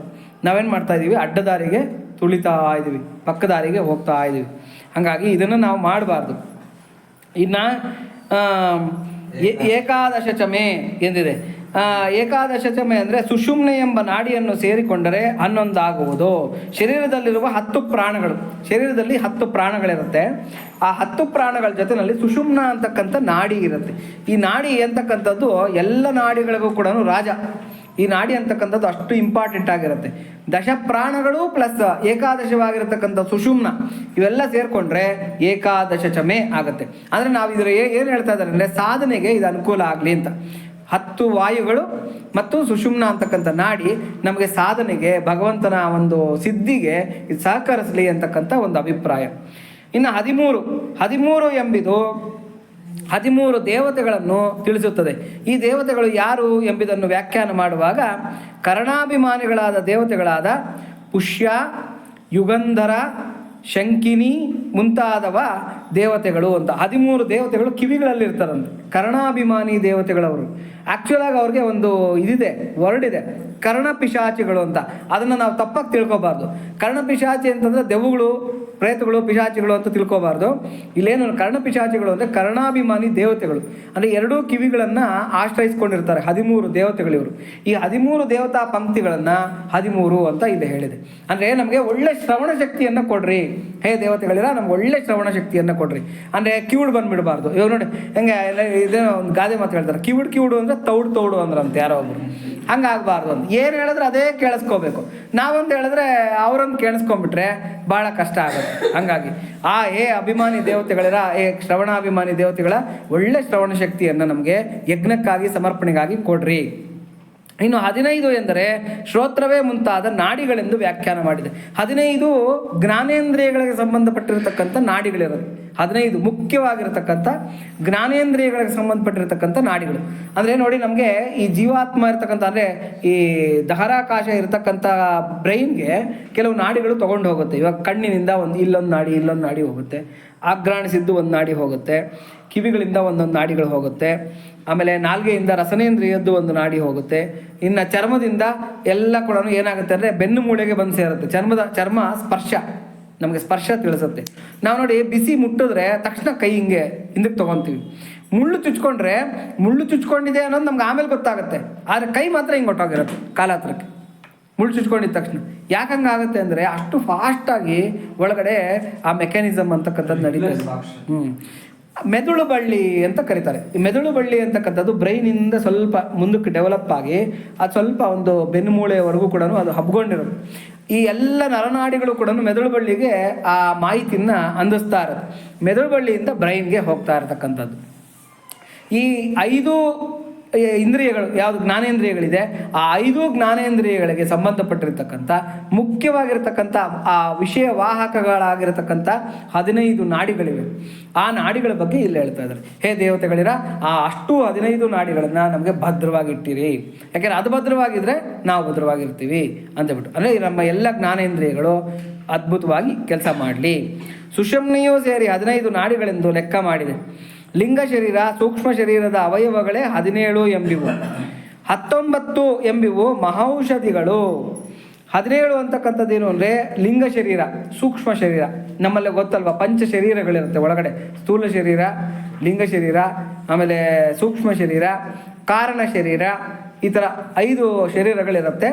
ಅದರಲ್ಲಿ ಸ್ಥೂಲ ಶರೀರ, ಲಿಂಗ ಶರೀರಕ್ಕೆ ಸಂಬಂಧಪಟ್ಟಿರತಕ್ಕಂಥ ಅವಯವಗಳನ್ನು ಸೇರಿಸ್ಕೊಂಡು 17 ಅಂತಕ್ಕಂಥ ನಂಬರನ್ನು ಇಲ್ಲಿ ಕೊಟ್ಟಿದ್ದಾರೆ. 19 ಎಂಬಿವು ಮಹಾ ಔಷಧಿಗಳು.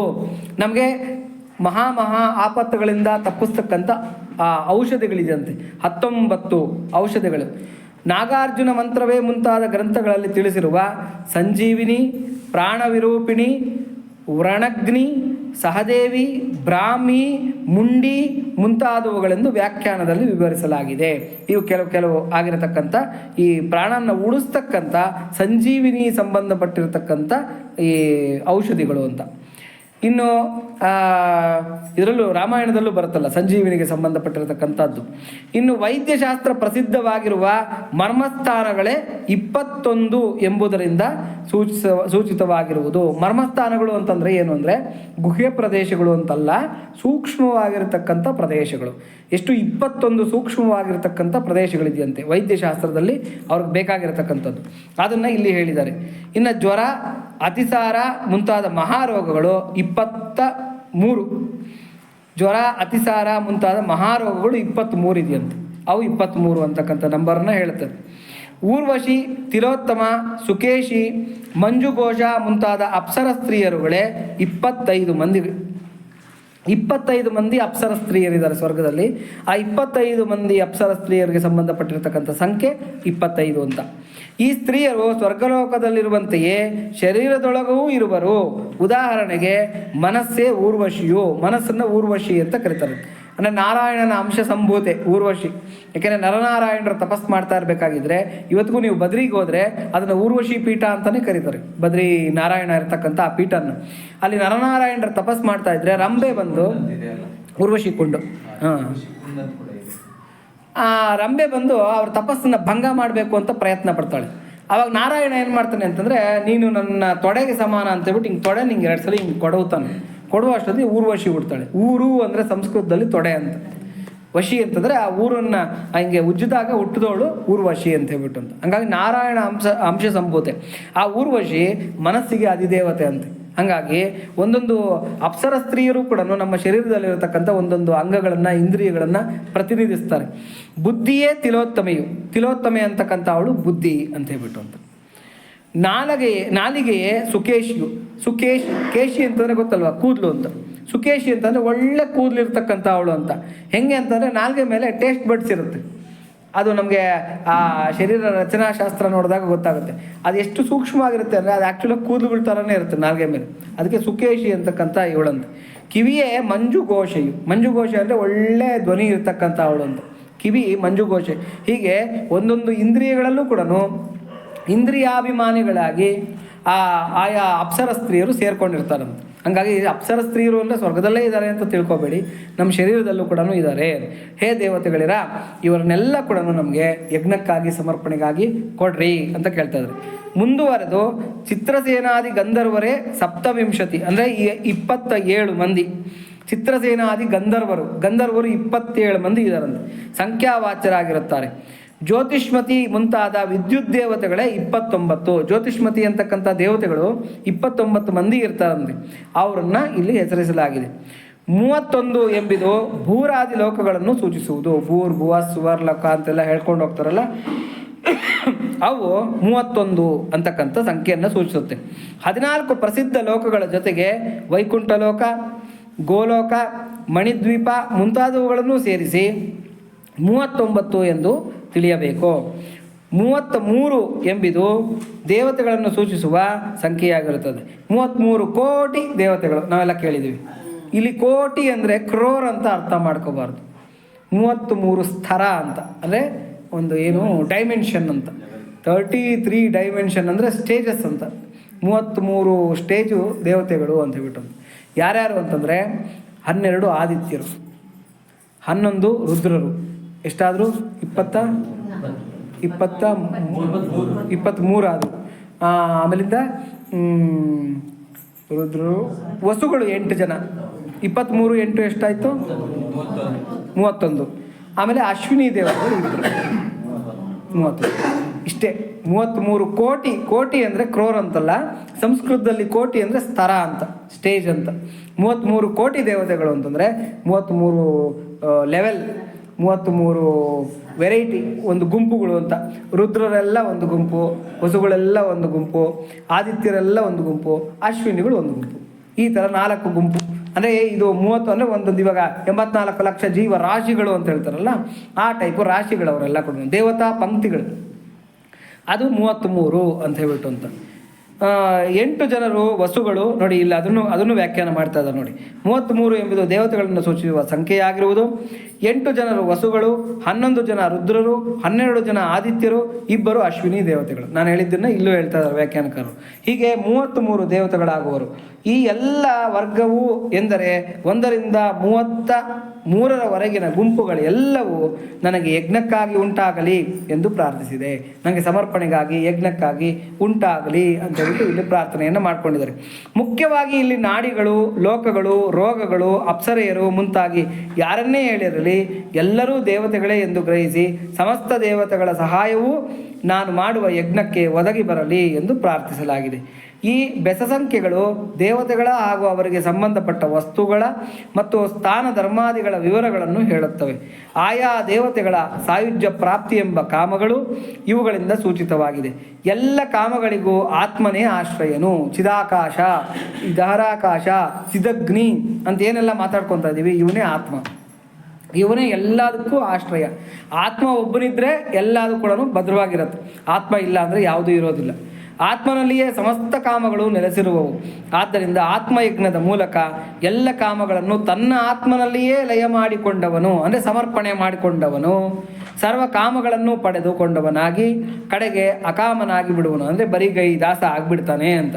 ಅದೇ ಬ್ರಹ್ಮ ಪ್ರಾಪ್ತಿಯು ಜೀವನ್ಮುಕ್ತಿಯು, ಅದೇ ಅಮೃತತ್ವವು, ಅದೇ ಯಜ್ಞದ ಪರಮಾವಧಿಯು ಎಂದು ಇಲ್ಲಿ ಅಭಿಪ್ರಾಯಿಸಲಾಗಿದೆ. ಅಂದರೆ ನಾವು ಬರಿಗೈ ದಾಸರಾಗ್ಬಿಡ್ಬೇಕು, ಜೀವನ್ಮುಕ್ತರಾಗಬೇಕು, ಅನಿಕೇತನರಾಗಬೇಕು ಅಂತಕ್ಕಂಥದ್ದು. ಅಂದರೆ ಎಲ್ಲ ಕೂಡ ಈ ಚಿದಗ್ನಿಗೆ ಸಮರ್ಪಣೆ ಮಾಡಿಬಿಡ್ಬೇಕು. ನಮ್ಮದು ಅಂತ ಏನೂ ಇರಬಾರ್ದು. ನಮ್ಮದು ಅಂತ ಏನ ಹೇಳ್ಕೊಳಕ್ಕೆ ಇದೆಯಾ ಅಂತ ಕೇಳಿದ್ರೆ ಭಗವಂತ ಒಪ್ಪಿದ್ದಾನೆ, ಅಷ್ಟು ಬಿಟ್ಟರೆ ನಮ್ಮದು ಅಂತ ಇನ್ನೇನು ಇಲ್ಲ ಅನ್ನೋ ಮಟ್ಟಕ್ಕೆ ನಾವು ಆಗಬೇಕು ಅಂತಕ್ಕಂಥದ್ದು ಇಲ್ಲಿ ಅಭಿಪ್ರಾಯ ಆಗಿದೆ. ಇವೆಲ್ಲ ಕೂಡ ಬೆಸಸಂಖ್ಯೆಗೆ ಸಂಬಂಧಪಟ್ಟಿರತಕ್ಕಂಥ ಮಂತ್ರಗಳು. ಈಗ ಸಮಸಂಖ್ಯೆಗೆ ಸಂಬಂಧಪಟ್ಟಿರತಕ್ಕಂಥ ಮಂತ್ರಗಳ ವಿವರಣೆಯನ್ನು ನೋಡೋಣ. 4, 8, 12, 16, 20, 24, 28, 32, 36, 40, 44, 48 ಮತ್ತು ವಾಜ, ಪ್ರಸವ, ಅಪಿಜ, ಕ್ರತು, ಸುವ, ಮೂರ್ಧ, ವೆಷ್ಣಿಯ, ಅಂತ್ಯಾಯನ, ಅಂತ್ಯ, ಭೌವನ, ಭುವನ ಮತ್ತು ಅಧಿಪತಿಗಳು ಯಜ್ಞಕ್ಕಾಗಿ ನನಗೆ ಉಂಟಾಗಲಿ ಅಂತಕ್ಕಂಥದ್ದು ಈ ಮಂತ್ರದ ಅರ್ಥ. ಇವೆಲ್ಲ ಕೂಡ ಸಮಸಂಖ್ಯೆಗೆ ಸಂಬಂಧಪಟ್ಟಿರತಕ್ಕಂಥ ಮಂತ್ರಗಳು.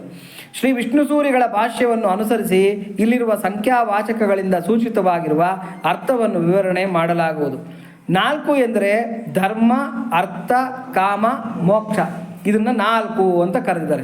ಅಂದರೆ ಹೇ ದೇವತೆಗಳಿರ, ಯಜ್ಞಕ್ಕಾಗಿ ಸಮರ್ಪಣೆಗಾಗಿ ನನಗೆ ಧರ್ಮ, ಅರ್ಥ, ಕಾಮ, ಮೋಕ್ಷವನ್ನು ದಯಪಾಲಿಸಿ ಅಂತಬಿಟ್ಟು. ಧರ್ಮ ಅಂದರೆ ಗೊತ್ತಲ್ವ, ಧರ್ಮಮಯವಾಗಿರತಕ್ಕಂಥ ಜೀವನ, ನ್ಯಾಯಬದ್ಧವಾಗಿರತಕ್ಕಂಥ ಜೀವನ. ಅನ್ಯಾಯದ ಜೀವನ ನಮಗೆ ಬೇಡ, ನ್ಯಾಯಬದ್ಧವಾಗಿರತಕ್ಕಂಥ ಜೀವನ ನಮಗೆ ಬೇಕು.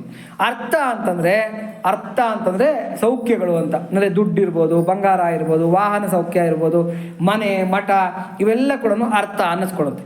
ಕಾಮ ಅಂದರೆ ಆಸೆಗಳು ಅಂತ. ನಮ್ಮದೇ ಆಗಿರ್ತಕ್ಕಂಥ ಕೆಲವು ಆಸೆಗಳಿರುತ್ತೆ. ನನ್ನನ್ನು ಯಾರೋ ಹೊಗಳಬೇಕು ಅಂತಕ್ಕಂಥ ಆಸೆ ಇರುತ್ತೆ, ಅಥವಾ ನನಗೆ ಒಳ್ಳೆ ಮಕ್ಕಳಾಗಬೇಕು ಅಂತ ಆಸೆ ಇರುತ್ತೆ, ಅಥವಾ ನನಗೆ ಆಯುಸ್ ಜಾಸ್ತಿ ಆಗಬೇಕು ಅಂತಕ್ಕಂಥ ಆಸೆ ಇರುತ್ತೆ, ನಾನು ಒಳ್ಳೆ ವಾಹನ ತಗೋಬೇಕು ಅಂತಕ್ಕಂಥ ಆಸೆ ಇರುತ್ತೆ, ಅಥವಾ ನಾನು ಸಮಾಜದಲ್ಲಿ ಗಣ್ಯ ವ್ಯಕ್ತಿ ಅನ್ನಿಸ್ಕೋಬೇಕು ಅಂತಕ್ಕಂಥ ಆಸೆ ಇರುತ್ತೆ, ನಮ್ಮ ಬಂಧು ಬಾಂಧವರೆಲ್ಲ ಕೂಡ ನಮಗೆ ಅನುಕೂಲರಾಗಿರಬೇಕು ಅಂತಕ್ಕಂಥ ಆಸೆ ಇರುತ್ತೆ. ಇವೆಲ್ಲ ಆಸೆಗಳು. ಸ್ವರ್ಗ ಬೇಕು ಅಂತಕ್ಕಂಥ ಆಸೆ ಇರುತ್ತೆ, ಬ್ರಹ್ಮಲೋಕಕ್ಕೆ ಹೋಗಬೇಕು ಅಂತಕ್ಕಂಥ ಆಸೆ ಇರುತ್ತೆ. ಇವೆಲ್ಲ ಕೂಡ ಕಾಮಗಳು. ಮೋಕ್ಷ ಅಂತಂದರೆ ಈ ಜನನ ಮರಣ ಸಂಸಾರ ಚಕ್ರದಿಂದ ಬಿಡಿಸ್ಕೊಂಡು ಹೋಗ್ತಕ್ಕಂಥ ಒಂದು ಪದಸ್ತಕ್ಕಂಥ ಸ್ಥಿತಿ, ಜೀವನ್ಮುಕ್ತಿ ಅಂತ. ಈ 4 ಕೂಡ ಹೇ ದೇವತೆಗಳೆಲ್ಲ ನಮಗೆ ದಯಪಾಲಿಸಿ ಅಂತ ಹೇಳ್ಬಿಟ್ಟು. ಧರ್ಮಕ್ಕೆ ವಿರುದ್ಧವಲ್ಲದ ಅರ್ಥಕಾಮಗಳನ್ನು ಮಾತ್ರ ಮೋಕ್ಷಕ್ಕೆ ಸಾಧನವಾಗಿರುವಂತೆ ಮಾನವನು ಬಯಸಬೇಕು. ಆದ್ದರಿಂದಲೇ ಧರ್ಮವನ್ನು ಮೊದಲಿಟ್ಟು ಅರ್ಥಕಾಮಗಳನ್ನು ನಡುವೆ ಸೇರಿಸಿ ಕೊನೆಯಲ್ಲಿ ಮೋಕ್ಷವನ್ನು ಅಳವಡಿಸಲಾಗಿದೆ. ಫಿಟ್ ಮಾಡಿಟ್ಬಿಟ್ಟಿದ್ದಾರೆ ಇಲ್ಲೇ ನೋಡಿ. ಈ ಕಡೆ ಧರ್ಮ, ಈ ಕಡೆ ಮೋಕ್ಷ, ಮಧ್ಯದಲ್ಲಿ ಅರ್ಥಕಾಮ ಇಟ್ಟಿದ್ದಾರೆ. ಅರ್ಥಕಾಮನ್ನು ಈ ಕಡೆ ಲಾಸ್ಟಲ್ಲಿಟ್ಟು ಧರ್ಮನ ಮೋಕ್ಷನ ಮಧ್ಯದಲ್ಲಿ ಇಟ್ಬಿಟ್ಟಿದ್ರೆ ನಮ್ಮ ಆಟಕ್ಕೆ ಅಂತ್ಯನೇ ಇರ್ತಾ ಇರಲಿಲ್ಲ.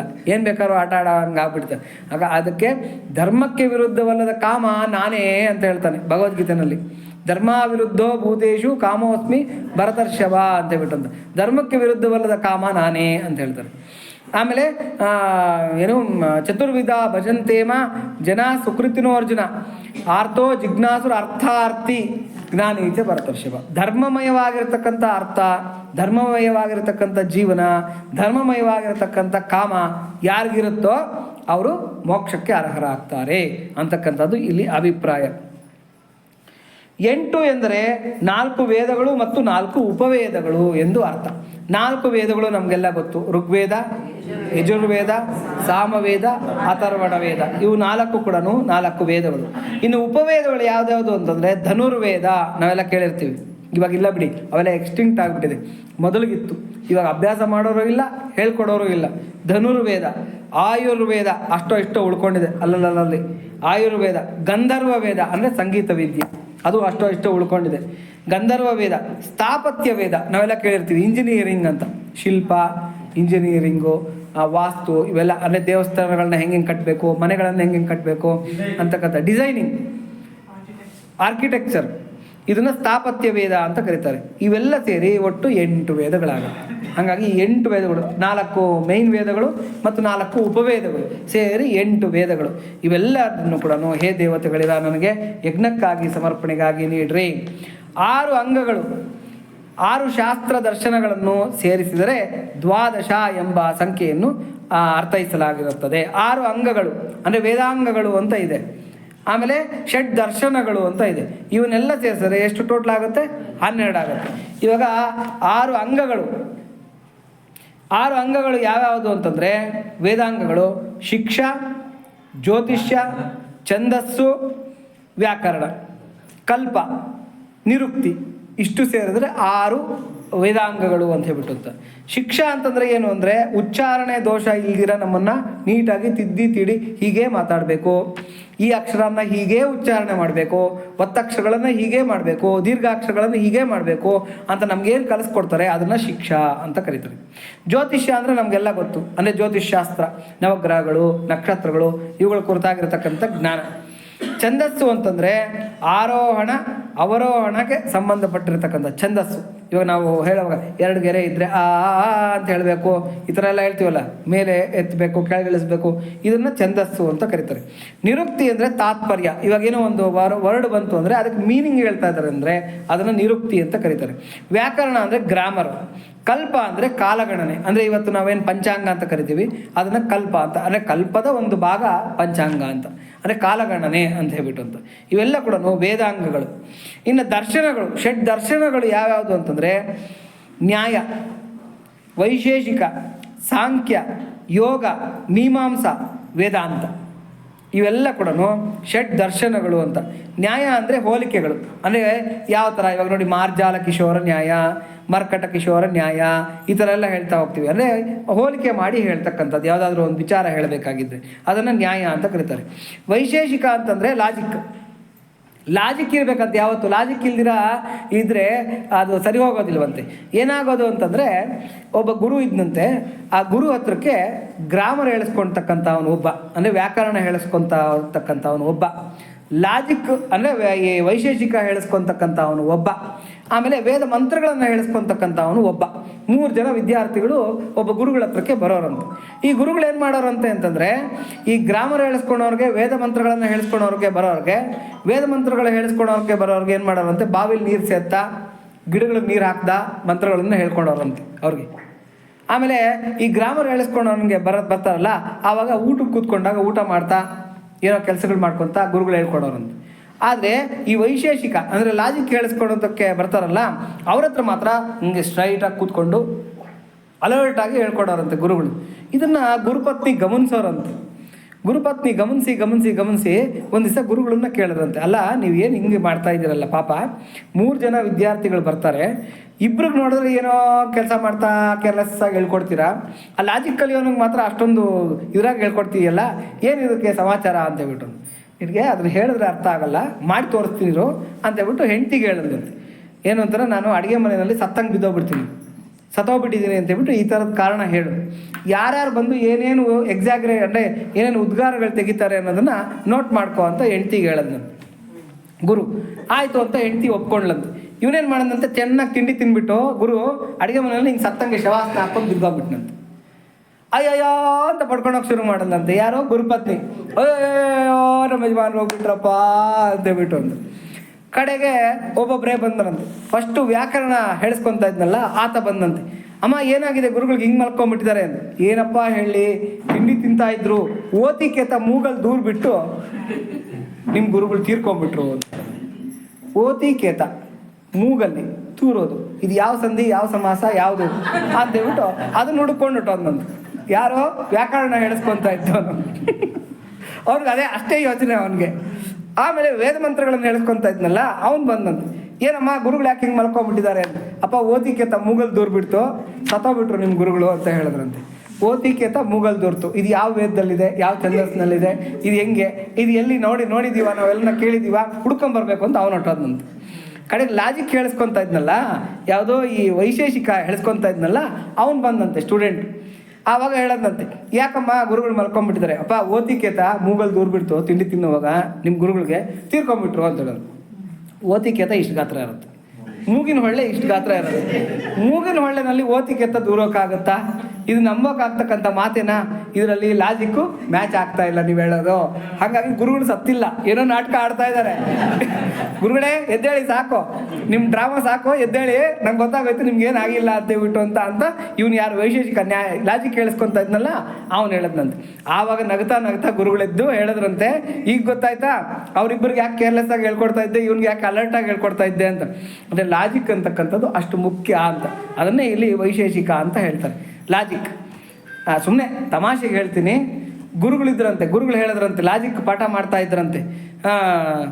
ಭೂಮಿ ಮೇಲೆ ಟೇಬಲ್ ಇದೆ, ಟೇಬಲ್ ಮೇಲೆ ಬುಕ್ ಇದೆ, ಹಾಗಾಗಿ ಬುಕ್ಕು ಭೂಮಿ ಮೇಲಿದೆ ಅಂತ ಹೇಳಿದ್ರು.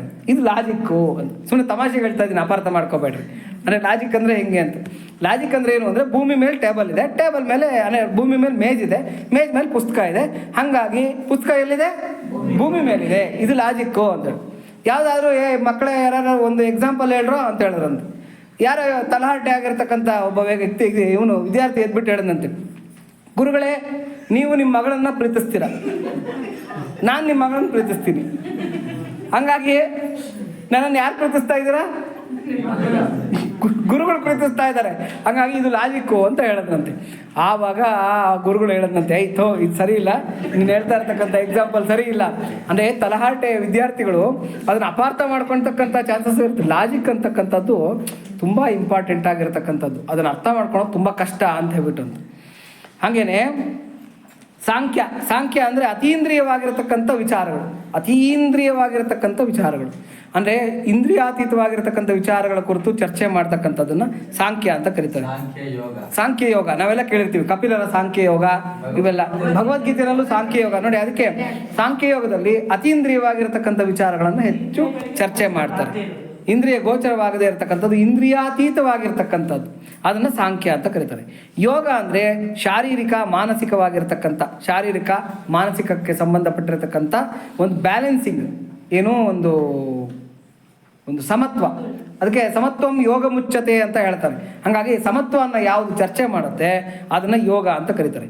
ಮೀಮಾಂಸಾ ಅಂದರೆ ವೇದಜ್ಞಾನ ವಿಚಾರ, ವೇದಗಳ ಜ್ಞಾನ, ಅದಕ್ಕೆ ಸಂಬಂಧಪಟ್ಟಿರ್ತಕ್ಕಂಥ ಚರ್ಚೆಗಳನ್ನು ಮಾಡ್ತಕ್ಕಂಥದ್ದು ಮೀಮಾಂಸ. ವೇದಾಂತ ಅಂದರೆ ಆತ್ಮ ಸೃಷ್ಟಿ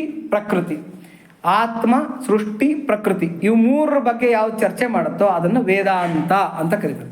ವೇದಾಂತ ಅಂತ ವೇದಗಳ ಅಂತ್ಯಭಾಗ ಯಾವುದು, ಉಪನಿಷತ್ತುಗಳು, ಅದು ಆತ್ಮ ಸೃಷ್ಟಿ ಮತ್ತು ಪ್ರಕೃತಿಗೆ ಸಂಬಂಧಪಟ್ಟಿರ್ತಕ್ಕಂಥ ವಿಚಾರಗಳನ್ನು ಚರ್ಚೆ ಮಾಡುತ್ತೆ ಅಂತ ಹೇಳ್ಬಿಟ್ಟು.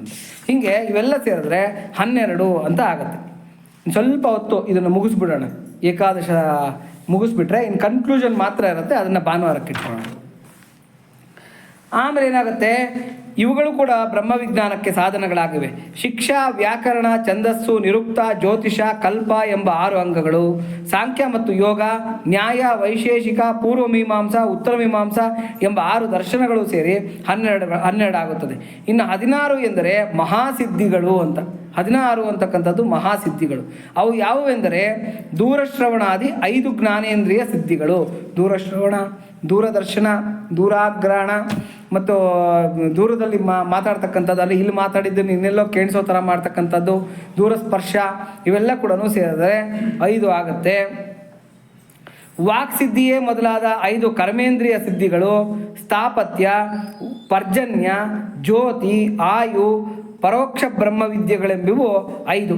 ಒಟ್ಟು ಅಪರೋಕ್ಷ ಬ್ರಹ್ಮವಿದ್ಯೆಯೂ ಸೇರಿ 16 ಆಗುವು. ಒಟ್ಟು ಟೋಟ್ಲು 16 ಅಂತ ಆಗತ್ತೆ. ಇವುಗಳು ನನಗೆ ಯಜ್ಞಕ್ಕಾಗಿ ಒದಗಲಿ ಅಂತಕ್ಕಂಥದ್ದು ಎಂಬ ಪ್ರಾರ್ಥನೆಯನ್ನು ಇಲ್ಲಿ ಕೇಳಿದ್ದಾರೆ. ಆಯಿತಾ. 20 ಎಂಬುದು ಸ್ಥೂಲ ಸೂಕ್ಷ್ಮ ಭೇದಗಳಿಂದ ಪ್ರಸಿದ್ಧವಾಗಿರುವ 5 ಮಹಾಭೂತಗಳು. ಸ್ಥೂಲ ಸೂಕ್ಷ್ಮಗಳಿಂದ ಕೂಡಿರ್ತಕ್ಕಂಥ 20 ಅಂತಕ್ಕಂಥದ್ದು ಮಹಾಭೂತಗಳು ಅಂದ್ಬಿಟ್ಟು ನೋಡಿ. ಪಂಚವಾಯುಗಳು, ಪಂಚೇಂದ್ರಿಯಗಳು, ಆಯಿತಾ, ಪಂಚಭೂತಗಳು ಎಷ್ಟಾಯಿತು, 15 ಆಯಿತು. ಪಂಚ ತನ್ಮಾತ್ರೆಗಳು, ಶಬ್ದ, ಸ್ಪರ್ಶ, ರೂಪ, ರಸ, ಗಂಧ, ಟೋಟಲ್ ಎಷ್ಟಾಯಿತು, 20. 20 ಎಂಬುವು ಭೇದಗಳಿಂದ 5 ಭೂತಗಳು ಎಂದು, ಮಹಾಭೂತಗಳು 5 ವಿಷಯಗಳು. ಅಪಂಚೀಕೃತ ಭೇದಗಳಿಂದಲೂ ಪಂಚೀಕೃತ ಮಹಾಭೂತಗಳು 10 ಆಗುವು. ಹೀಗೆ ಒಟ್ಟು 20 ಆಗುವುದು. 24 ಎಂಬುವು ಸಾಂಖ್ಯಶಾಸ್ತ್ರ ಪ್ರಸಿದ್ಧವಾದ 24 ತತ್ವಗಳು. 24 ತತ್ವಗಳು ಅಂತ ಇರುತ್ತೆ. ಅದು ಯಾವ್ಯಾವುದು ಅಂದರೆ ಪಂಚಭೂತಗಳು, ಪಂಚ ಜ್ಞಾನೇಂದ್ರಿಯಗಳು, ಪಂಚ ಕರ್ಮೇಂದ್ರಿಯಗಳು 15 ಆಯಿತು. ಆಮೇಲೆ ಪಂಚವಾಯುಗಳು 20 ಆಯಿತು. ಆಮೇಲಿಂದ ಬುದ್ಧಿ, ಮನಸ್ಸು, ಬುದ್ಧಿ, ಅಹಂಕಾರ ಎಲ್ಲ ಸೇರಿದ್ರೆ ಎಷ್ಟಾಯಿತು? 23 ಆಯಿತು.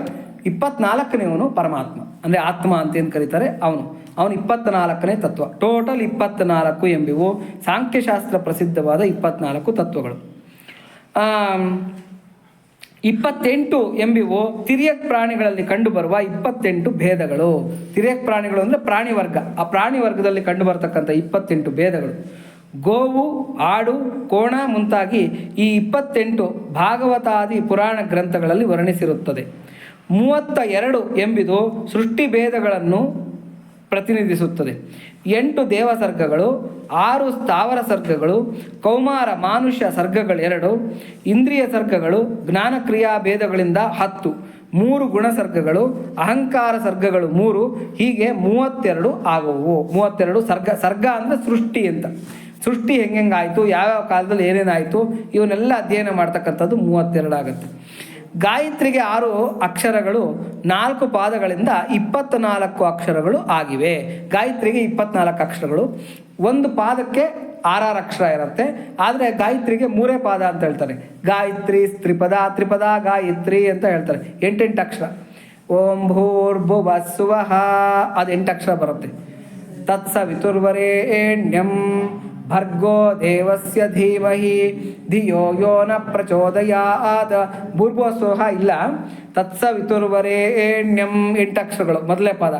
ಭರ್ಗೋ ದೇವಸ್ಯ ಧೀಮಹಿ 2ನೇ ಪಾದ. ಧಿಯೋ ಯೋ ನ ಪ್ರಚೋದಯಾತ್ 3 ಪಾದ.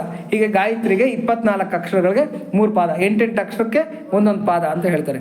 ಇದೇ ಥರನೇ ಅನುಷ್ಠುಪ್ ಅಂತಕ್ಕಂಥ ಛಂದಸ್ಗೆ 32 ಅಕ್ಷರಗಳು ಅನುಷ್ಠುಪ್ಗೆ. ಬೃಹತಿ ಎಂಬ ಛಂದಸ್ಸಿಗೆ 99ರಂತೆ 4 ಪಾದ ಬರುತ್ತೆ. 99 ಅಕ್ಷರಗಳ ಪ್ರಕಾರ 4 ಪಾದ ಬರುತ್ತೆ. 36 ಆಗುತ್ತೆ. ಪಂಕ್ತಿ ಅನುಷ್ಠುಪ್ ಛಂದಸ್ಸು ನೀವು ಎಣಿಸಿ ನೋಡ್ಬೋದು. ಅದರಲ್ಲಿ ತ್ರಿಷ್ಟುಪ್ಪು ಬರುತ್ತೆ. ಪಂಕ್ತಿ ಅಂತಕ್ಕಂಥ ಛಂದಸ್ಸಿದೆ. 10 ಅಕ್ಷರಗಳು 4 ಪಾದ ಬರುತ್ತೆ. ಟೋಟಲ್ 40 ಆಗುತ್ತೆ. ತ್ರಿಷ್ಟುಪ್ ಛಂದಸ್ಸು 11 ಅಕ್ಷರ ಬರುತ್ತೆ. 4 ಪಾದಗಳು 44 ಅಕ್ಷರಗಳಾಗುತ್ತೆ. ಆಮೇಲೆ ದ್ವಾತ್ರಿಂಶತ್ ಅಂತ ಬರುತ್ತೆ. ಅದರಲ್ಲಿ 12 ಅಕ್ಷರಗಳು 4 ಪಾದ ಬರುತ್ತೆ. 48 ಅಕ್ಷರ ಆಗುತ್ತೆ. ಆಮೇಲೆ ಷಟ್ತ್ರಿಂಶತ್, ಚತ್ವಾರಿಂಶತ್, ಚತುರ್ಚತ್ವಾರಿಂಶತ್, ಅಷ್ಟಾಚತ್ವಾರಿಂಶತ್ ಎಂಬಿವುಗಳನ್ನು ವ್ಯಾಖ್ಯಾನ ಮಾಡಿದಂತಾಯಿತು. ಕೊನೆಯದಾಗಿ ವಾಜವೇ ಮುಂತಾದ 12 ಹೆಸರುಗಳು ದ್ವಾದಶಾದಿತ್ಯರ ನಾಮಧೇಯಗಳು. ಇವುಗಳೆಲ್ಲವೂ ಯಜ್ಞಕ್ಕಾಗಿ ನನಗೆ ಒದಗಲಿ ಎಂಬ ಪ್ರಾರ್ಥನೆಯೊಡನೆ ಚಮಕಾಧ್ಯಾಯವು 11ನೇ ಅನುವಾಕು ಸಮಾಪ್ತಿಯಾಗುತ್ತದೆ. ಇನ್ನು 12 ಜನ ಆದಿತ್ಯರು ಯಾರ್ಯಾರು ಅಂದರೆ ವಾಜ ಅನ್ನೋನು ಈ ಯಾವುದು ಚೈತ್ರ ಮಾಸ ಬರುತ್ತಲ್ಲ, ಅಲ್ಲಿ ವಾಜ ಅಂತಕ್ಕಂಥ ಸೂರ್ಯ ಅಧಿಪತಿ. ಆಮೇಲೆ ವೈಶಾಖಕ್ಕೆ ಪ್ರಸವ ಅಂತಕ್ಕಂಥ ಸೂರ್ಯ. ಹಾಗೆ ಒಂದೊಂದು ತಿಂಗಳಿಗೆ ಒಬ್ಬೊಬ್ಬ. ಅಪಿಜ, ಕ್ರತು, ಆಮೇಲೆ ಸುವ, ಮೂರ್ಧ, ವ್ಯಷ್ಣಿಯ, ಆಂತ್ಯಾಯನ, ಅಂತ್ಯ, ಭೌವನ, ಭುವನ ಮತ್ತು ಅಧಿಪತಿ ಅಂತಕ್ಕಂಥವರು 12 ಜನ ಆದಿತ್ಯರು. ಇವಿಷ್ಟನ್ನು ಕೂಡ ಹೇ ದೇವತೆಗಳಿರ ನಮಗೆ ಯಜ್ಞಕ್ಕಾಗಿ ಮತ್ತು ಸಮರ್ಪಣೆಗಾಗಿ ನೀವು ನಮಗೆ ಒದಗಿಸ್ಕೊಡ್ರಿ ಅಂತಕ್ಕಂಥ ಒಂದು ಸತ್ಪ್ರಾರ್ಥನೆ ಇಲ್ಲಿ ಇದೆ. ಇನ್ನು ನೆಕ್ಸ್ಟ್ ಕನ್ಕ್ಲೂಷನ್ ಇದೆ. ಆ ಕನ್ಕ್ಲೂಷನನ್ನು ನಾವು ಭಾನುವಾರ ಚರ್ಚೆ ಮಾಡ್ಕೊಳ್ಳೋಣ. ಇಲ್ಲಿಗೆ ಈ ಪ್ರವಚನವನ್ನು ಮುಗಿಸೋಣ. ಎಲ್ಲರೂ ಜೋರಾಗಿ ಹೇಳೋಣ. ಪ್ರಿಯತಾಂ ಪುಂಡರೀಕಾಕ್ಷಃ ಸರ್ವಯಜ್ಞೇಶ್ವರೋ ಹರಿಃ ತಸ್ಮಿನ್ ತುಷ್ಟೇ ಜಗತ್ತುಷ್ಟಂ ಪ್ರೀಣಿತೆ ಪ್ರೀಣಿತಂ ಜಗತ ಹರಿಃ ಓಂ ತತ್ಸತ್. ಶ್ರೀಕೃಷ್ಣಾರ್ಪಣಮಸ್ತು.